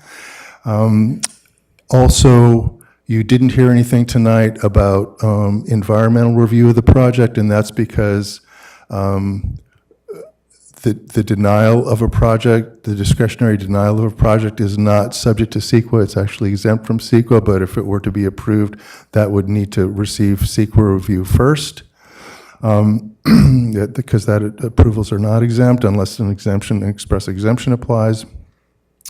The other thing I wanted to provide a reminder of for the council is that, and our continuing members I think are aware of this, but in case some of the newer members are not, or the returning members after an absence may not be, and that is that when the council sits as it is tonight as an appellate body, it has what's called de novo jurisdiction. And I think the easy way to think of that is it's a full do-over, so the council is sitting in the shoes of the Planning Commission as if this were coming for approval for the first time. The council can affirm the decision of the Planning Commission on the same grounds, on different grounds. It can reach a different decision because it has the de novo jurisdiction, but it will be important, whatever the council's decision is, that it be based on substantial evidence in the record supporting that decision. So those are the comments I wanted to give. Thank you for permitting me the opportunity. Thanks. Thank you very much. Then let's bring it back up to council to see if we have any questions at the council. Councilmember Now. Thank you. This is for staff as well as the applicant. You were given a 60-day permit from staff, no? You're shaking your head. Councilmember, There was a I'll wait until you ask the 60-day whole question. Pardon? I'll just wait until you ask the whole question. Oh, okay. Well, I was just, if it was suggested that they asked for a 60-day permit, We did that. okay. I don't see how that's, if you times it by 3 different permits for 60 days, that's like 6 months. That's like half the year, the dry months. And this is the second business that I know of that seasonally that wanted to go in that location. And I don't really understand why they could get a 60-day only when we know that there's dry months out of the year and then there's wet months out of the year. So I understand, and they understand, they don't want to do it during the winter. I can take that. So that my question is, what can we do? How can we think outside the box so that we can give them an opportunity to have a business at that location? Thank you, council member, for the question. I would argue that the zoning code, while imperfect, it is my interpretation that to have a permanent or at least a year-round business, that was not something that the zoning code or the city council or the public, for that matter, the intent of the zoning code was not written in that way. And so the question about the 60-day zoning permit and why we couldn't move forward with that, that is within the code. There has been historic businesses there, cherry stands, more short-term temporary uses. And again, and I'm happy to pull that slide back up, but that is something that historically has been permitted. It's something that the zoning code allows, and it is my interpretation that the intent of that B4 that Ms. Kratt is referencing is essentially to say if there's a similar use to any of these above, that I could, there's some wiggle room. And so if the case is being made that this is similar to a transient circus entertainment venture that needs a zoning permit, our zoning code is quite clear that that zoning permit can only be issued for up to 60 days. And so one of the solutions that we did discuss with the applicant, there's a fire code that a temporary structure is deemed permanent after 180 days. And so one option that we discussed was, potentially, is there a modified project with conditions, smaller, gets pulled back from the river, adheres to all the various policies? Is there some amusement or entertainment use that we could look at for up to 180 days? And Ms. Kratt was really clear in her presentation that she's not interested in anything more than the maximum allowable use of her property. And that, again, it's her right to want to do that. And so we did talk about the 180 days. No, we did not. This is the first I've ever heard of that.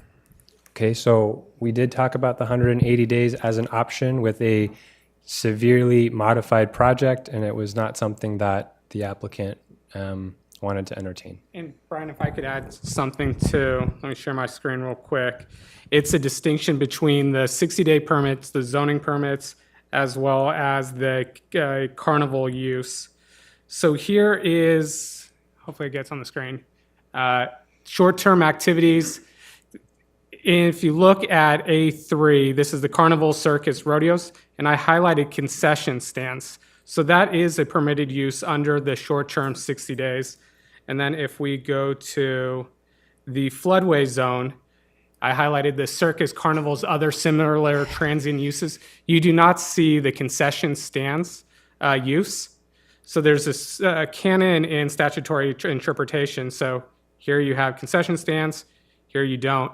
That if the legislature explicitly included language in another statute, but didn't include it in the prior one, that means the legislature made a conscious effort here. So the fact that you do not have concession stands in the floodway district shows that concession stands is not a permitted use, but would be allowable under those short-term activities. And like Brian said, any permitted use longer than that would require both building and fire said some sort of development. And then in the planning core staff report, it lays out some just definitions of floodway, explicitly saying no new developments allowed. That's the definition of floodway. Program 4P1, as there is no development potential within the floodway. So hopefully that answers your question there. Well, I'm still thinking that if you offered them 180 days, that's not quite enough time to do a successful business. Because I'm thinking the dry months of the year are like March through September, October. So Yeah, so don't know I how can, how we can come to a, so that everybody gets what they want. I'm like trying to get a middle ground here. I'm trying to figure out how we can do that. If you're offering 180 days, and Councilmember, just to, I don't mean to interrupt, but to me, the purpose of the discussion here, the appeal, perhaps there's a mediation piece that you're looking for, but ultimately it's not, it's what my interpretation of the zoning code is. And so I think that's to focus the discussion a bit. If the council feels like that interpretation is inaccurate, and feels that planning commission as well is misinterpreting it, that's a really important distinction we should otherwise the make. applicant would have to start all over again. Well, the project is submitted as we have described here. So based on how it was presented, it was denied.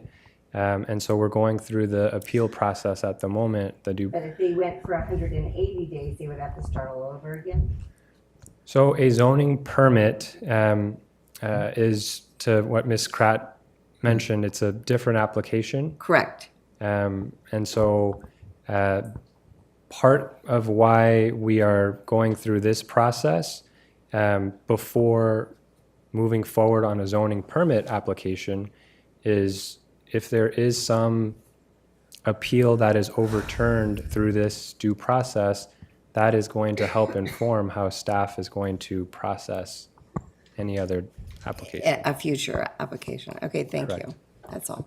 Okay. And I wish we had been made aware of that. We've been, I kind of was gathering that which is good that there was a comment about mediation. It seems like there's some disconnects about options and things like that from what you said. But I'd like to ask our attorney to weigh in his comment here. I was just going to clarify that in response to Councilmember Now's question, and as I mentioned, and one of the reasons why I wanted to make those introductory remarks is what's before the council is what was before the planning commission, which is the application that both the appellant and staff have described. It's in the package.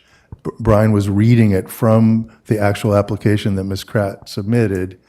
So if, she, depending on the council's determination, if the planning commission decision is affirmed, there's options that Ms. Kratt has. She can go back to an amended application could be submitted. She could discuss again with staff the alternatives that they discuss having raised in the materials that are before you and were before the planning commission. So there's options. There's a constraint to what we're deliberating on tonight. Pardon me? There's a bit of a constraint on what we're deliberating on. We're looking right, at, because there's what's before you is a very specific thing, and Mayor McDonald, may I speak?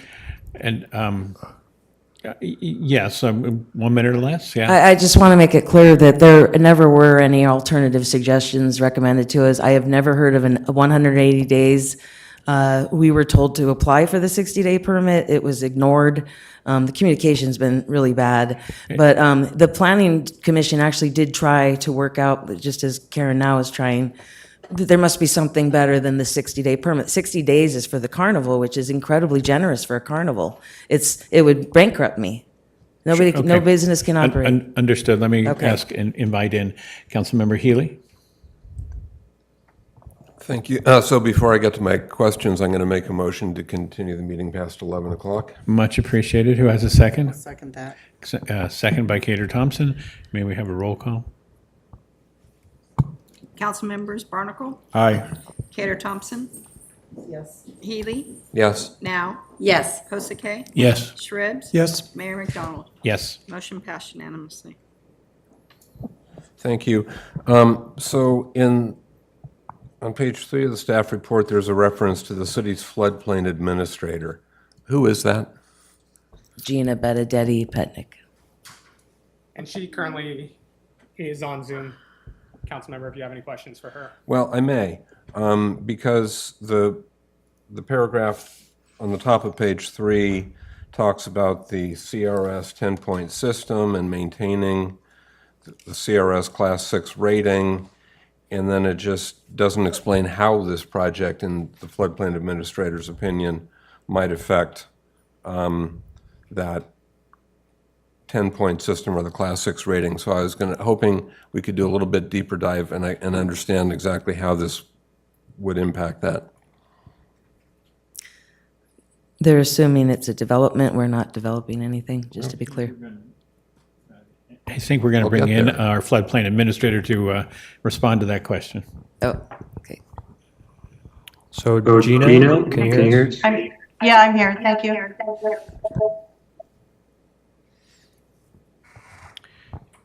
And were you able to hear the question? I am, but I have feedback.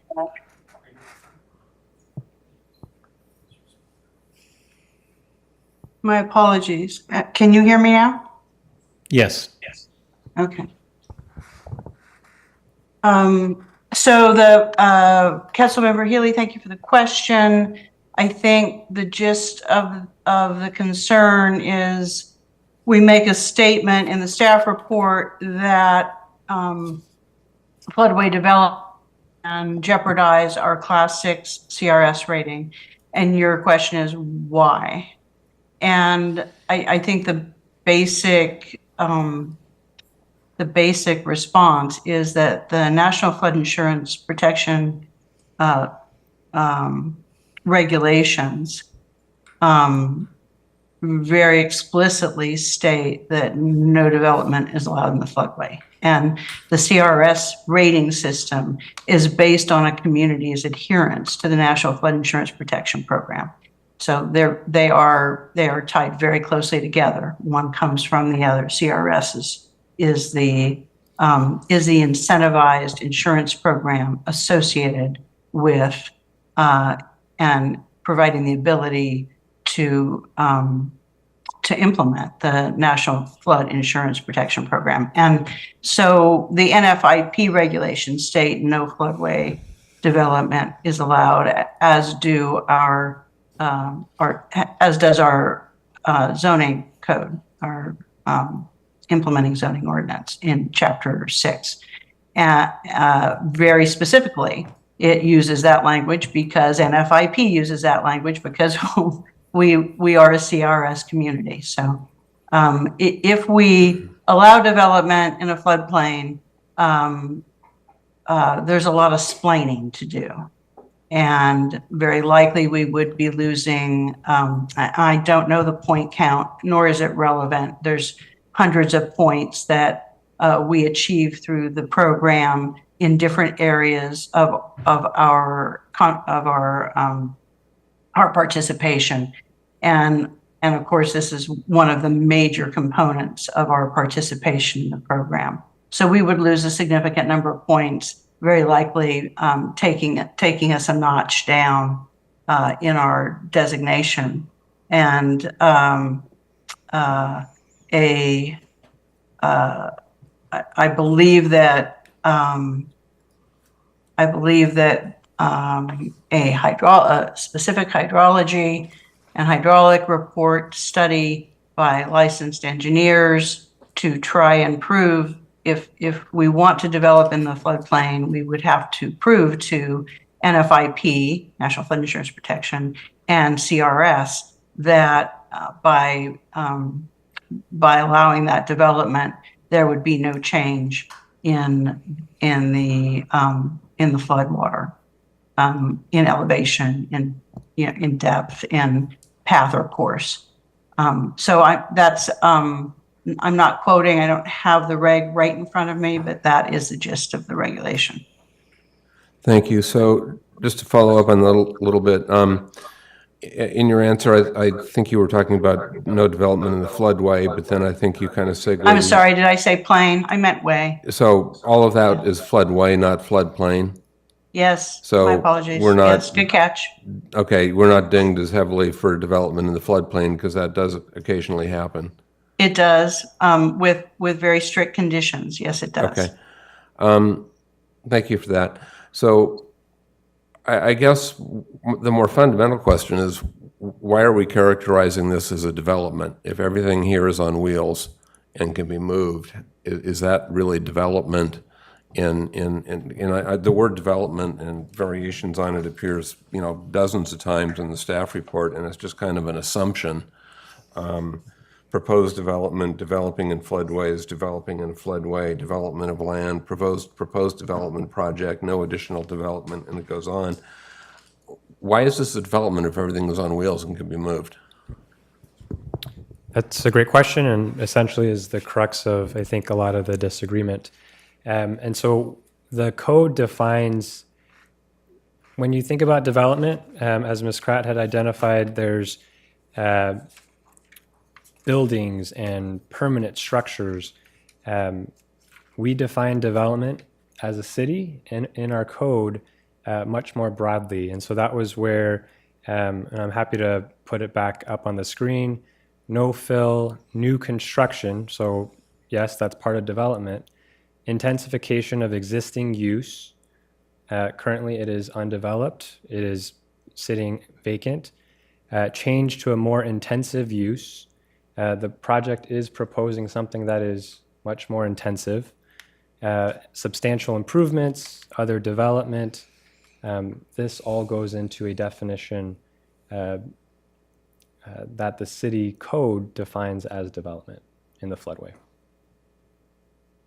Okay, I'm going to skip the next couple of questions in recognition of the hour, and this is kind of a combination question comment, but I'm going to put it out there now because I would certainly put it out later anyway. But the contrast with this application with the hotel proposed for downtown we were talking about earlier in the context of story poles is kind of interesting to me, because that hotel clearly is not consistent with existing zoning, existing regulations, and yet it's moving forward paired with proposed regulation changes or zoning changes that are going to be brought forward, I guess, before that hotel happens. Was that considered here, and would that be a possible model forward here, way forward here? I have to say I'm more amused than impressed by the concession stand distinction between two different ordinances that were probably drafted at two different times, and I think staff is giving way more credence to wording changes that probably weren't even thought about at the time. But would it be possible to follow the hotel model here going forward, regardless of what happens tonight, and have amendments to the zoning code that don't do violence to our very sincere effort and need to, consider provide flood protection? Thank you, Councilmember. Short answer, yes. So that's typical of a entitlement. I would also caveat that with saying that this city, this process so far as part of the more comprehensive general plan update is going in the other direction, protecting our river, protecting the floodway, making it more natural. And so I would suspect as part of the general plan discussion, we would have a much more detailed conversation about food trucks. We would have a much more detailed conversation about what constitutes development in the floodway. And, to your point, it's an imperfect code, right? And I think what we're attempting to do here is to interpret it to the best of our abilities. And so, again, we're going through the process here. It's part of the due process rights. It's part of, what makes public process and participation so great is we're able to have these dialogues. And I'll just add real quick. Yes, staff do believe it would require a amendment to the zoning code, but again, that wasn't part of the application. That's not before us. It's whether this use, the community marketplace, is allowable in a use in the floodway. And the closest definition that city staff and the applicant found was that transient carnival circus. Nowhere will you see food trucks in the IZO. And there's a statute again for land use. If the specific use is not allowed, then that's a reason. And it's not similar to staff in the or staff report. It's not similar to those circus, carnival, transient, because circus, carnivals, that's for entertainment, while food trucks is more for retail, and then the transient aspect where it would be, more permanent or a longer lasting, even 180, 60 days, is longer than you have those circuses that come in. So those are the two reasons why not transient and not for entertainment purposes is why staff was unable to make those findings that carnivals and circuses were similar to the proposed application here. Okay, I'll save the rest of my comments for later. Okay, Councilmember or Vice Mayor Kater Thompson. I just, 22 years ago, I was back in Washington, D.C. for the flood control project. And we're talking about a use in a floodway. How many floods have any of us seen? How many of us have gone down and had to help people get out because of the flooding? This is a value issue also. Do we want to allow use on floodway property, and then what's the next property? And then the next property, and then somebody's going to come, well, there's a precedent, so we can just go ahead and do that. We're going to go right back to where we were, flooding people's homes. We have Leisure Lake right in this area. You have, the picture of the driving range was completely underwater, and yet Home Depot tried to go there at one point for a major development project. So I think we really have to look at where do we want to go with our community. I know within the general plan there was talk about, you have to be at least 100 feet, 500 feet, from the river. We don't have that really determined, except that 40 feet is not acceptable from the river. I just think we really have to decide, do we want to go ahead and support development in a floodway? And Petaluma's history, going back a long, long time, all downtown used to flood until they put all these pumping stations in. Lakeville flooded every year. Washington Street flooded every year.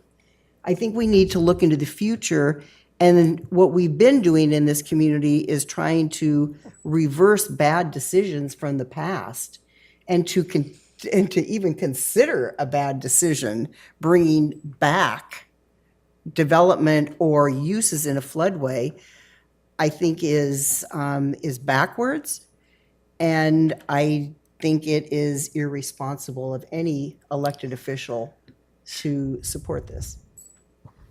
Well, we're still in the question round. We'll get to comment round. We'll go to public comment round in a minute. And I'm checking. Can I ask a question, Mayor McDonald? No. Council's asking questions this minute, and we'll cycle back. Councilmember Shribs.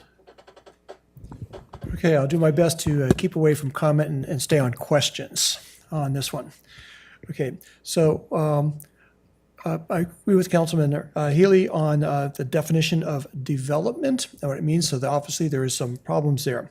So the first one is not just our definition of development, but FEMA's and the insurance company's definition of development.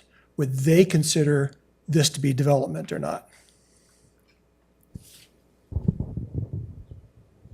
That's my understanding.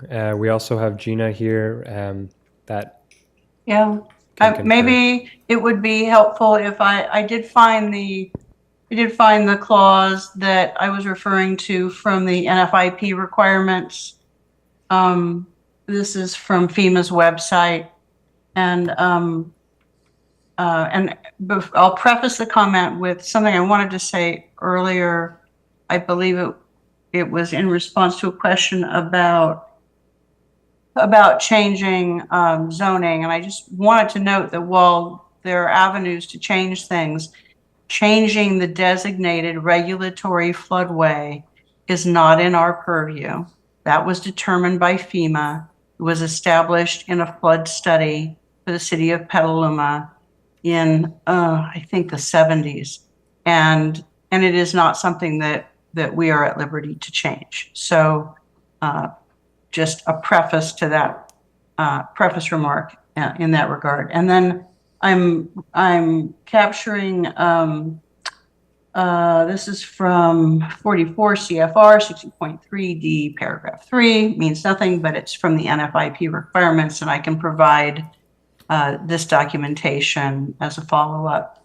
And I'm just going to read verbatim. In the regulatory floodways, communities must prohibit encroachments, including fill, new construction, substantial improvements, and other development within the adopted regulatory floodway. And there's one caveat: unless it has been demonstrated through hydrologic and hydraulic analyses performed in accordance with standard engineering practice, that the encroachment would not result in any increase in flood levels within the community during the occurrence of a base flood discharge. And they go on to say, the key concern is that each project proposed in the floodway would receive an encroachment review for this to occur, and that you cannot allow a foot of change. You can't allow a tenth of a foot of change. It means zero increase. It is a very, very high mark to try and establish that exception condition.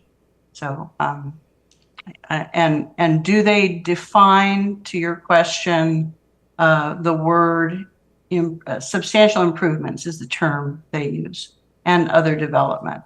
And I don't have their definition handy, but I can research that and provide that. I don't know that it's going to vary much from our understanding of development. Okay, so that brings me to the next question that you referred to a couple of statements in there that you made. And one is about fill. And when I'm reading the documentations, there's actually a reference also no net fill.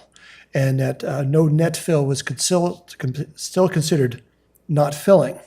And so is there a possibilities for a combination of terracing or movement of the ground? So part of it would be, we would move part of the ground up and some down, so by the river, so like bioswales, or modifications by the 100-foot setback that would be made off. Another question on setbacks, by the way. But no net fill, would that be possible and still be defined as no fill?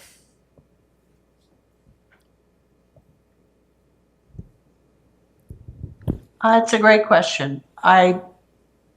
I think that our local ordinance in this zone is a no net fill requirement, and I think that would take precedent. And Eric or Dylan, you might want to help me out with that. Gina, I don't know if I can help you out with that, but I do want to just caveat, even before we get to the development talk, the first thing that planning staff does with an application is figure out if that use is allowable. If it is allowable, then they'll figure out the development part of that is, right? Brian? Okay, Brian is nodding. So here again, staff, and it's at the very last slide, Planning Commission staff were unable to approve the project for 3 reasons. The first one, not within the general plan conformance. 2, it was not a use that was included in the floodway. And then it gets to that development for the third part. And again, you have the general plan and no development, really trying to limit the uses in the floodway. Then you get to the second part, the use. The uses that were applicable here in the floodway are those transient carnival circuses. So again, not transient, not a carnival or circus, not for entertainment. And then you get to the developments. So I think there's 3 reasons to deny this. So I don't even think you need to get to the development part, Councilmember. Okay. I would also add, there's no proposal for terracing that's submitted with the application. That's correct. And there's significant CEQA work and analytic work that would need to happen and regulatory review as to whether it be So permitted. that's sort of where I'm going in that area. Because the next couple questions deal with the possibilities of this actually getting through environmental rules and regulations and the like, and the CEQA, because I know from my work dealing with creeks and stuff in the past, and there was mention of 100-foot setbacks and 400 setbacks for various reasons, coming from various regulation type things. And so I already know that the 100-foot setback is basically going to be probably require complete environmental restoration of the 100 feet from the center of the river back, if not the river bank. So, so in the reference to that 100-foot setback that's in the documentations, is that interpretation correct, that that would only be allowed, the only thing that would be allowed in 100 foot of the river to do anything would be to actually restore that land into a more natural setting that would actually improve hydrology and create a more natural environment? I think, am I correct in assuming that that would be a requirement of anything that we would be doing? That's correct. Right. And then there was a 400-foot back for, again, this is where development, the 400-foot setback for development, however you want to define that. So that's included in there. The other questions is, I think there was, I've asked questions before with staff, considering the past versus what we need in the future. I think what was referred to a little earlier, where are we going and what do we actually need? And of course there is, I mean, it's obvious from the immediate locations, there's lots of past transgressions, even by the city itself. I mean, there's a lot of stuff in the ground out there that was put down there that would not pass muster today. So the past versus the future. Anyway, so for the future needs, would this, if we move forward with this, how much impact would it have for, let's say, the area of the, let's say, downstream? We're talking about the Greenway Park area around the outlet mall. What impact would this have on anything that might be proposed downstream in those locations? Is there sort of like a connection that might be made and some problems that we may face downstream physically as well as time-wise with developers who want to do something downstream? If this passes, is there going to be a history of precedent that we're setting here?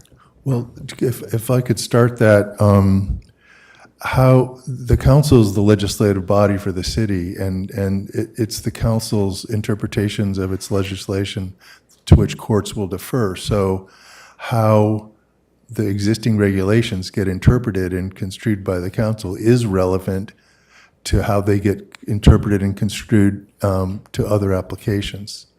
In terms of hydrologic analysis and what impact on the course floodwaters take downstream from this side, that's an incredibly complicated, as you would know. Yes.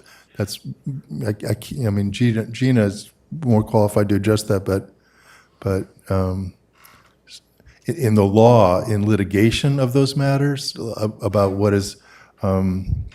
what might be an unreasonable upstream use that damages downstream users, that's an incredibly difficult thing to establish. But in terms of the construction of the city council's regulations on the books in our zoning ordinance that we're discussing, how the council interprets these same requirements as they may apply to other projects is relevant. Okay, I just wanted to make sure that this is a possibly precedent setting. Anyway, the other thing is we do have a group called Zone 2A in our that looks at flood management entirely. And so with this still, if it goes, it has to go through CEQA. It would have to, if we were to proceed forward, it would still have to go through CEQA. And the Flood Zone 2A group, which manages flooding management, would this have to pass through that group also to get permission to anything happen because it is a floodway? I've never seen them review our projects in that way. Okay, so it doesn't go there. Is there other regulatory bodies that this would have to go through? I know what roadblocks I'm trying to think of would this have to pass?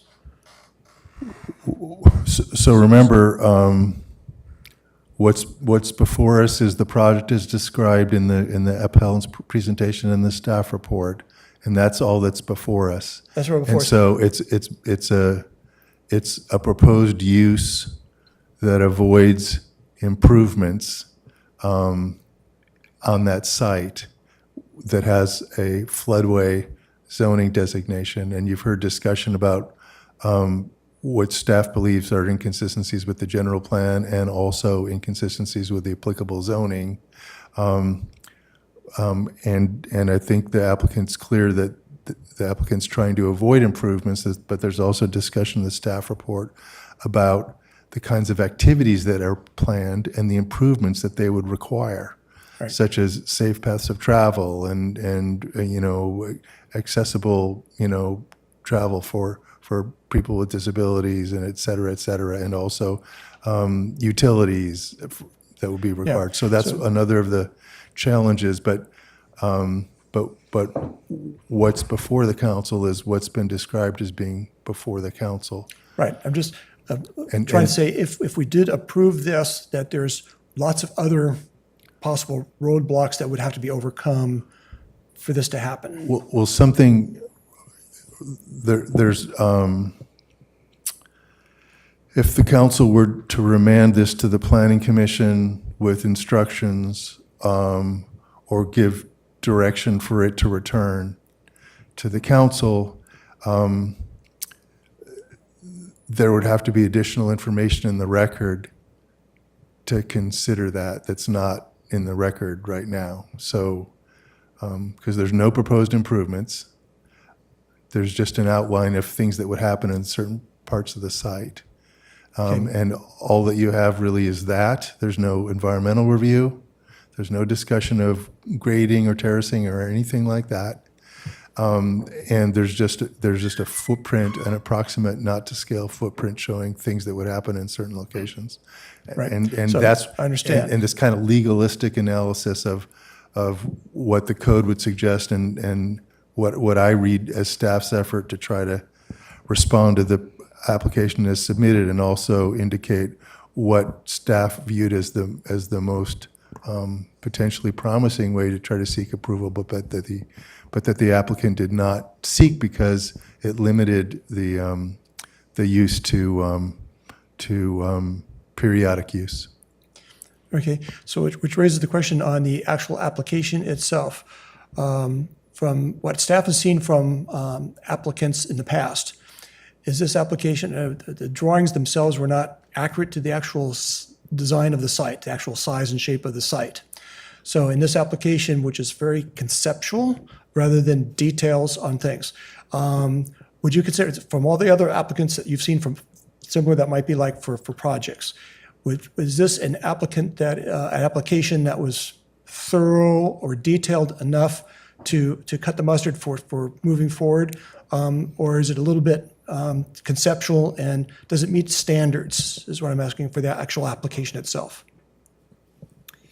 Great question. So I think what we've tried to do is strike a balance, knowing that, so there was a timeline slide that I pulled up before we received or started processing the actual application. Staff went through at no cost, just our base level of service as our public planning counter was to make an initial determination. Is this something that we would want to activate a cost recovery account because it has merit? It's something that the code may permit. It's consistent with the general plan. Had those boxes been checked, there would have been a much more detailed application. To your point, and to Attorney Danley's point, the environmental, there would have been an environmental review. And so all of this, and I know there's going to be disagreement from Ms. Kratt, was a way to save cost and time for the applicant, for the city, to avoid this. And so, again, we've tried to make the concessions that we feel the codes and policies allow, and that's not something that the applicant wants to move forward with. There was a number of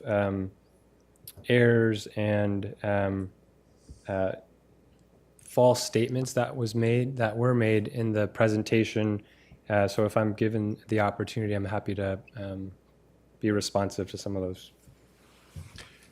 And I think we can see kind of where you're drilling to. I'd like to, compact the question a little bit. Okay. But, we have the appellant here too, and so I think we need to give the appellant 30 seconds to weigh in on so much that's been transpiring. So just quickly, I wanted to note that that November 15 response, review and response that Brian just referred to is in the package as part of what was before the Planning Commission. And I think procedurally, once we get the council questions and respond to them, we would take public comment, and after have a that, rebuttal period. the appellant would get 5 minutes to rebut anything the appellant wants to rebut. Public comment, staff I think if we had comment. rather direct questions, they'd be able to archive it as direct responding, and process questions get difficult to come back to. So, I'd like to ask you to tighten up the question. And then the other matter that the attorneys mentioned is we're dealing with the proposal at hand and the decisions at hand, and staying away from the more speculative what could happen. And so I think the questions are drifting into, isn't there a good solution out there somewhere? But that's not what we're at tonight. So did you want to continue that, or was Just one more definition. Just one more definition, just to help define, because I know there's some confusion of permeable versus impermeable surfaces, and what can be done for still to be permeable is what's happening out there now. There's some gravel fill that's been going on. What defines impermeable versus permeable surfaces? What's being referred to in the documents? Just to define Can I words. ask? Exactly. Remember trying to focus on the existing project before us and the question of whether it satisfies the applicable zoning and general plan requirements. Can I ask in relation to what of those you're asking the permeability question? Because we haven't. It's not in the. We haven't discussed it in the. I'll leave it be. Okay. I'm done. I know it affects absorption of water, but Yes. that's not one of the Right, requirements it's of not the one of the criteria codes that are we- a concern here in the Right. application. I just wanted to check with that is Okay. not there. It Nope. might be down the road for other things, but it's not part of Thank this you. application. So in the interest of getting to public comment, I'm going to Yeah, ask you to that's fine. hold for a second. I'm See good. if we can be concise here and then get back out to public comment. Councilmember Posick, I saw a hand, I thought. Thank you. I'll try to make a couple of, limit my questions. We will, questions. Good. Yeah, the questions. I just keep twisting back on myself, everything I think about this. I understand everyone's trying to interpret it in the way that it is. But for example, the question of entertainment, it seems to me they mentioned musicians, which I would consider entertainment. On the other hand, in terms of improvements and such, and I know we've been asked to stay away from developments, but I doubt that something like this could run for a long time without utilities on the ground. Do you know what I mean? But that's not what we're considering. And when pushed into a corner, I feel like, well, no, never mind, not now. Okay. Councilmember Barnacle. Yeah, I have a couple of questions. We're going through the general plan update right now and wondering when our flood mapping will be completed. So it is. Go ahead.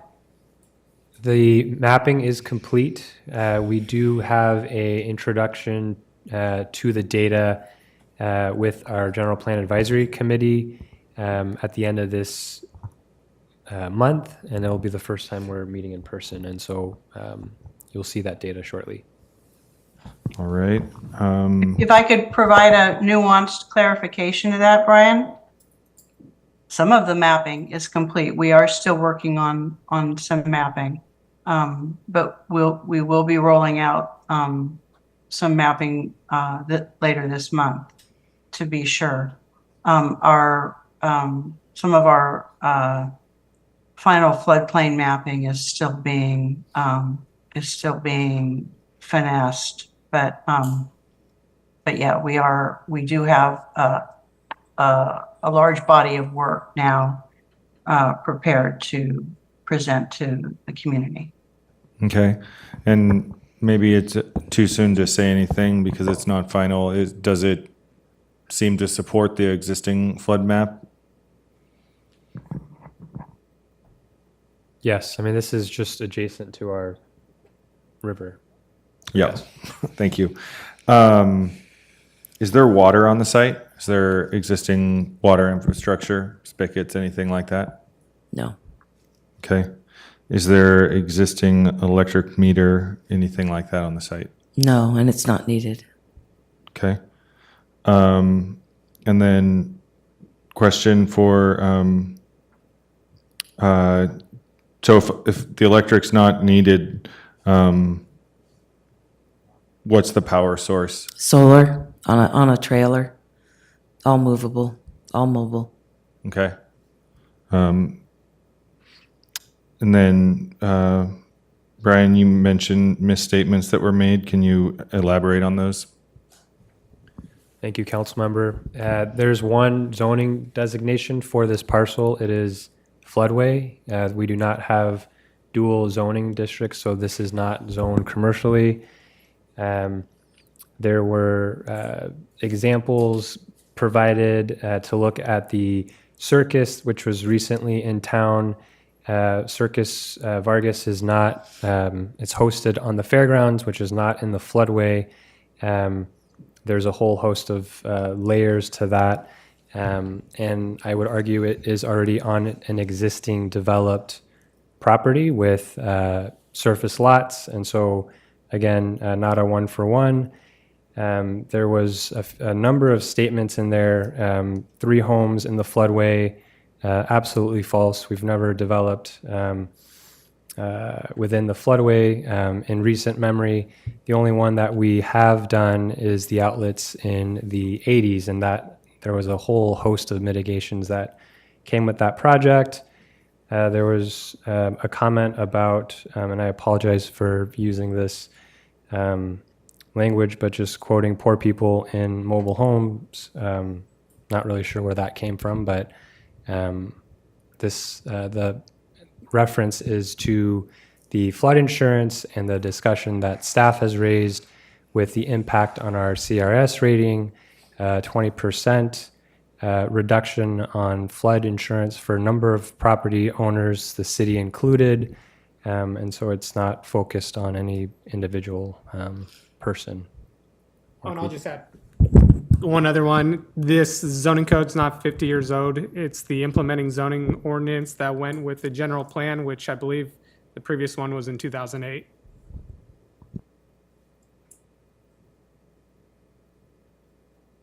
Okay, I think that covers the council questions and almost covers the council questions. Council member now. I just have one question. On page 3 of the 120 pages that's in our agenda packet, it says development is the floodway and floodplain regulations define development as any man-made change to improve or unimproved real estate, including but not limited to buildings, other structures, mining, dredging, filling, grading, excavation, drilling operations, permanent storage of equipment, materials, and it goes on.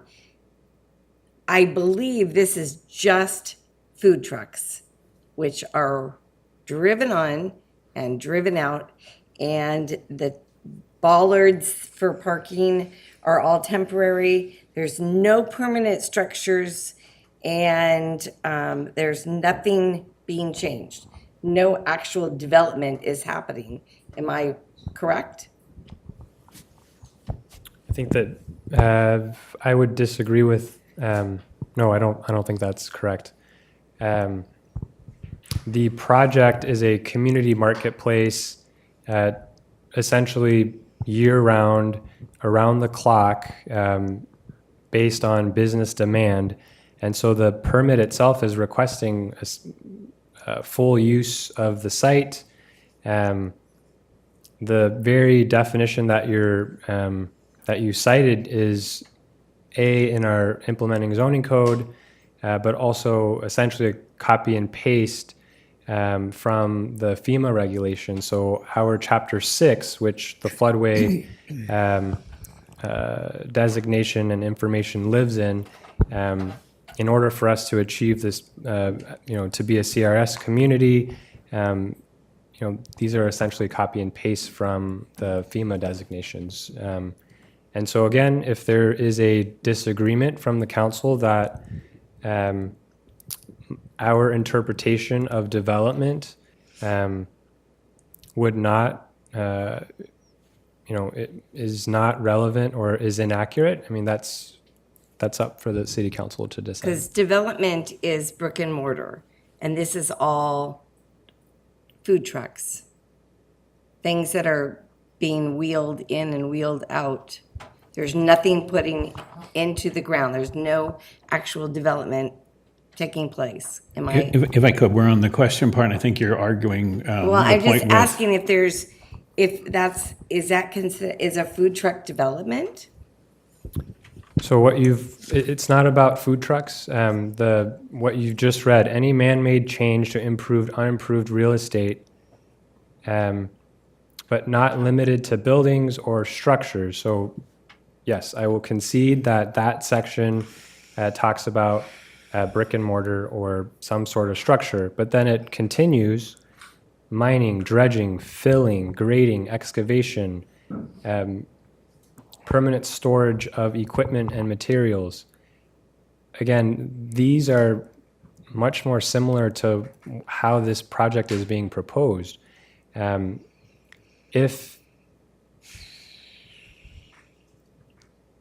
me, the project is more like this, more like a permanent, round-the-clock, year-round use, compared to something that's temporary, which, again, our code concedes, yes, there could be something temporary to exist there through a zoning permit up to 60 consecutive days. And then on top of that, we have fire and building codes related to any structures that if they are there for more than 180 days, that is considered permanent. And so that's a Okay, number of so factors. you're answering my question. Okay, thank you. Yeah, and I'll just add, it would be frontage improvements, restrooms, facilities, utilities, fire access, ADA facilities. Those would all be implicated if this was a permanent use. Councilmember Barnacle. They're not leaving at night, they're staying there. Yeah, couple more questions now that come into my mind. How much time would be needed to vacate the premises of everything? We could be gone within hours. Everything's on wheels. So is there any storage on the site that you're planning? Anything for the It would businesses? be trailers, with batteries and, solar panels and that sort of thing. But it all can be driven away quickly. When the last flood was announced, I had a truck and a trailer out there and I moved it days in advance. We had plenty of notice. And most people would be leaving every day anyway, because they wouldn't be, I would be there every day. But our customers, other vendors would come and go, maybe come once a week or whatever. So would people wouldn't be parked out there all the time, so there wouldn't be a whole lot out there to move. Would the food trucks and the vendors be able to leave their vehicles there overnight? I think most of them would be required to go back to their commissary. It's a health department thing. So most of them would go somewhere anyway. But not all of them? It depends on whatever agreement they have. Some of them have commissaries where they have to go park. Okay. But it wouldn't take long to Okay. vacate the lot because everything's mobile and nothing has to be, we might have to pick up the mats that I mentioned for like the wheelchair access, throw it in a trailer and drive away with it. So it wouldn't be a whole lot to pick up. The whole point is, we're not expecting a flash flood, we're expecting some notice, but everything would be easy to get in the back of a trailer and drive away with. So that lot would be vacant, there would be nothing there when a flood hits, so there's no impact on future flooding. Okay, good. And then let's open public comment period. And I have 3 cards in my hands here. And can we ask if there were submittals early? Yes, Mayor, there was 8 public comments received and posted on the website. Wonderful, thanks so much. And let's open to the Zoom audience and read our messaging. Thank you, Mr. Mayor. Members of the public attending in person should bring their speaker cards to the clerk's desk if they have not already done so. Members of the public attending online who wish to speak on this item should raise their virtual hand or press *9 if participating by phone.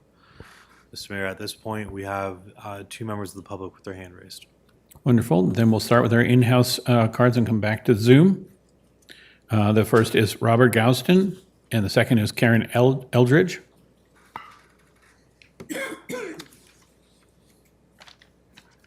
Hello, my name is Robert Galstad. I'm a former restaurant owner here in Petaluma, and I'm here to wholeheartedly support Heather's project. I've known her for many years and know how hard a worker she is and how creative she is. And to be honest, I don't even know why we're here. It's a very small lot, and some people think that it's going to wreak havoc in Petaluma because there's some food trucks on a lot. And, you know, her plan was to have food trucks and maybe some musicians and a few things, but it wasn't going to be packed.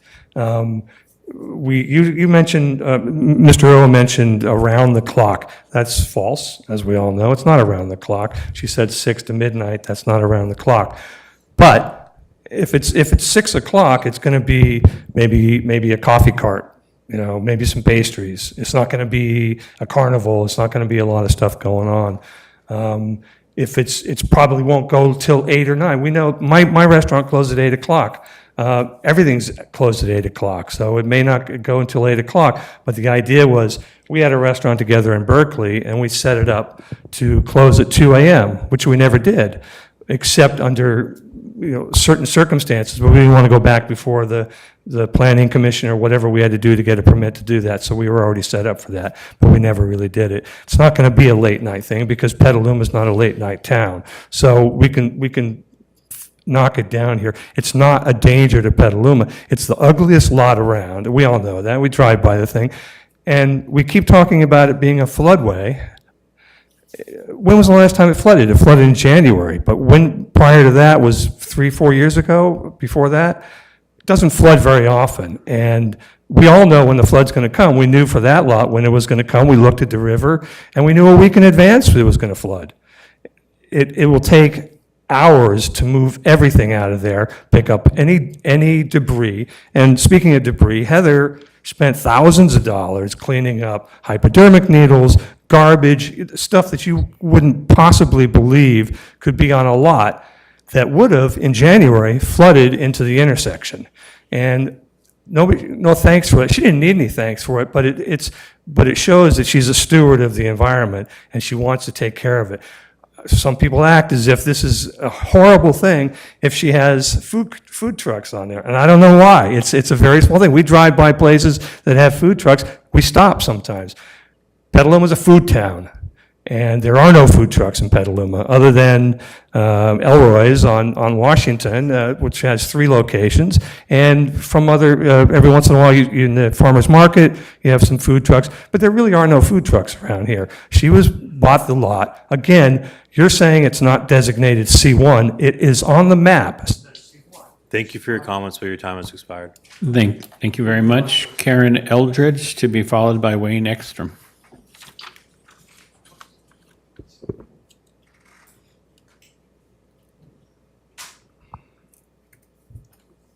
My goodness, this goes on and on.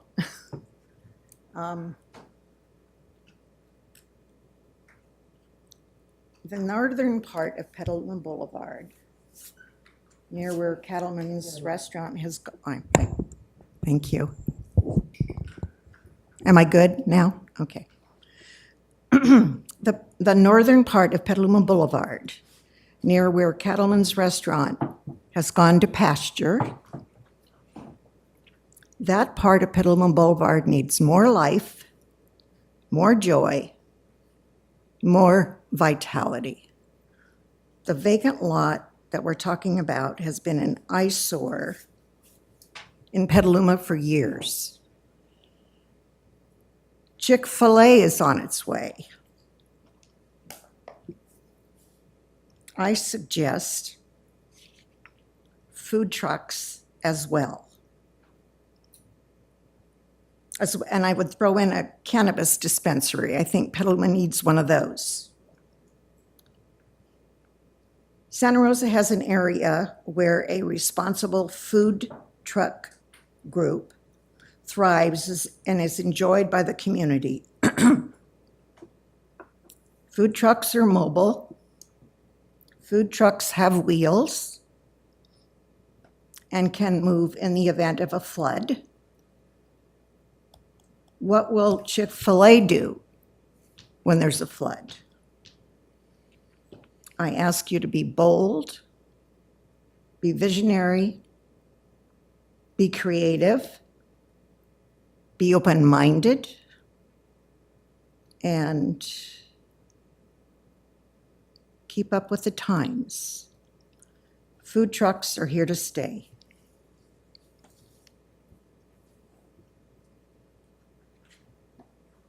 Thank you. Wayne Ekstrom. Thank you for staying late. I appreciate all you do. I've been in Petaluma for 25 years, and I've seen it flood here, and I know what's going on. And if you look at the property that's in question, it is in a floodway, but it has been developed. They've imported gravel, and it's been developed over the years. So it's the import and export of materials coming to a site. That is development. It's changing the floodplain itself.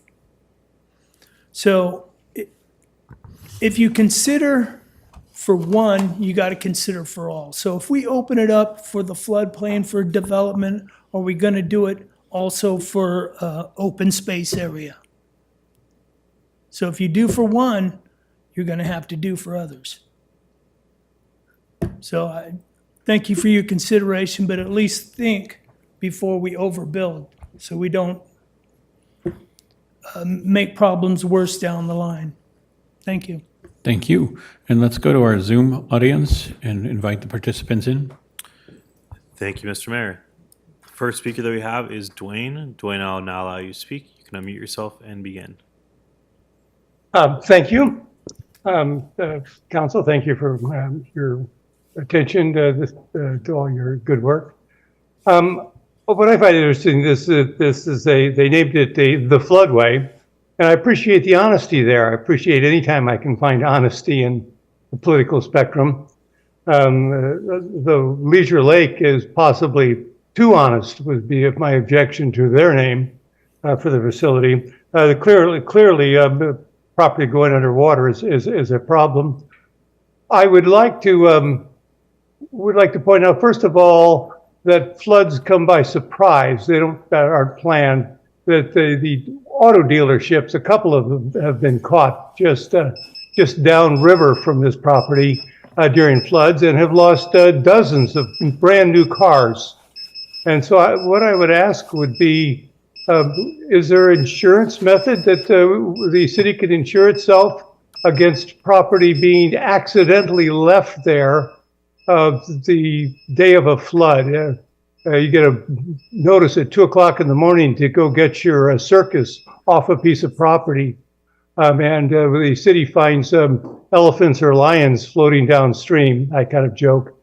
Who pays if the porta potty ends up floating downstream, and there are not going to be porta potties? And who's going to go and remove a porta potty in the middle of the night if it starts flooding? So my question is, how does the city protect itself from what happens during the flood? And that was basically the discussion I haven't heard. How do they require insurance on the part of the owner to cover any damage that something floating downstream could be if it's not picked up?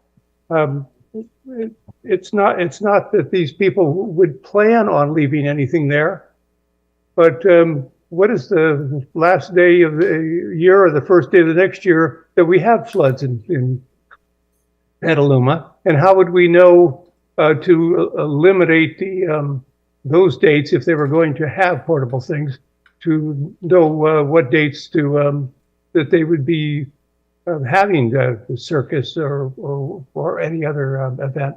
Anyway, that's enough. Thank you.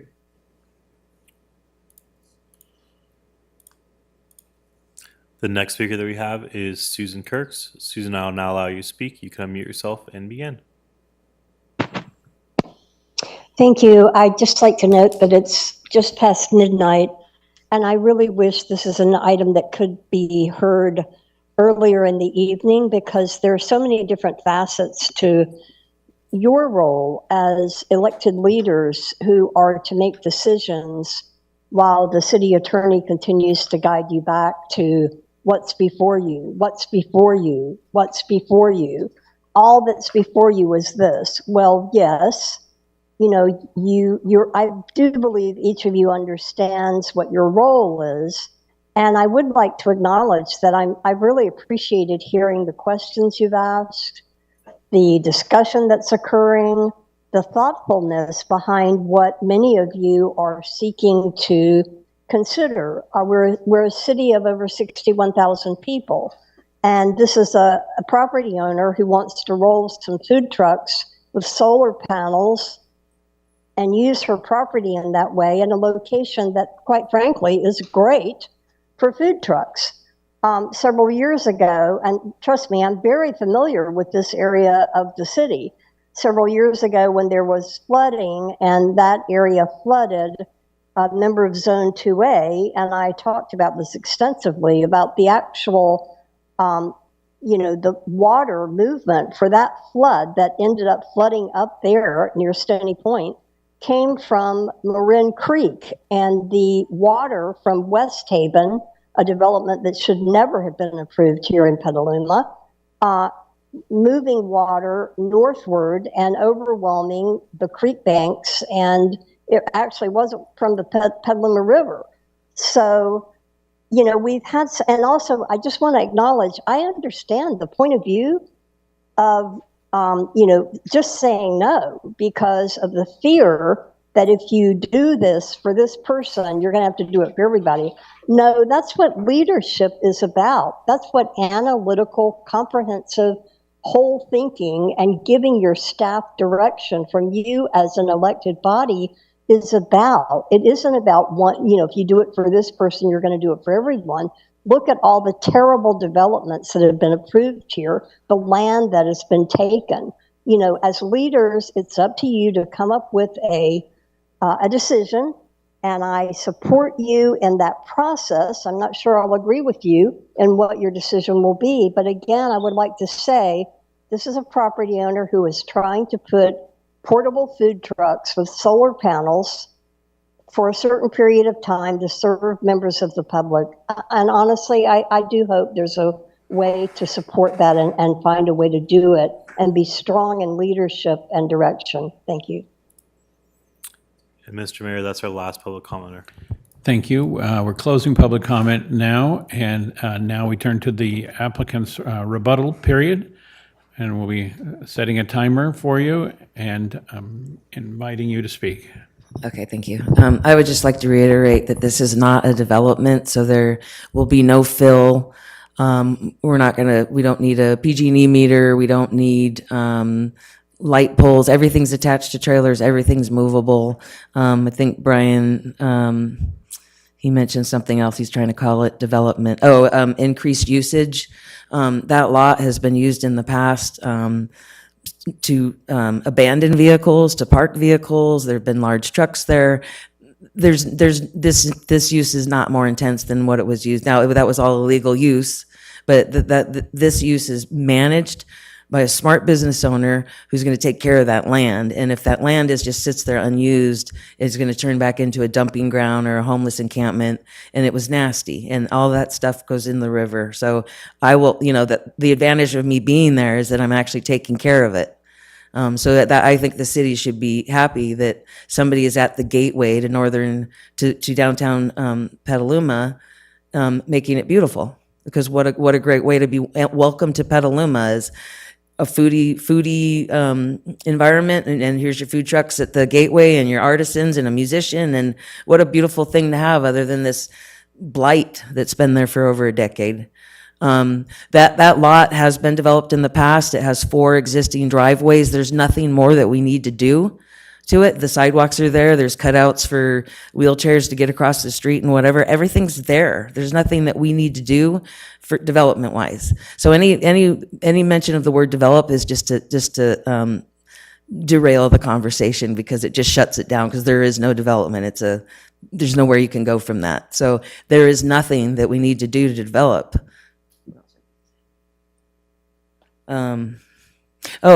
We did offer to shut down during the winter months if the city is concerned that we're not smart enough or not quick enough or whatever to get out of the way of a flood. We have offered to shut down during the rainiest months.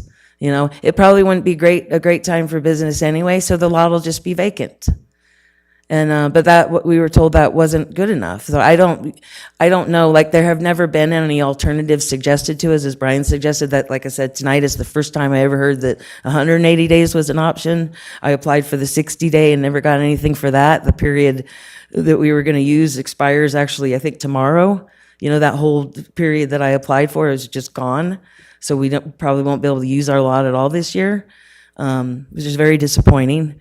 You know, I've tried everything I can to put this lot to use, and I don't know what more to do. I mean, I am willing to work with the city. If you want us to shut down during the winter months and just ensure that there are no floating toilets, you know, which it would be on a trailer, by the way, any toilets, but we can close down and just be there when it is the summertime, like I think you were suggesting earlier. There's a way to make this work, and it's just a win-win for the city if the city will just give me the chance to make this work. And B4, section B4 of the zoning code does not have it.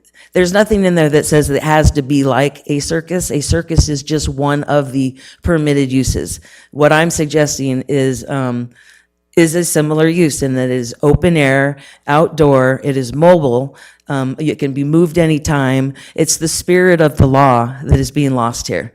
It is clearly a similar use. And I think they're trying too much to try to pigeonhole it into, well, it's got to be like a circus. If you look at the circus that was just out here, they have a mobile food truck right in front of it. So food trucks are part of circuses. You know, we're not a circus, but we are similar.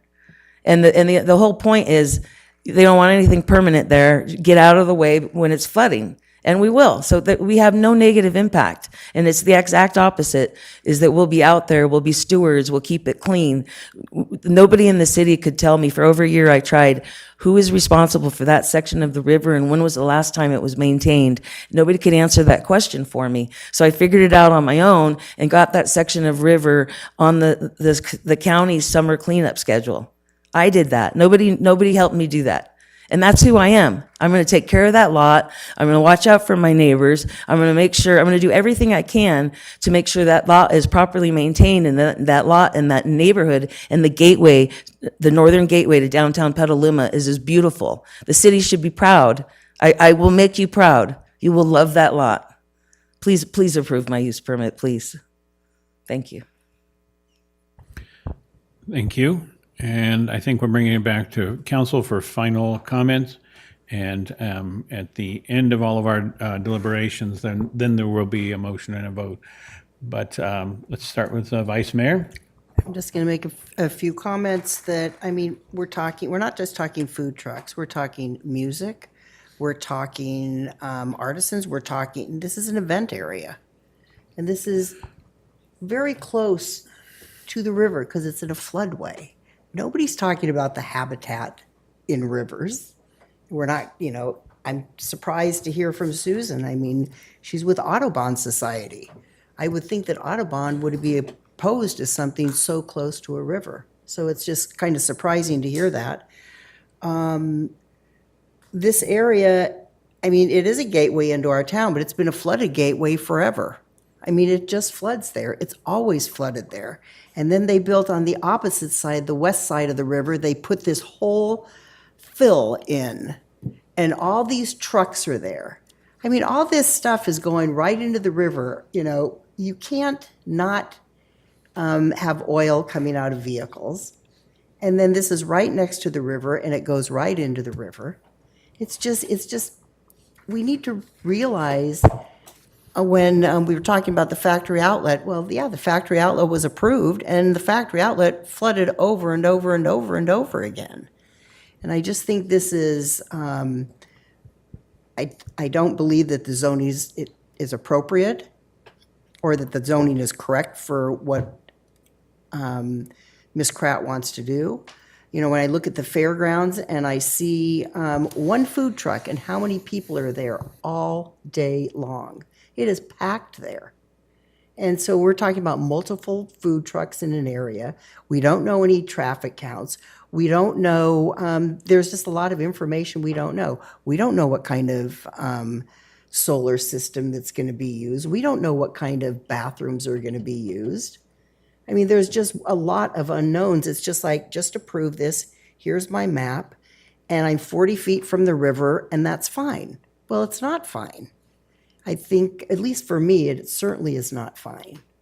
I just think this is opening the door for the next project, and the next project, and then there'll be a precedent. And when you make the precedent, somebody's going to take you to court. And that's not the direction that I really want to go, and I believe the Planning Commission made the right decision. Thank you. I think I'll weigh in next. I am a fan of food trucks. I do think certain areas could use more vitality in things. I do love all the discussion we've had tonight. I think we've explored some areas that would make wonderful projects. I concur with Ms. Kirks, who appreciated the conversation, but I just wished it had happened at a planning staff or council or a commission level, because unfortunately, it's not what the topic is tonight. I can't find that we meet the test to have a full year, full hour facility permitted in this zoning. I concur with the findings. There's lots of good discussions. I could see that there's something there, but I can't see that there's a way to get there with this project and with this zoning. And so I'm not in support of changing the decisions. Who else? Who next? Councilmember Healy. So, boiling this down to the deciding issue for me, I don't think this is a development within any reasonable interpretation of our zoning ordinance or within the meaning of the Code of Federal Regulations section quoted by Ms. Benedetti Petnick. So I think this whole thing has really gotten off the rails process-wise, and I'll be voting accordingly. Councilmember Barnacle. Thank you. So I really like food trucks as well, and I want more of them in Petaluma, and maybe here, but really that's not what we're looking at tonight. For me, the comparison to a circus is the wrong comparison. It's a use that's inherently there for a very short period of time. I'm not voting whether I like food trucks or whether I want them here. I certainly don't want to see them here for 365 days a year. I think things like if I was gonna see something here, I'd want a lot more detail than I have right now, because when I hear toilets on a trailer, that doesn't scream ADA, and it certainly, and you may be able to get the toilets out of there, but the ramps to get there, it doesn't feel like an hour-long job. So I guess I would just, there's a lot more to just seeing a proposal come forward like this than what we've got.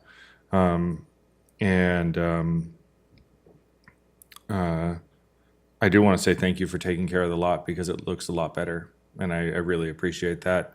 And I hope that we can find a compatible use for this. I hope that again in the general plan process we look at what the what the uses and the appropriate locations and zones are for food trucks, because like my gut tells me that that there's nothing wrong with a market here for a small period of time, but certainly not 365 days a year.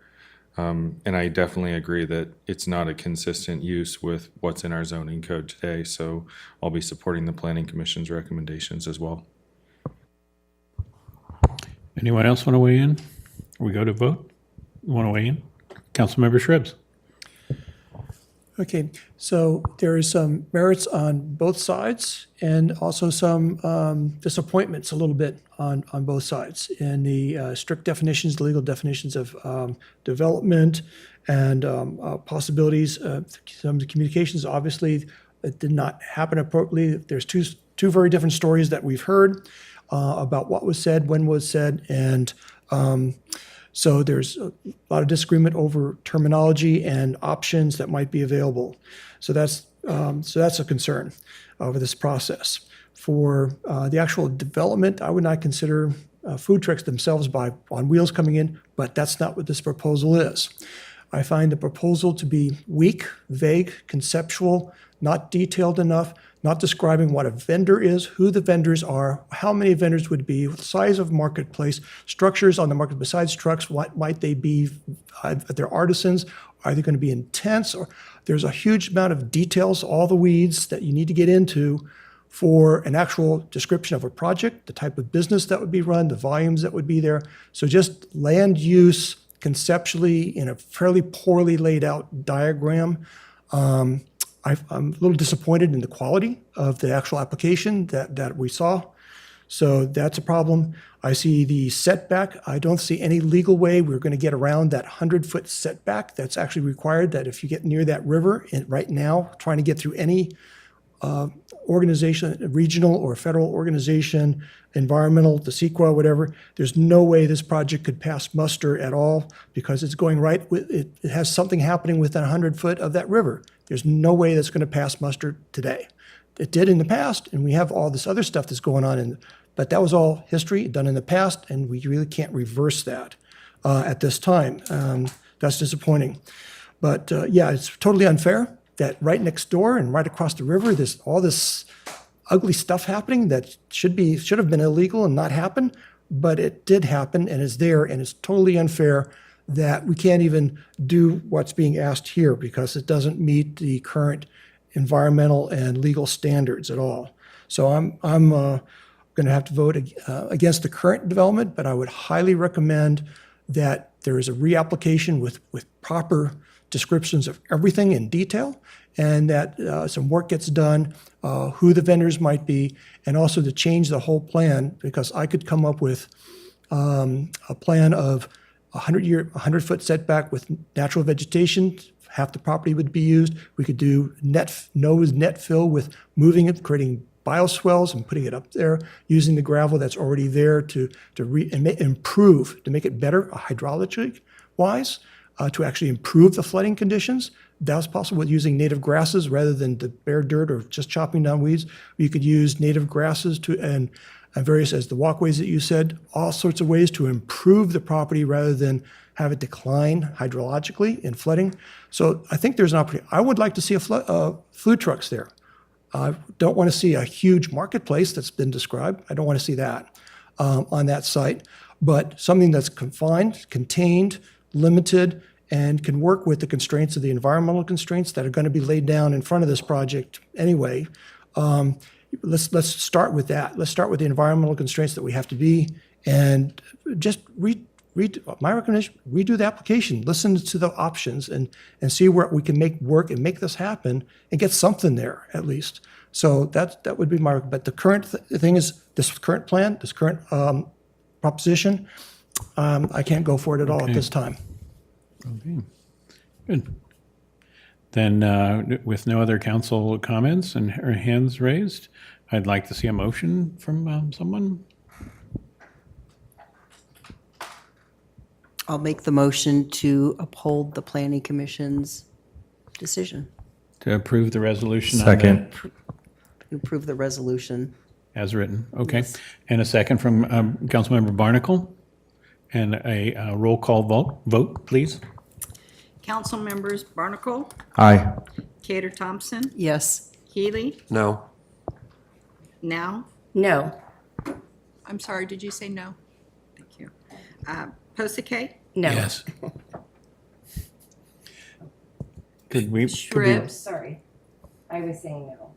right, okay. Yes. Posake, yes. Shribs, Yes. Mayor McConnell, Yes. motion passed 5-2. Council members Neely and Now voting no. Thank you very much, everyone, for being here this late, and sorry things do go this late into the evening. And with that, the meeting for the evening is now adjourned. Thank you. Recording stopped.